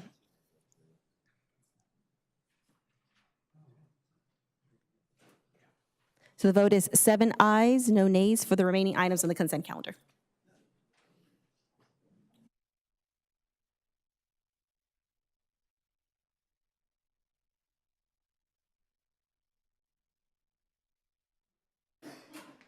Okay, so Councilmember Leon, may I start with you, please? Yes, thank you, Madam Mayor. I don't need a staff report. I just actually had some specific questions, but I don't know if the Visit Anaheim person is still here. Are you starting with item number 3? You're right here. Oh, hi. Can I ask some questions of the Visit Anaheim? And this is For item 3, right? Yes, okay, thank you. Yes. I just had a specific question on one of the items. I think it was $250,000 for a trade show booth design. Oh, the trade show booth, yes. Yeah, so I just wanted to ask a few questions on that. Is it for a specific conference, or is it something that you'll be able to use on a continuous basis? It will be a booth that will be used for a very long time. The plan is to have it ready to use for international IPW, which will be held in Chicago, the one that we've hosted in 07 in 19, and we'll be hosting it again in 2030. But it is a very dynamic booth. Got it. Okay. And then, so that's one of them. Do you know how many conferences you plan on attending this year? Councilmember Leon, so my only concern about this is that specific contracts has not been agendized, just the fact that there's a list on, that's what dictates what we can ask as far as the Brown Act is concerned. Okay. So although I'm perfectly fine with clarification questions, it'd be a little bit close to crossing the line if we start getting into too much detail on these. So the proper, if you do want to get into more detail, you can always agendize a particular thing for further discussion. Got it. Okay. Can I ask, in how many conferences the $250,000 trade show booth design will be used? Let's just keep it brief and then let's move on. Yes, so the answer is yes, but let's just keep What's it the brief. point of us looking at these contracts if we can't ask questions related to them? Well, they can be agendized separately. If you'd like to have them agendized so that discussion can head into detail for each one of them, that's fine. But the other idea is that if you see something that you'd like to debate or discuss or whether it should be doing that, you just agendize that particular item for a different day. Does that make sense? So then we would have to pull it from this agenda item and then ask for it to be agendized for discussion? Correct. Okay. Can I ask just Mr. City Attorney, because I have like 3 questions as it relates to conferences in which this trade show booth would be used at.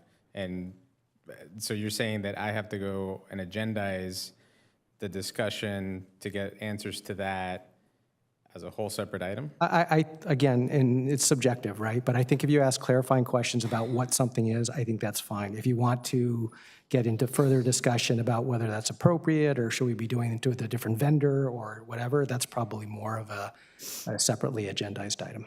Okay. Does that make sense? It does. Okay. So then does my general question, are you still okay with me yes. asking that? Well, yes. And again, I would just also request that the responses be brief, just to, again, make sure we're on the right side of the equation here. And then moving forward, could we adjust the staff report so that it allows us to ask questions related to the contracts? Again, it's not the staff report that dictates what can be discussed, it's the agenda, right? So the agenda would have to list the individual contracts that you would like to discuss in greater detail.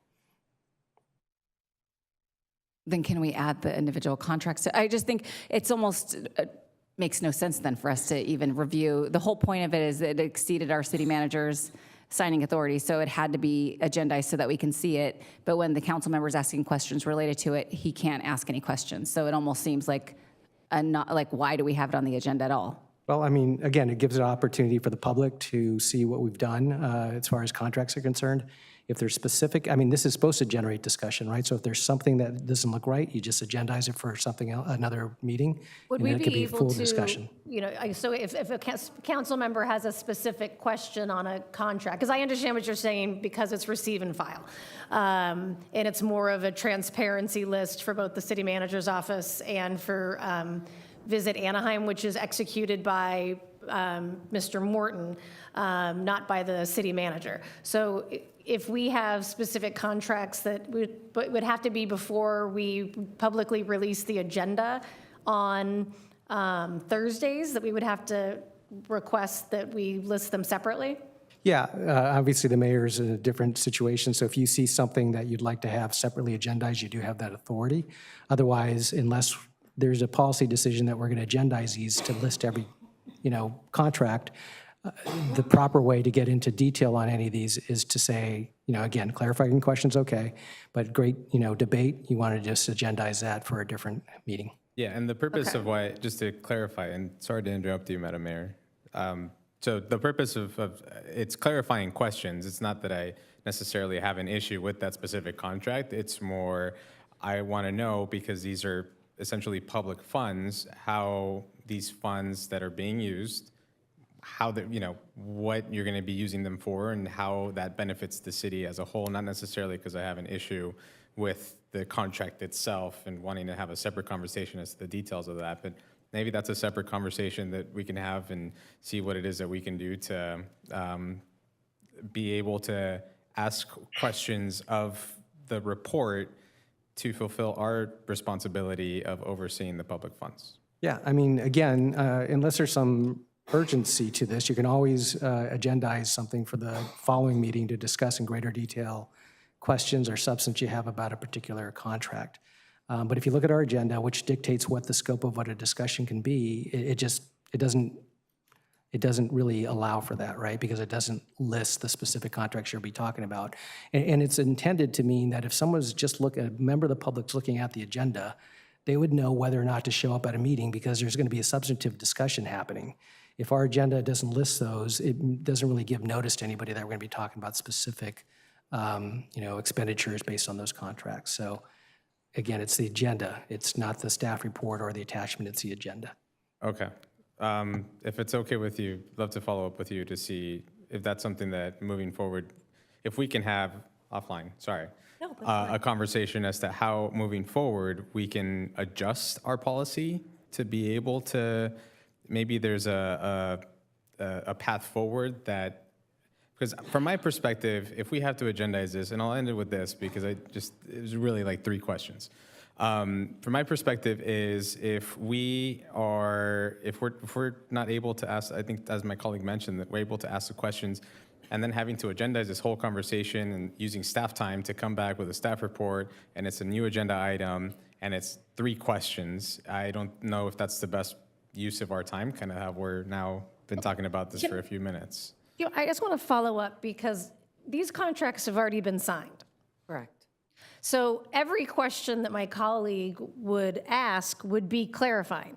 Because it's not a decision on whether the contract should be signed and go forward. It's just what color is the display, how big is it, how many times are you going to use it, knowing that if these have already been executed, everything would be a clarifying question. Now, if we want to have a larger policy discussion about whether we want Mr. Morton to have this signing authority and or we want the contracts before they're signed to go through a different policy discussion, I think that's a different issue, and maybe we could make it less complicated by just keeping it the way it is and asking about a contract that's already been signed. Does that make sense? Yeah, I mean, all of that is good argument that we would make if there were to be a Brown Act challenge. All I'm saying is the more discussion there is on something that's not specifically listed on their agenda, the greater risk the council has of being accused of violating the Brown Act. So if you want to reduce that risk, you'd limit the discussion to clarifying questions.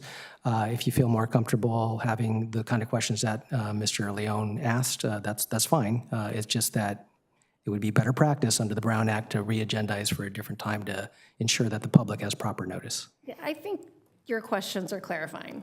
I think so. I'll let you stop me if not. But I think the question you stopped me on was how many conferences do you plan on attending this year? Is that okay? Sure. Just keep it brief, please. Okay. I would have to honestly, rather than take a guess, our team travels weekly to different conferences throughout the country. So to give you an exact number, I'd rather look back and see, but this is something that happens weekly, monthly, annually, and this booth will be used for all of the large conventions and shows. I will say that Councilmember Kurtz attended IPW last year, saw our booth in comparison to some of the other booths. It does draw in people at these large shows. We have appointments. It brings in business and opportunities that would not necessarily draw that attention. So it is something that will be used ongoing, and we aim to be the biggest and the best. So thank you for that. So essentially, to clarify, it is not a one and done booth. No, it is not at all. One time a year. This is continuously. Matter of fact, Deep Local is digital content that will be able to be refreshed continually to keep it looking and appearing as a new booth and new assets within the city. Thank you. And then as a follow-up, and maybe this is separate information you can send me, because in my mind it's clarifying, but I just want to make sure that I'm within the lines here of kind of some examples of the conferences that you attend that this is going to be used at, what constitutes a successful conference for you guys, and how this gets you to that point. Absolutely. I'll be happy to have follow-up with all of that sent to you. Thank you. Yeah. Okay, so I might have lost track. Did you have a comment or a question? Okay. Clarifying question. Actually, I would like to pull or agendize for a future, and I could do this at the agendizing time, but since we're here now, The one that's TOG Research Corporation, the Ollinger Group on 211. I would just like to know more detail on that survey. They're surveying Anaheim residents on tourism. It looks like it's a 3-year agreement, so it'd be interesting to see what the questions are, if we've already started it, when the research will be provided. And that's all. Yeah, a memo would be actually fine.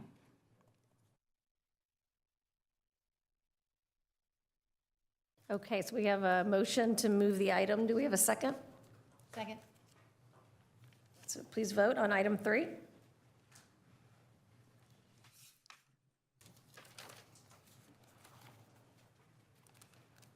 The vote is 7 ayes, no nays. Motion carries.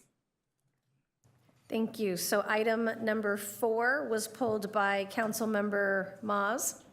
Would you like a staff report? Thank you. No, I don't need a staff report. I just have 2 quick questions, I think, for Heather.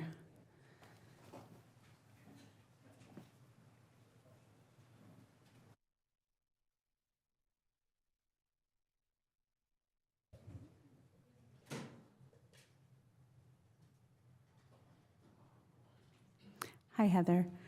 Can you please describe what the city has done in regards to public engagement with the housing element up to this point? Certainly. And if I may, just to clarify, so this item before you relates to the housing element annual report, which is a requirement in state law that regardless of whether or not our housing element is adopted, that we report out to HCD and the Office of Planning and Research on our progress toward meeting the RENA numbers, as well as our progress meeting the policy program contained in the housing element. So the housing element obviously started back in 2021, 2021 for the 6th cycle. And throughout that time, we had a number of outreach efforts in English and Spanish. We had websites, we had surveys. We had the Housing Element Update Committee. We had 7 meetings that talked about the candidate sites that will be coming forward, as well as the policy program, which is what's being reported on this evening. Every time that we sent a draft back to the state, there was a required, after the first time, there was a required, 7-day public notification period. So we had a website that Christine Nguyen to my left managed, and interested parties signed up on that list. So whenever we sent a draft back to the state, the interested parties received notice that the draft was published for their review prior to the review commencing by the state. So a number of opportunities for public engagement throughout the years. Thank you. And have we met the requirements or the guidelines for HCD to submit the annual progress report? We have, yes. Attachment 2 is actually a massive spreadsheet that HCD develops, and we are filling in all the required information and submitting that through their portal. So yes. Thank you. That's all I had. You're welcome. Thank you. Councilmember Rubalcaba? Thank you. So I just wanted to mention, I had the opportunity of serving on the Housing Element Update Committee, and we did put a significant amount of work into that, and thank you to the Planning Department and everybody else who participated. And just to kind of frame the kind of work that goes into this, it's a 100+ page document that gets sent over to the state, but we also looked at all of the available parcels of land that are in Anaheim where we might be able to plan. The whole purpose of the Housing Element is we receive a number of housing units that we have to build within the next 6 to 8 years, and it's our job to plan for it, identify the parcels where it makes sense for housing to go, whether it's affordable, market rate, and all of that. So we did put a significant amount of work together for that. It then goes to the state, and they kind of kick it back and forth. I am happy to report that Councilmember Bayless and I did go to Sacramento over this past week, and we did hear from the one of the deputy HCD directors, and he has said, and we heard this from several of our delegation members as well, that our housing element is very close, and I don't want to jinx it, but very close to being approved. So I am happy to say that it looks like we're closer to the finish line, but also Anaheim is not unique. A lot of cities have not had their housing elements approved yet, and the process is just a very cumbersome process. So I thank everybody for their patience and to your department for all the work. Thank you. So do we have, if with no further questions, do we have a motion and a second? I'll move. Second. Okay, please vote on item 4.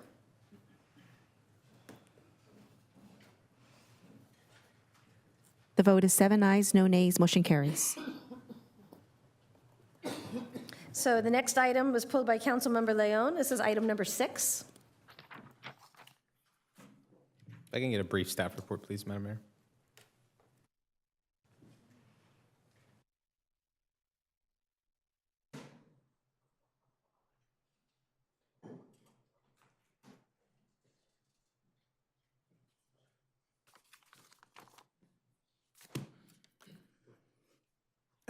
Yes.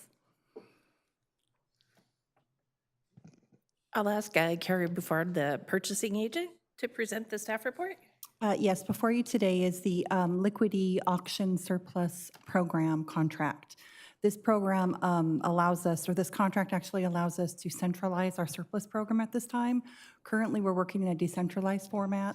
So we have different departments surplusing vehicles, surplusing water meters. And so this allows us to have an online program access for all the departments. It also allows us to see what's going on and cast a wider net with regards to our surplus items, which also is going to generate additional revenue. So this contract would be for 5 years, and we would automatically receive checks from the vendor. We would not be charged anything up front to utilize the website. We would not be charged anything for training purposes for our departments.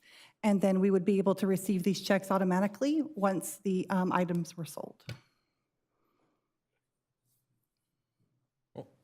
Thank you for the staff report. More for clarification and knowledge for the public. But wanted to ask in terms of the actual website, are residents, do they have access to that? Is it just kind of the vendor that does everything, and who's the target audience, I guess? The target audience is actually anyone who wants to participate in the auction process. So if we decide to auction something that's worth the value, then we would post it for a certain amount of days. There's also an internal process as well. The internal process starts out with the departments can share amongst each other. When I arrived about 8 months ago, I discovered that if someone needed a conference table, they would need to buy one, but maybe another department had a conference table. So there's a cost-sharing, effort on a smaller scale. But on a wider scale, when we surplus, we don't have to sell it if we're not getting the amount that we would want. But it also, that wide net is nationwide. Right now, when we're selling vehicles and we're selling helicopter parts and things like that, it's for local. And so this opens it up. And the public can absolutely participate in those auctions. The only people that cannot participate in those auctions are city staff.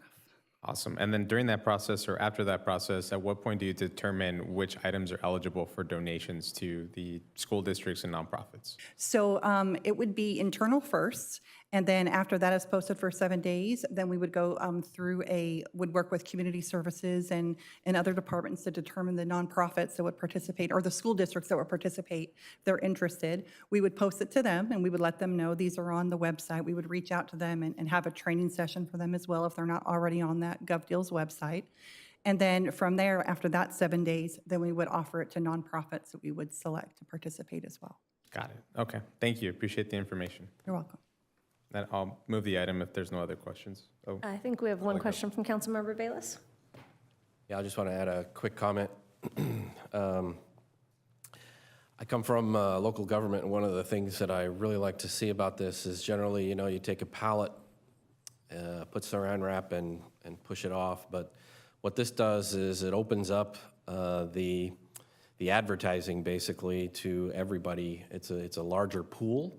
And so I think it's good for us in terms of we'll be able to hopefully get more value for the things that we're putting out there. The other thing that I really liked about it is that it's no cost to us, and that includes items that are not necessarily wanted by the public. But I took a tour, I know, of the utilities yard the other day, or I think it was yesterday actually, and saw some of those items out there that'll eventually end up hopefully going to this program. So I think it's a great thing for the city at no cost. So Absolutely. We'll also be able to provide reports on that revenue at any monthly or quarterly basis if necessary. Wonderful. Thank you. So with no further questions or comments, can we have a motion and a second? All right, please vote.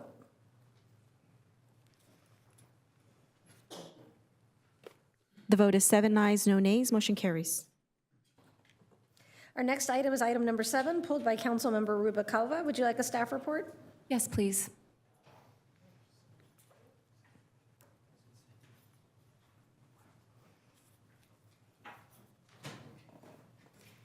And you can, a staff report beyond the staff report that was provided if possible. Ask for a report from the police chief, please.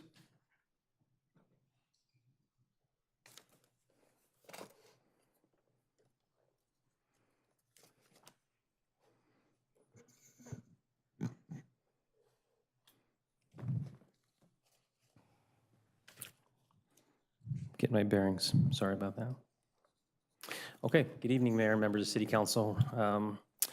Before you use item number 7, it's a recommendation that the council by motion approve the following primary and secondary contracts for inmate meals services for our jail. And in the selected vendors offer meals that meet the requirements made by the California Board of State and Community Corrections. Meals can be ordered and delivered promptly to ensure all inmates are fed in accordance with Title 15 of the California Code regulating detention facilities.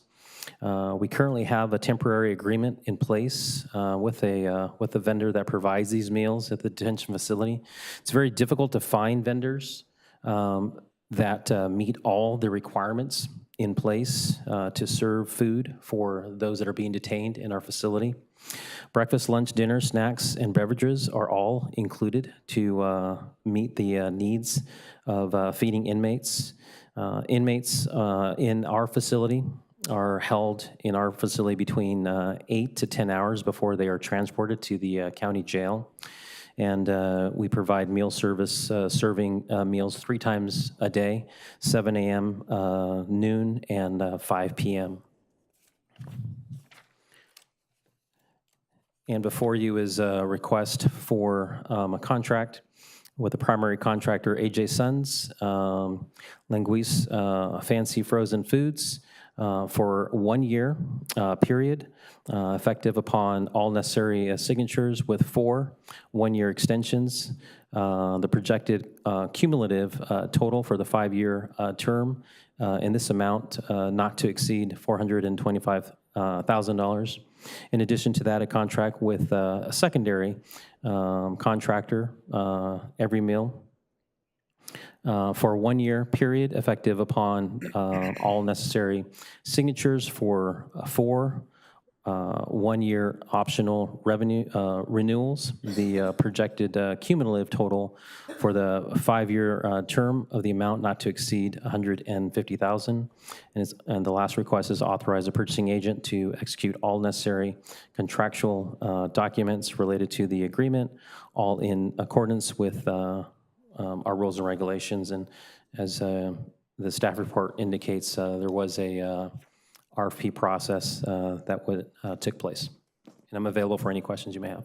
Thank you, Chief. I thank you for submitting this. I'm more interested in just the fact that we have 150 people being detained in our Anaheim detention center every week. Yes, ma'am. So how much has that increased over the last 6 months? And I'm not saying this is a good thing. It means that we're enforcing our laws and making our community safer. But can you share, year over year, what the increase has been? So we have seen an increase in individuals getting brought in, and that's a couple of reasons. Number one, because of Proposition 36, which really brought accountability back into the criminal justice system, and our local efforts in regards to restoring public places. At one point during the initiative citywide, we actually saw about 120% increase in the bookings. So these are individuals that before Prop 36 were individuals that had multiple warrants and had pockets full of multiple citations, but never were brought into the criminal justice system and therefore circumvented the system. So now with the change in the law, we are actually able to take these individuals, habitual offenders, into custody and actually process them through the system. So we have seen an increase with that, and as a result, it's through the dedicated efforts through our amazing men and women out in the field who are being proactive in making sure that we're restoring public places and maintaining a safe place. So before they were being processed and released, but now you can actually transport them to county? Correct. Before they weren't even being brought into the jail, they were actually issued a citation out in the field, in addition to the 5 or 10 or 15 citations they already had in their pocket, and in addition to the warrants they already had that they never were being brought in to be held accountable. Great. So how much more is this costing us than it did before? I mean, because if we didn't have as many people we were detaining, is this a burden on the budget? So with regards to the budget, I mean, it does fluctuate. Our estimates for the past 5 years was approximately $5,000 a year, because it would, go higher and lower. We received several bids, and the reason we decided to contract with 2 is because sometimes if they're not available, we have an influx and they're unable to provide the services at the level that we need, then we have the backup plan. The second contract is higher, significantly higher than the first one. We're hoping, and the current contract, the primary contract, is very competitive to the past 5 years that we've used that vendor. So they haven't increased their prices. Unfortunately, because of the state, or fortunately because of the state requirements, we have to include the celiac, the soy, diabetic, and other sorts of meals that increase that pricing.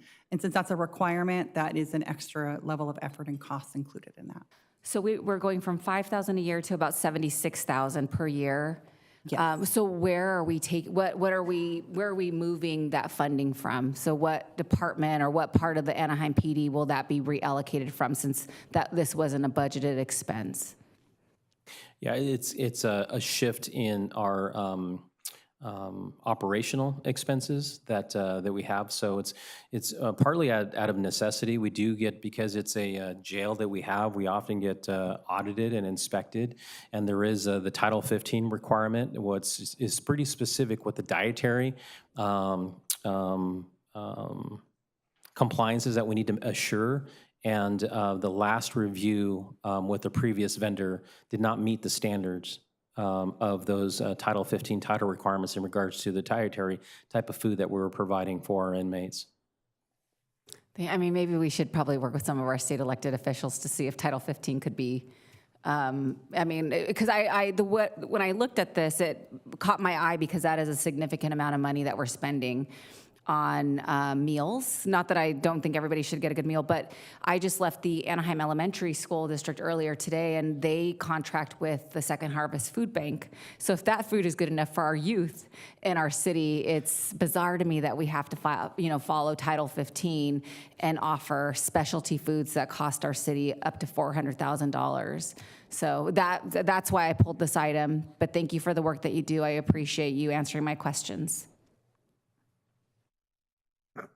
Thank you. So if no other comments or questions, do we have a motion? I'll make a motion. I'll second. Thank you. Please vote.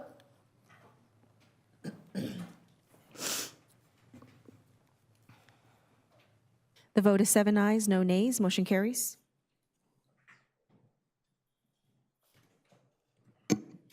So the next item that was pulled is item number 11 by Councilmember Kurtz and Maas. Would you, ladies, like a staff report? Madam Mayor, before you do that, I just also wanted to note that I need to recuse myself from item 11. Thank you. Due to the 300 feet within my house. Okay, thank you. So we have Councilmember Maas and Councilmember Bayless are going to excuse themselves from the meeting. Councilmember Kurtz. Thank you. I don't need a staff report. What I want to do is make a comment.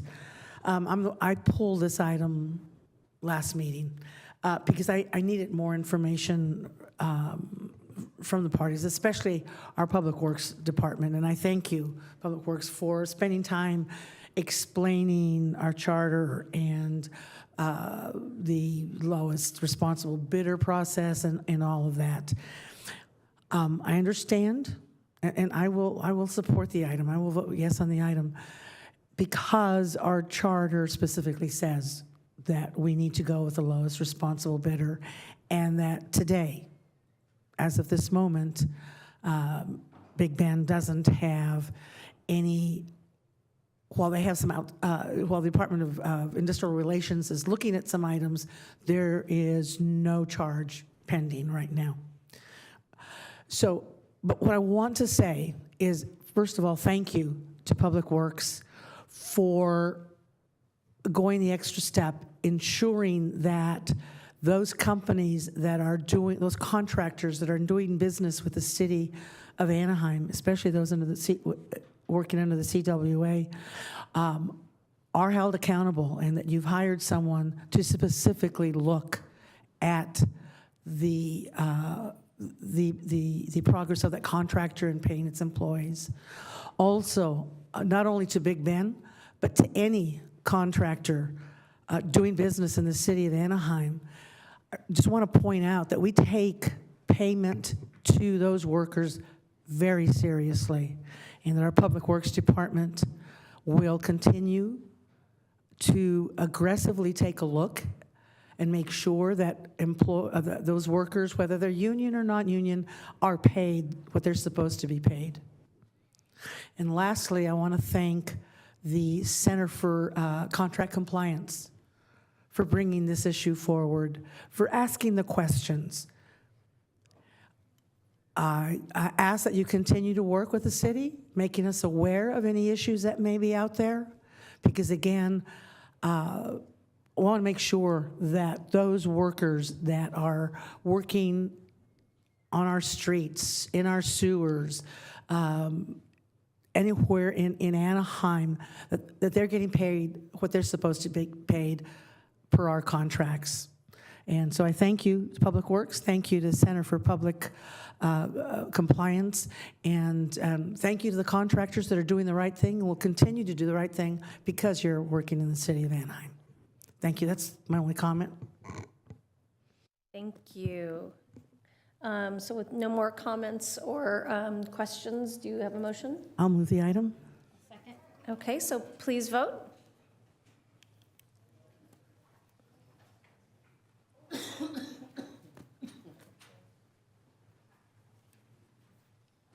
The vote is 5 ayes, no nays, with a recorded conflict by Councilmember Bayless and Councilmember Moss. Motion carries. Thank you. So the next item is item number 12, pulled by Councilmember Leon.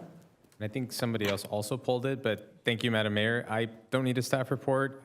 Just after consulting with our city's ethics officer, and this goes for both item 12 and item 16, after consulting with our city's ethics officer, just out of an abundance of caution to ensure that there's no conflicts or even perceived conflicts, I wanted to note for the record that I'll be recusing myself on this item, as well as item 16, since I'm a part-time federal employee. I'll go ahead and leave the dais as the council considers this item, and we'll do so again with item 16.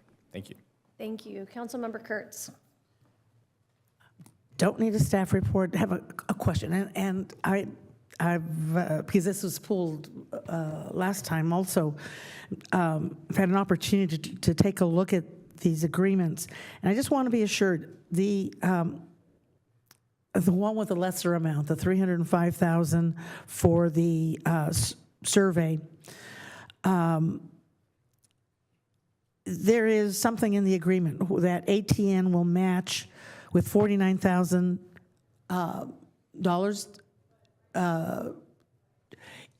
If I guess my question is, does that get that $49,000 get paid first before we receive any federal money? Do they give that to the city to put in the bank against the balance of the money coming in?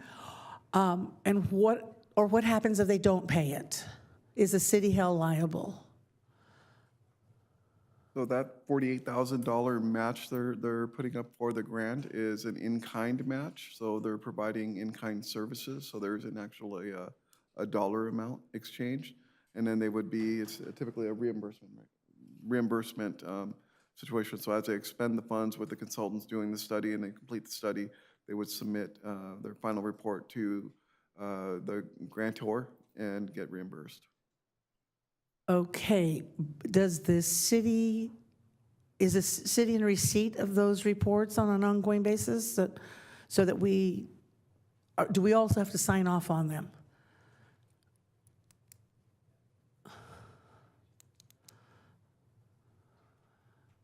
So we will get the final report as documentation because we will have to submit the final report for that reimbursement, so we will ultimately see it. Okay, so that as that 49,000 in-kind contribution is made, that will also be outlined in detail That is correct. for your consideration? That's correct. Okay, thank you. That's all I had. If there are no other questions, I can move the item. I just had a quick question I know we touched on this briefly, but for the second contract, when ATN is applying for these federal grants, are we approving? Do we have oversight, and are we approving these contracts and determining that they are necessary? And is there work being done, since it's we're identifying needs and pockets of poverty in our community? Is this something that's being worked on with our community services department that's in these neighborhoods and knows them really well? Or how do we kind of oversee what grants they are applying to in our name? So typically, when they do apply for the grant, and if that grant requires that a city be the applicant because they can't apply directly, they would come in and request the pass-through agreements that are before you now. So this is our opportunity to approve that grant. In terms of coordination, like the neighborhoods, I believe there was some communication with our housing and development group to get some census data that they needed to put into their application for those neighborhoods. And then I believe it also has to do with the route network too. So those neighborhoods being within their route network that they would be able to serve. And because they're federal contracts and there's such stringent requirements when you are dealing with federal contracts, does our audit department oversee all of these pass-through agreements that they're applying for? So as the holder of the agreement, we are passing all those requirements to them, but we also have audit ability to go through all those documents to ensure that they are complying with the requirements of the federal grant. But we don't necessarily get that information unless we request it. That is correct. But so if something happens and a grant is not fully utilized or all of the money is not needed, is the city on the hook if there is an overage or underage or some of the funds aren't returned or not fully allocated and used? So this agreement is transferring all the responsibility to ATN, but that's only a contractual relationship between the city and ATN. Ultimately, the federal government only sees the city, and they expect all those requirements to be met by the city. Okay, thank you. With no further comments or questions, do we have a motion? I'll move the item. I'll second.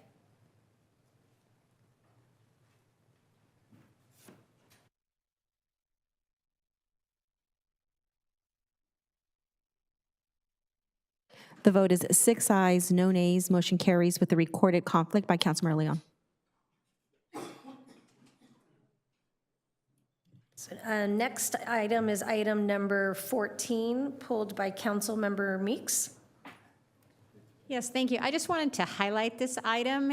We've done a lot of work on our evacuation plans out in East Anaheim in the event of a wildfire. And I think we've been very confident, and we've been, told the community, we've got a plan, we're going to do better next time.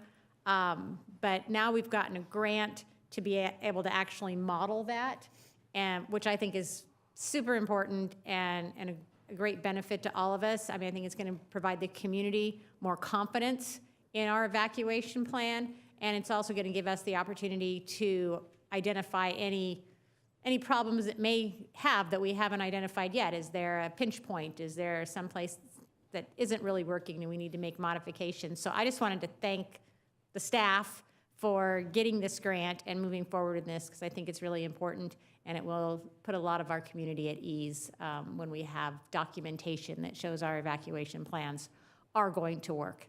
So I don't know if anybody else needed anything else on that, but I wanted to highlight it, and thank you.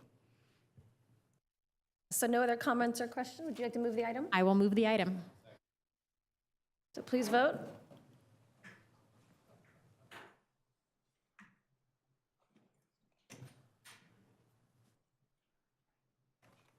The vote is 7 ayes, no nays. Motion carries. So the next item is item number 16. Councilmember Leon has already announced that he is going to recuse himself. So if there is no other questions or comments on this item, we can move it. I'll move it. Okay, please vote.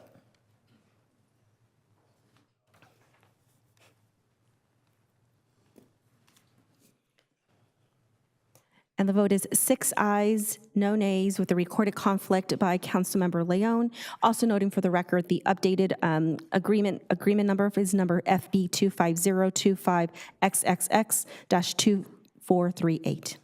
Motion carries.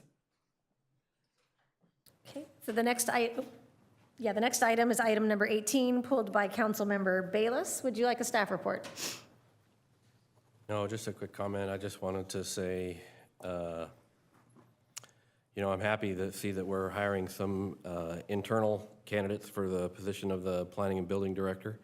I've known Ms. Allen now for a little bit. I know she's been with Anaheim since 2022, and prior to that, she's got some substantial experience, 23-year career serving as and she's also been serving as our interim Planning Director.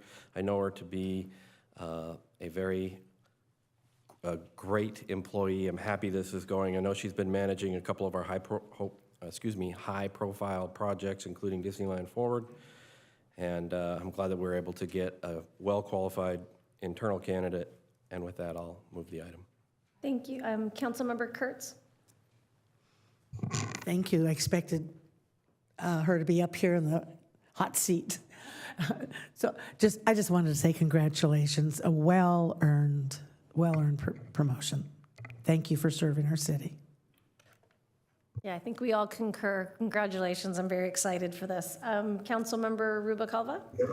Yeah, I just want to say, so Heather, I'm grateful that you are the person taking this position because you have been a delight to work with. I know that we've already hosted planning workshops with some of our developers in the area, and you have been so responsive to many of the businesses in District 3. So thank you for all of your hard work. I already forgot Ted was in this position. I'm just kidding.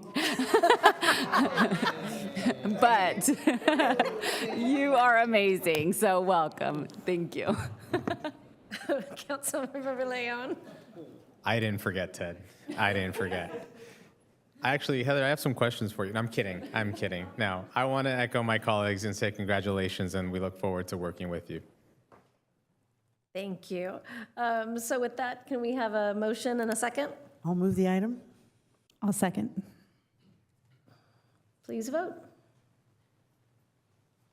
Prior to the final action pursuant to Government Code Section 54953, an oral summary of salary and benefits shall be made prior to final action of the council on any local agency executive. Item 18 is the approval of the appointment of Heather Allen to the position of Planning and Building Director, and the associated agreement, which outlines the position is at will pursuant to 1.2 of Personnel Rules and Policies covering the non-represented full-time employees with an annual salary of $231,703 and all those benefits and perquisites provided to executive managers. And I believe the city manager has an announcement. I want to thank the mayor and the city council. Just want to thank the mayor and the city council for the confidence in this appointment. And I want to welcome Director Allen to the executive team. She will be an amazing complement, and we have full confidence in this decision. Thank you. In this proposed appointment.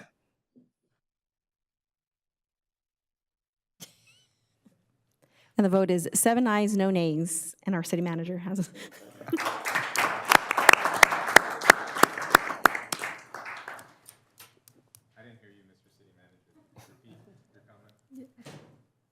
Thank you, Mayor, City Council. Wanted to really appreciate your confidence in this appointment and officially welcome Director Allen to the executive team. She'll be an amazing compliment. Thank you so much.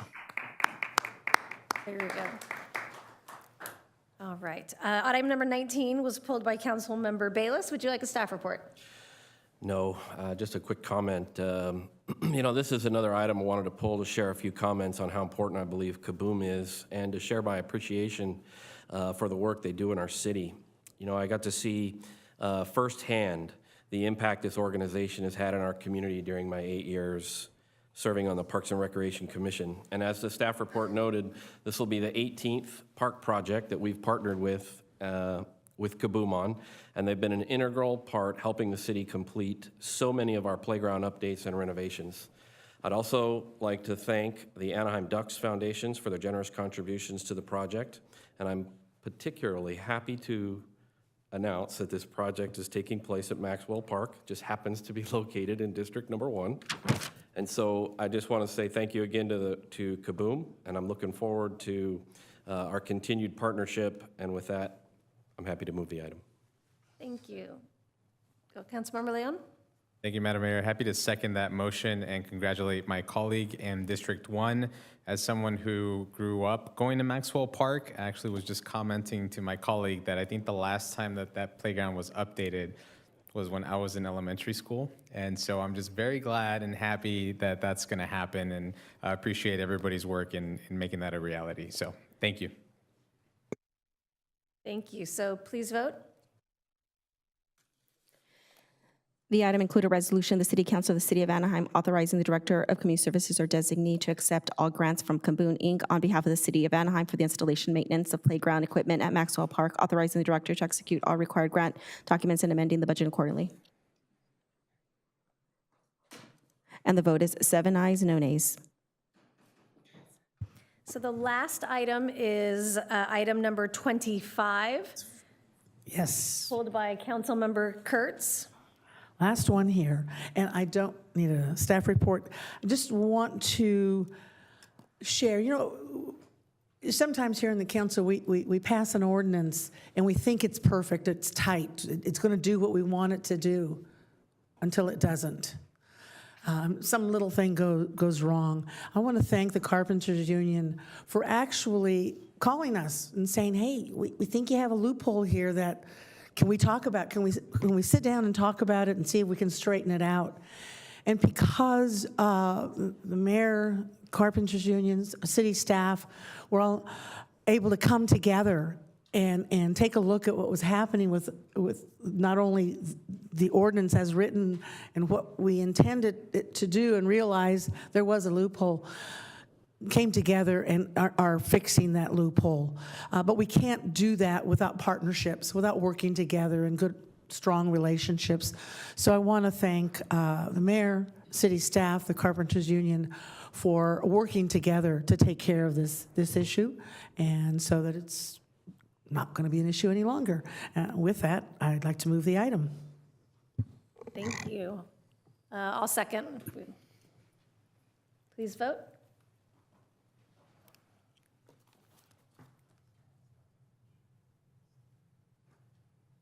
And the vote is 7 ayes, no nays. The ordinance is introduced. Thank you. And just for a point of clarification for me, Councilmember Bayless's abstention on item 27 has already been recorded? That's correct, Mayor. Okay. So moving on, item number 28 is an update regarding the police department's street takeover enforcement efforts. Mr. City Manager, may we have a report?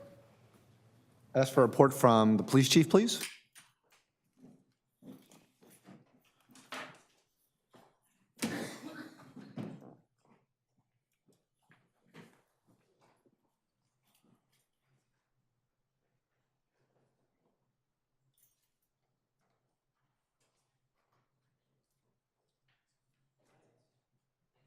Well, good evening again. Rick Armendariz, Chief of Police. I brought with me Sergeant Ryan Blackburn, one of our sergeants in the traffic unit. So he'll be assisting with this PowerPoint presentation.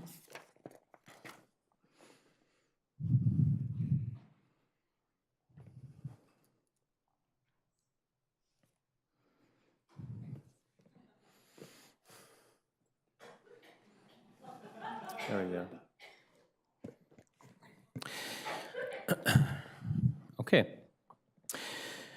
The Anaheim Police Department continues to implement a proactive and collaborative approach to addressing the issues of illegal street takeovers and street racing. Although overall calls for service have been decreasing since 2022, if you can go to the next slide. Incidents related to street takeovers and street racing saw a temporary rise in early 2024 before beginning to decline again. And as you can see through the chart, through the several years, we are seeing a decrease. And the chart to the right just shows the incidents that are reported and an example of how we use our data to be strategic and innovative as far as when we do directed enforcement. Next slide, please.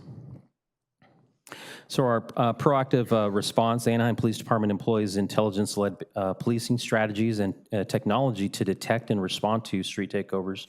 These efforts include, but are not limited to, utilizing the Real-Time Crime Center to monitor our traffic cameras and public safety cameras, utilizing existing Office of Traffic Safety grant funding to conduct intelligence-led street takeover enforcement operations, monitoring social media to identify events, times, and locations, collaborating with other cities and counties to utilize best practices, broadcast street takeovers and street racing events via regional police communication. As an example, one of the things we have in Orange County is called the Red Channel, and whenever something happens, something significant happens anywhere in Orange County, it's broadcasted on Red Channel. That way every agency can hear. So one of the new things that we enacted with OCOPSA, which is the Orange County Chiefs of Police, is if there's a street takeover that happens in Irvine and the vehicles were seen leaving northbound on I-5,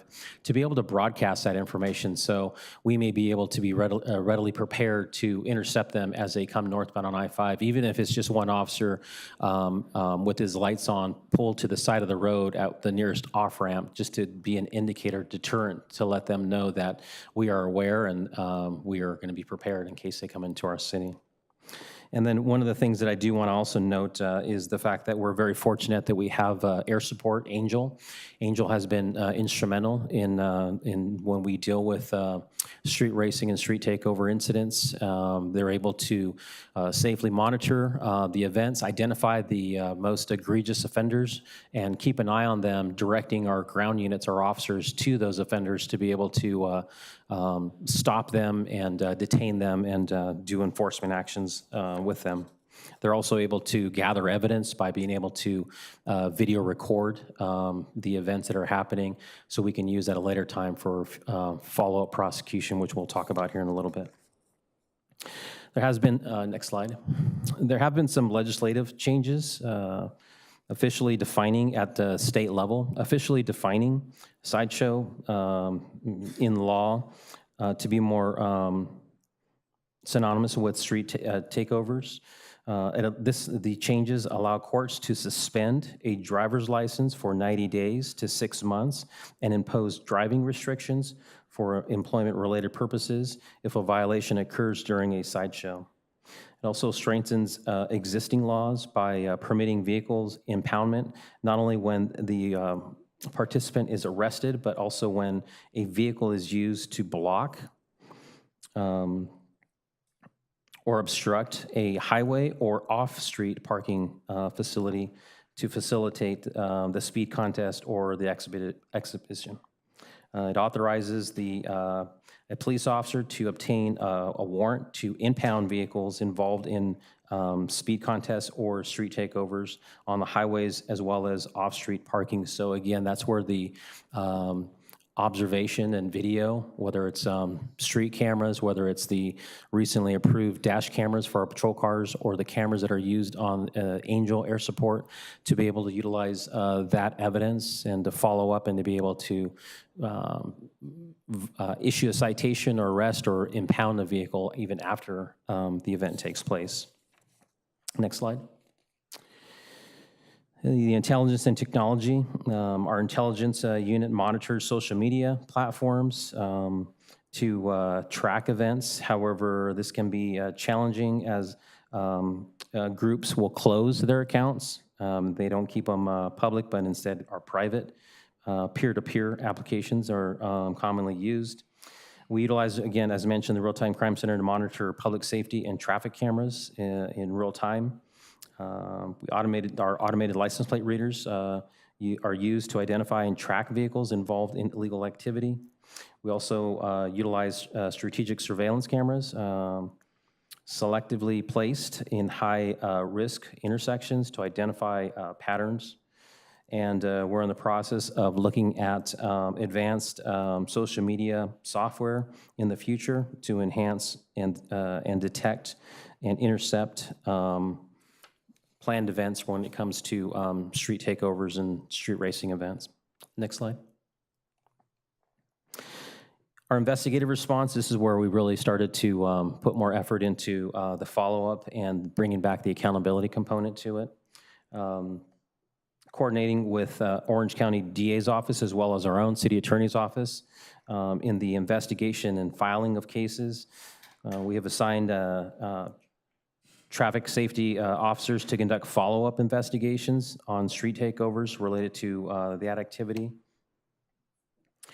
We draft court orders to seize and hold vehicles involved in street takeovers, police pursuits, and reckless driving. We feel that one of the biggest deterrents with street takeovers is obviously when we're able to seize their vehicles and take them off the streets. Obviously, it really affects the violators directly, and that has been something that we've seen has been pretty impactful when it comes to making a dent on this violation and being able to, like I mentioned, 30 days pursuant to vehicle code. Utilize the newly created dangerous driving admonishment to further inform violators of the dangers of their activity and possibly severe criminal charges. So that's another thing that we've implemented when we do go to these street takeover events. It's not only issuing citations or potentially doing enforcement, but it's also providing these notices, these cards that our officers carry, and giving them warning that if they were to be involved in any future events, that they can be criminally culpable, especially if there's injuries resulting in their criminal behavior. So that's been another tool that we've been utilizing.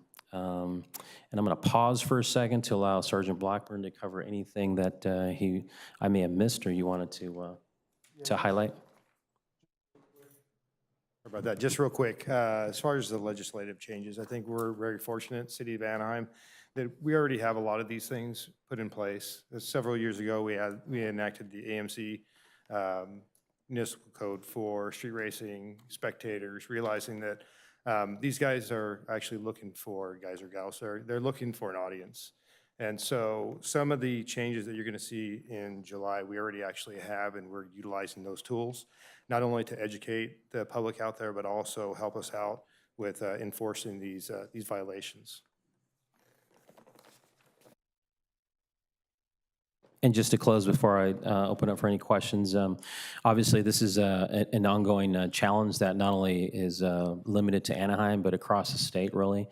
And although we are seeing a reduction in the number of events, it's still a priority for us. And two of the most recent events that we had did have some tragic events. Obviously, we had the one incident that occurred on State College where 3 individuals were spectators were actually injured as a result of street takeover. And then the other incident that happened along Beach Boulevard where there was a street takeover event and there was a robbery that happened at the 7-Eleven. So this is obviously a great concern for us. Our traffic unit has been really focused on addressing this at multiple facets. We did not cover it in here, but one of the things that we're also doing is our traffic unit has been educating our officers out in the field, our patrol officers, making them aware of specific violations when it comes to street racing and street takeovers, referring drivers and violators to referees, the DMV referees, and what those requirements are. So it's an ongoing effort that we're continuing to keep as a priority for us and making sure that we're continuing to keep our streets as safe as we can. So with that, I'm available for any questions you may have. Thank you. Thank you, Chief, to you and your team for working with several of us on just trying to find some creative solutions. I am sensitive to the fact that we're seeing numbers, and I think your first slide, go down.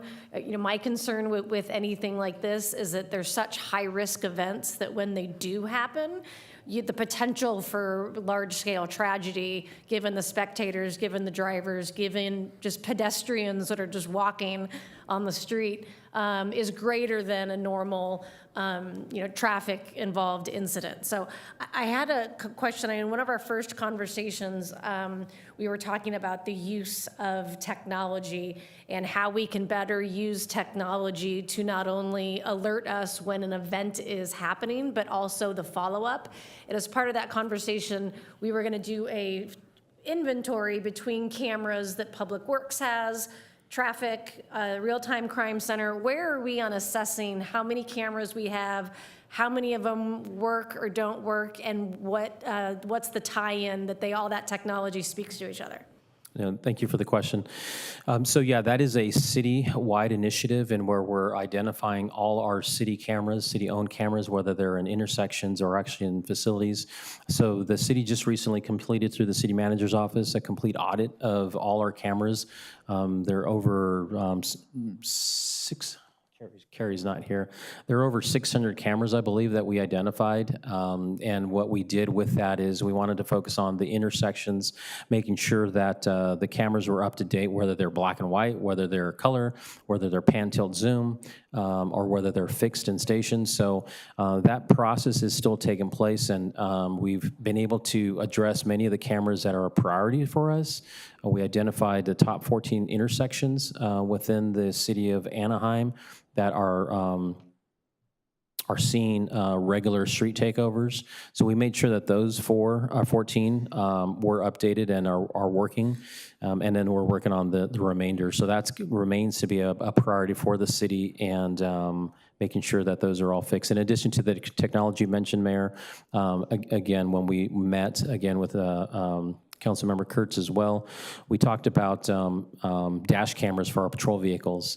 And this council a few months ago approved the purchase of purchasing cameras as well as license plate readers for all our patrol vehicles, our new ones. So our new vehicles that are coming in will be fully equipped with a front dash camera as well as a license plate reader. And again, these are tools that will be essential for us when we get dispatched to a street takeover where there's 200 cars and there may be only 4 or 5 officers. The primary role would be for those officers to capture as many license plates and vehicle descriptions via camera and license plate readers, so we can do the follow-up with our investigators and be able to bring accountability by either issuing citations or even impounding vehicles later on, now that we have the new laws in place.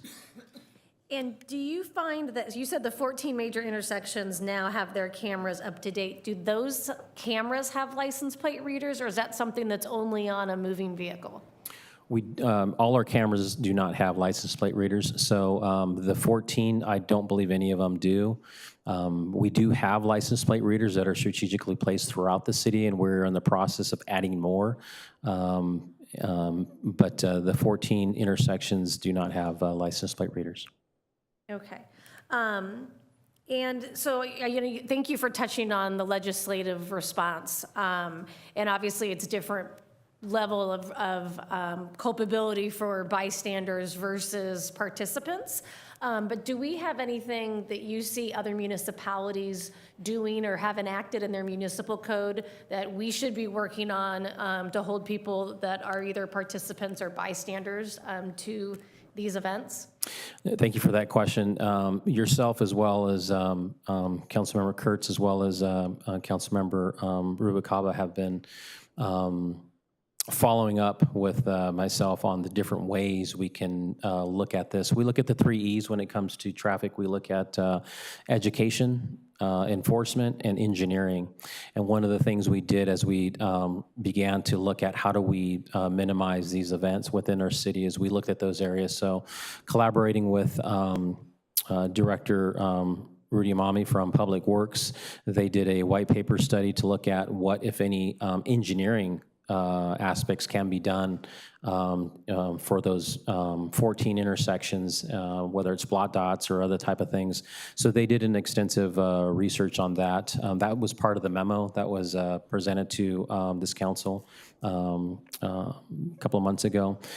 And as well as the education side of things, I know that Councilmember Rubalcaba had brought up the fact that education, making people aware of the violations, and not just the drivers, but the spectators as well as parents. So it is a priority for us. One of the tools that we do want to do is what we've seen successful in other cities is when the investigators do the follow-up and they go tow or impound a vehicle the next day, is to capture that on social media and be able to post that as a deterrent. Like, if you're going to come to our city, rest assured that we'll identify you and we will go to where you're at. Oftentimes these street racers are not from our city, and oftentimes they're not even from our county.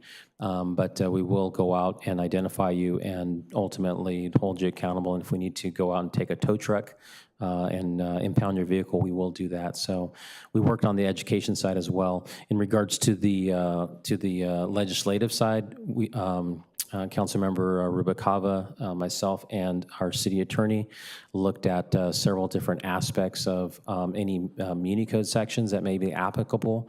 And at this point, with the spectator ordinance that we have, with the ordinances that we have that Sergeant Blackburn recently was a part of implementing last year, 2 years ago? Several years ago.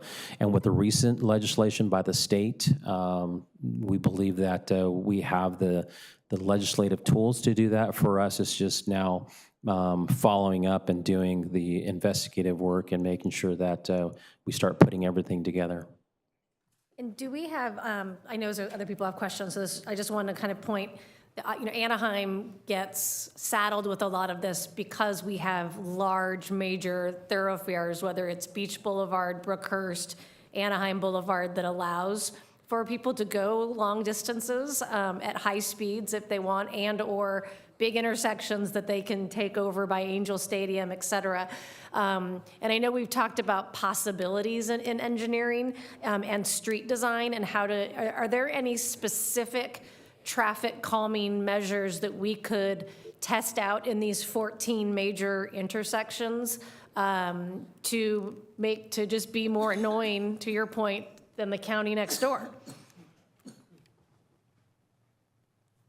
I know that and I know Rudy's, Director Mamami's coming, so I don't know if you wanted to answer that question in regards to the engineering aspect of.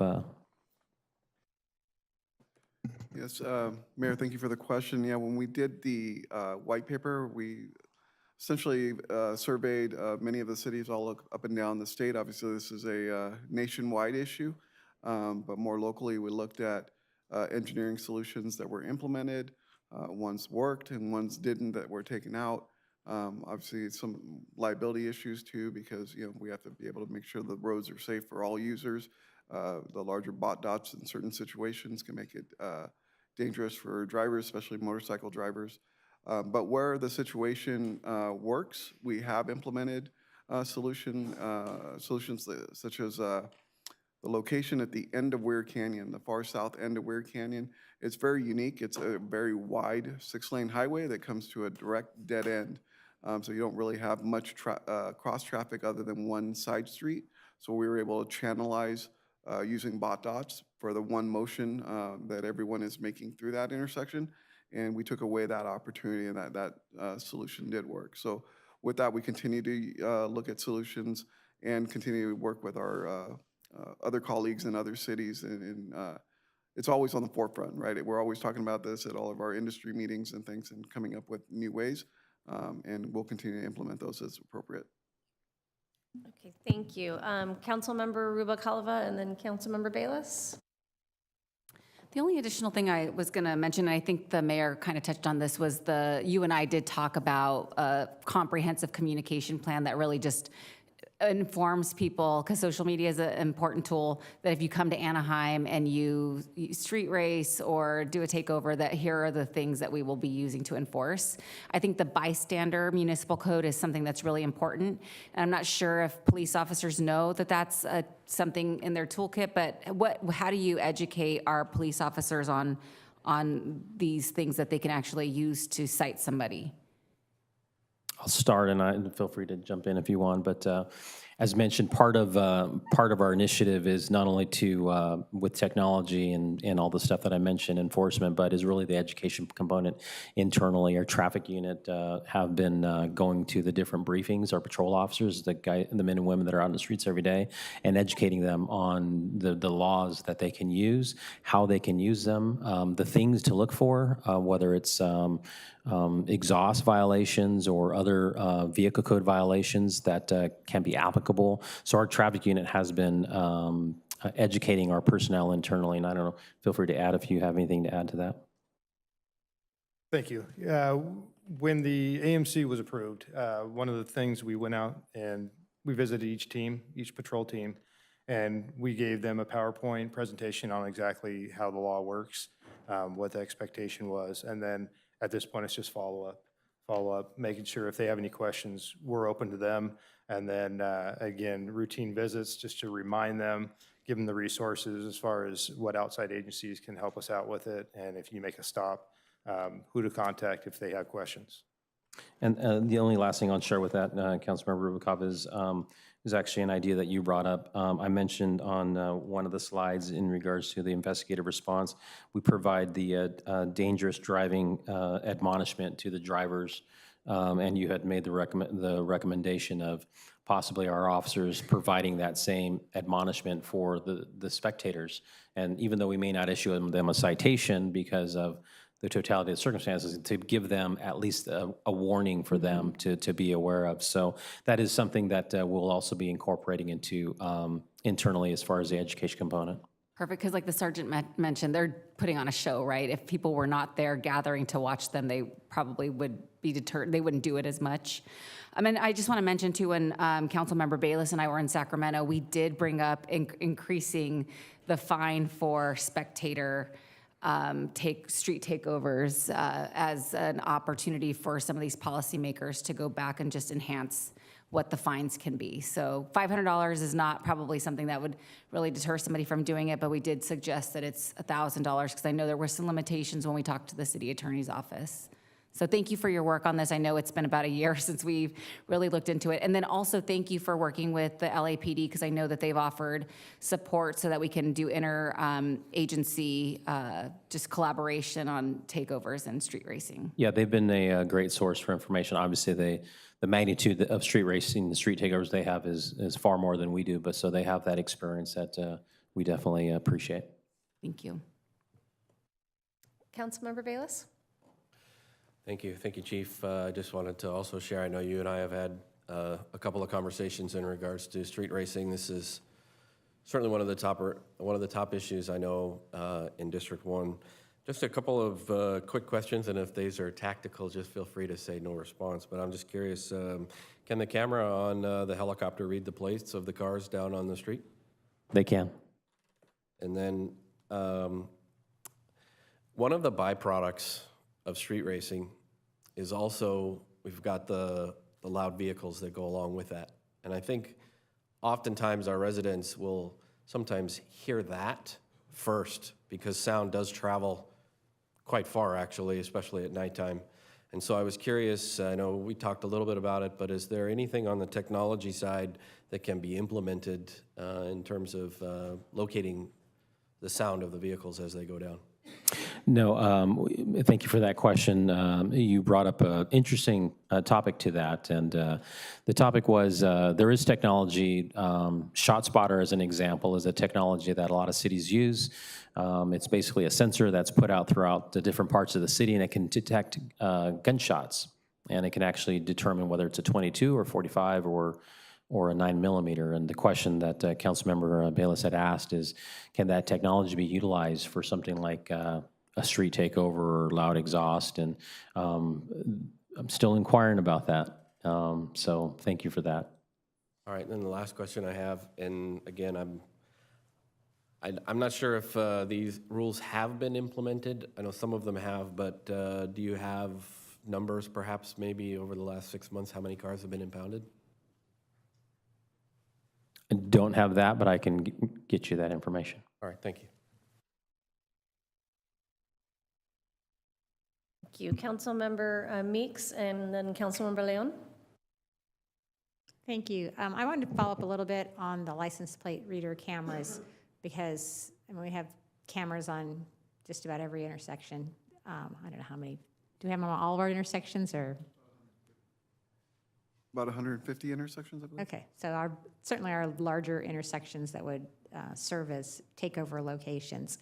How much is a license plate reader camera? Because it seems like that's kind of key. Going into a situation like that, I'm sure your team is very challenged with trying to keep everybody safe, figuring out what's going on, watching that nobody's going to get hurt, and then they're going to write down license plate numbers. That seems like a lot. I apologize. I don't have that number off the top of my head. I do have that information, though, because as I mentioned, we are actually looking at bringing something to council to purchasing more license plate readers for the city, throughout the city. So that is something that we are currently working on to bring on more license plate readers to enhance the cameras that are in the city already. All right, great. I think that's a great idea. Thank you. Thank you. Councilmember Leon and then Councilmember Kurtz. Thank you, Madam Mayor. I apologize if this was already asked, Chief, but I just wanted to clarify for residents who say that when they call something in and nothing happens, or maybe they hear something and they don't know what the best way to react or what action item they can take. Obviously, they're not going to run out of their house and try to stop stuff, but what is the messaging for residents who maybe are, they live very close by to a street takeover, something like that happening? Do they call PD? Do they call 911? Do they call dispatch? Do they report it on, what's the best way, what's the messaging for residents or direction for residents to make it as easy as possible or to assist you all as you're responding? Thank you for that question. We do encourage our residents to call. Part of that reason is because, as mentioned, we try to be strategic in how we deploy, and data is only good as the data you have. So even if it's an intersection and by the time we get out there, the cars are gone, it's still something that's logged into our CAD system. So when we want to pull up events, intersections, the top 14 or the top 15, even though there may not be any enforcement that took place, the mere fact that we got a call for service for street racing at that intersection is valuable for us. So I would encourage our residents to continue to call if it's an emergency, if there's someone that's injured, obviously 911, but they can call the non-emergency number and report that. Sometimes what happens is our helicopter will fly over at the intersection, and if the cars are gone, then they will report that everyone's gone. And the residents may not see an actual black and white drive-in because it was cleared by Angel. Sometimes our officers do make it out and they're gone. So it just depends on the time of day. We do respond to those calls. It is a priority for us as far as making sure that, as mentioned already, these are dangerous, potentially dangerous events that take place. So, but we definitely encourage our residents to call even if they're gone. So even if there's nothing that happens at that exact moment, there is follow-up that takes place to prevent future events like that. Correct, because again, as you saw here, there's a lot of data and there's a lot of statistics that we use, and we glean that from our calls for service, and those are our residents that are calling.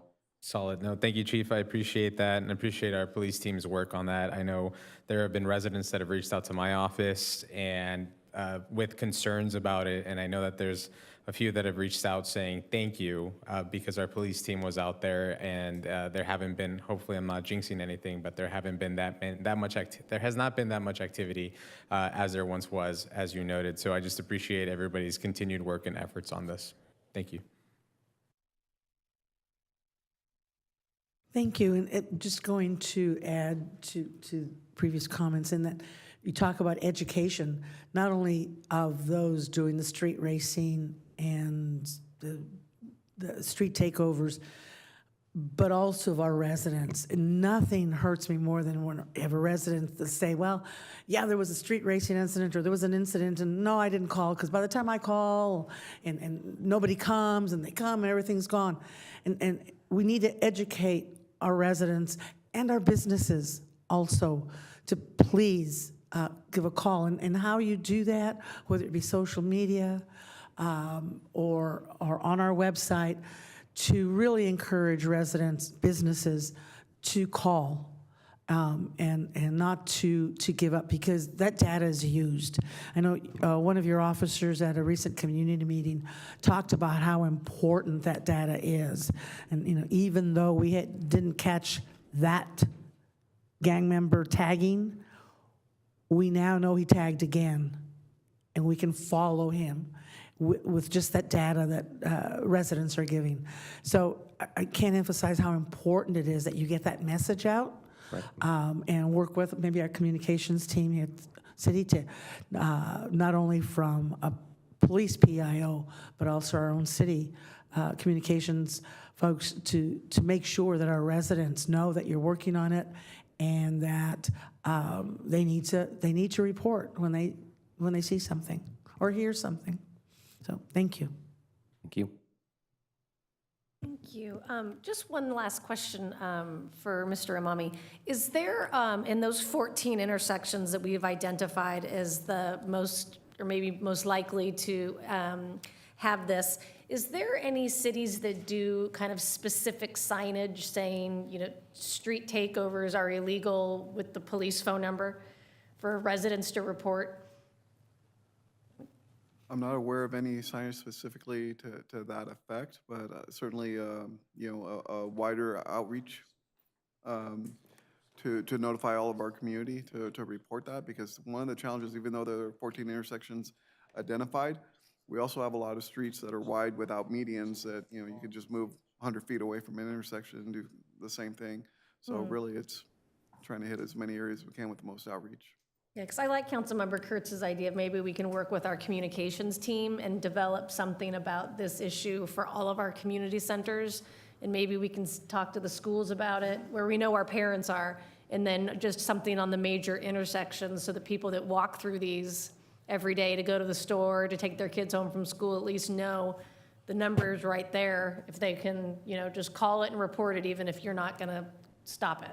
I did take note about the sign thing. I think that's intriguing. I just was made aware that there are some beach cities in our county that do have signs that make a warning for street takeovers, or more importantly, the loud exhaust. Yes, that's correct. I handle the traffic complaints out of our office in the city, and the majority of the complaints that come through are loud exhaust. And so one of the proactive approaches that the traffic unit takes is to go out there and direct enforcement to try to actually get these people before they actually join the slideshow or one of these car shows where they really start bothering people. That was a thought. Some of the beach cities along PCH actually have a warning that states any car with a modified exhaust will be subject to citation. And I don't know the exact verbiage, but some of the things that we do is actually refer them to a state referee.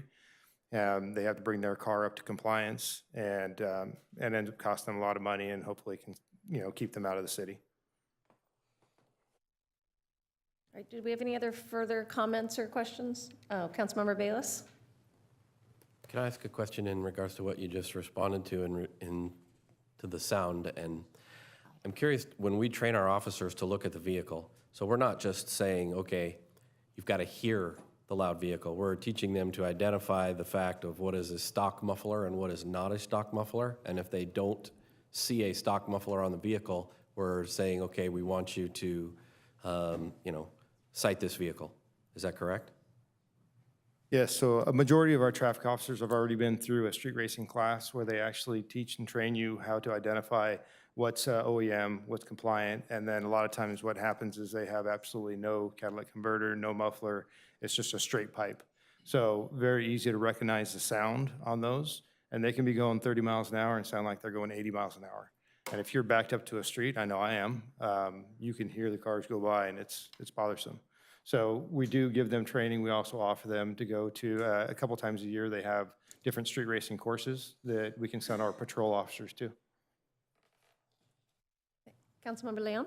Thank you, Madam Mayor. Just very briefly, just to touch upon, you're talking about signs and I guess the putting up signs saying, hey, how realistic is that in terms of enforcement, and would that be something that would help you?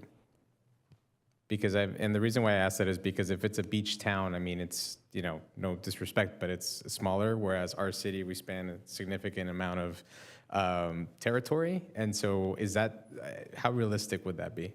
I don't know that it would be that effective. I think that's one of the reasons we looked into it, to see if it would, the major thoroughfares. I think any city that has major freeways that go through it, as we do, it's very easy for these people to be heading down to, say, Irvine from LA and then jump off on Euclid and do their business. They're usually there for 2 to 5 minutes, and then they're back on that freeway going down the road again. So that's one of the challenges that we have. So would a sign stop that? No. But would that sign maybe come across to a parent of somebody who allows their kid to drive, who then they can educate them to say, hey, if you do this, you're going to lose our car for 30 days. Because that is one of the things that we do. If they're caught street racing, or if they're participating in a slideshow or reckless driving, it's a 30-day impound. And that means if you're driving your dad's car, that's 30 days on your dad's car, and he has to go through a process to get it back.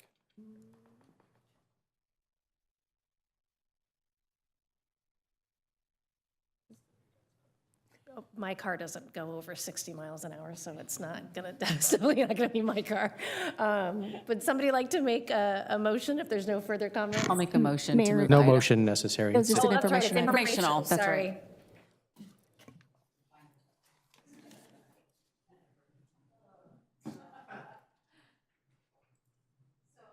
Item 29 is a resolution supporting Assembly Bill 91, the MENA Inclusion Act.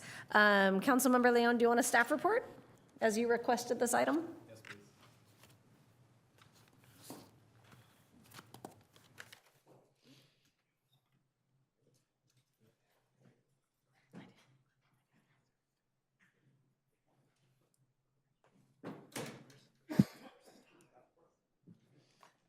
Good evening, Mayor and Council. This item before you is a resolution in support of Assembly Bill 91. At the last council meeting, Councilmember Leon requested an agenda item to formally support Assembly Bill 91, the Middle Eastern and North African Inclusion Act, or MENA.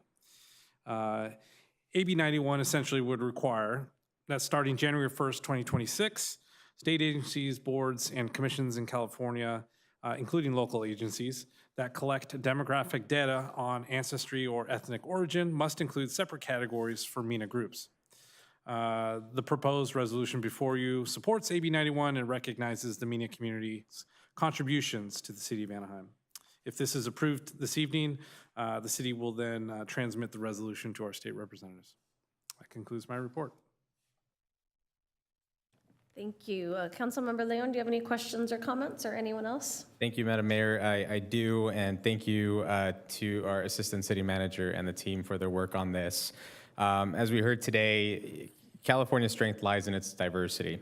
Yet for too long, Middle Eastern and North African communities have been statistically invisible in demographic data, grouped under categories that fail to reflect their distinct cultural and socioeconomic experiences, as well as their unique contributions and challenges. Assembly Bill 91 is a necessary step, in my opinion, toward correcting this oversight. Anaheim in particular has set the standard for recognition. Our city is home to Little Arabia, the first officially designated Arab American cultural district in the state.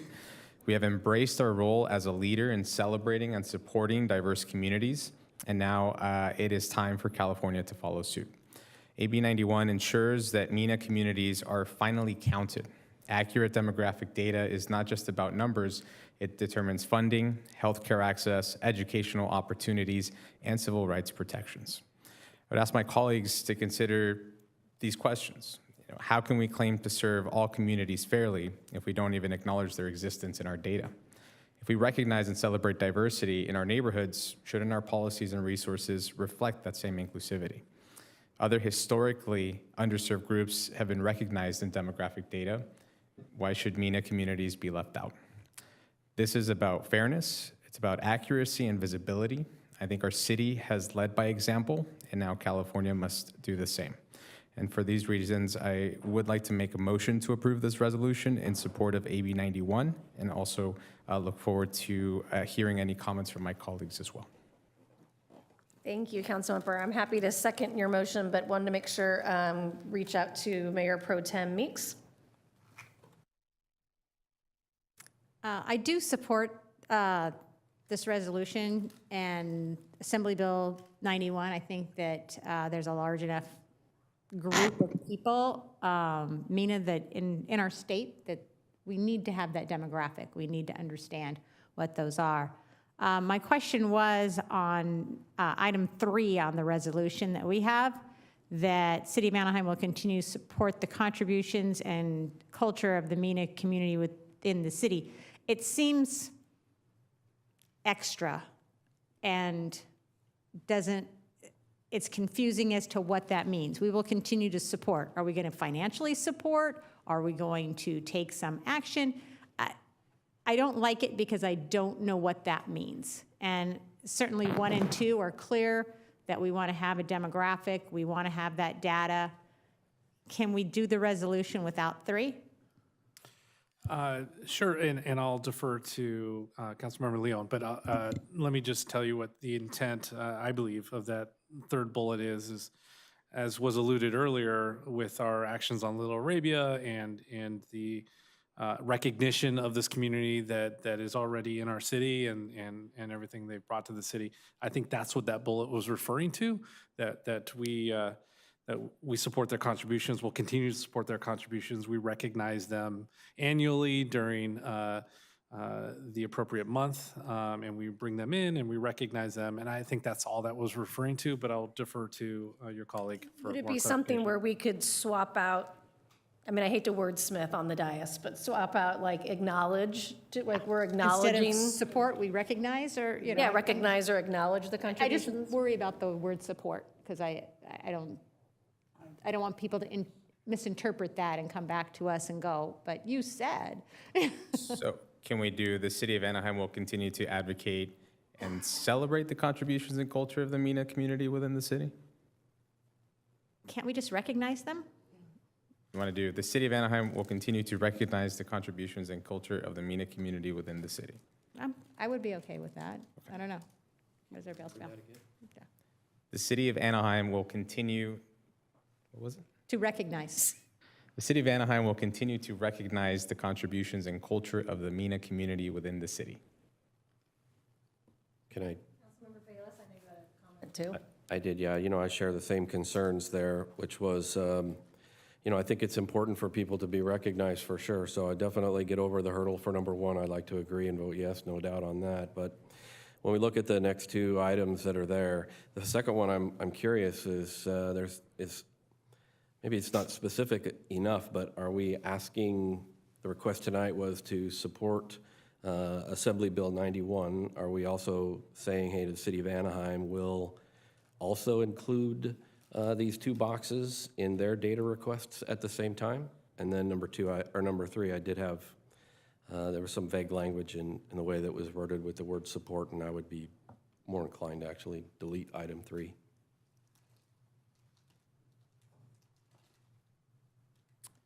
So I think for number 2, I think it is as we are leading essentially in advocating for this assembly bill and the fact that we have done all this work in Little Arabia and across the city really to support the MENA community, it's similar to 3 where we're recognizing them as a distinct racial and ethnic group. If this bill were to pass, we would be using the data that the state would then have to collect. And so in a way, it's sort of us leading the way in recognizing that it just should be recognized as a distinct group at the state level and using that data accordingly.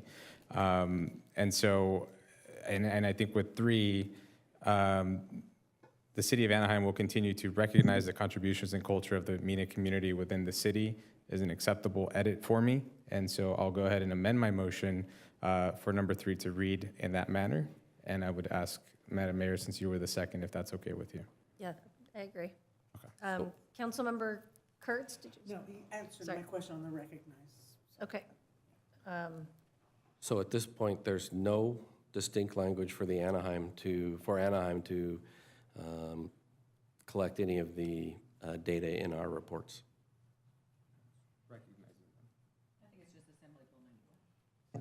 I believe, let me just ask Assistant City Manager, because I believe this, we asked, this question was asked previously, and we don't collect.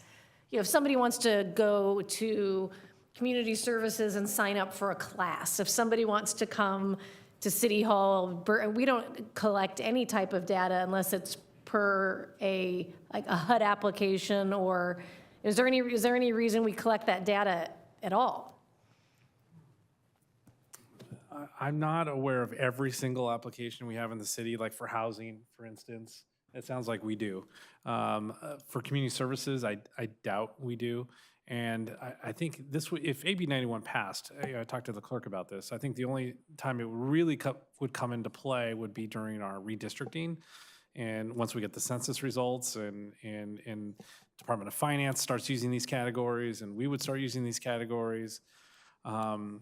But whether or not we would use it for all of our applications and all of our city operations, I don't think that was the intent of this. And certainly that's not what AB 91, I think, would require as well. Yeah, so we wouldn't be doing anything extra. We would just be following state law Right. and using the raw data from the That's right. state in accordance with AB 91. That's right. Does anyone else have any questions? I think we have a motion and a second. Are there any other questions or comments? Okay, please vote.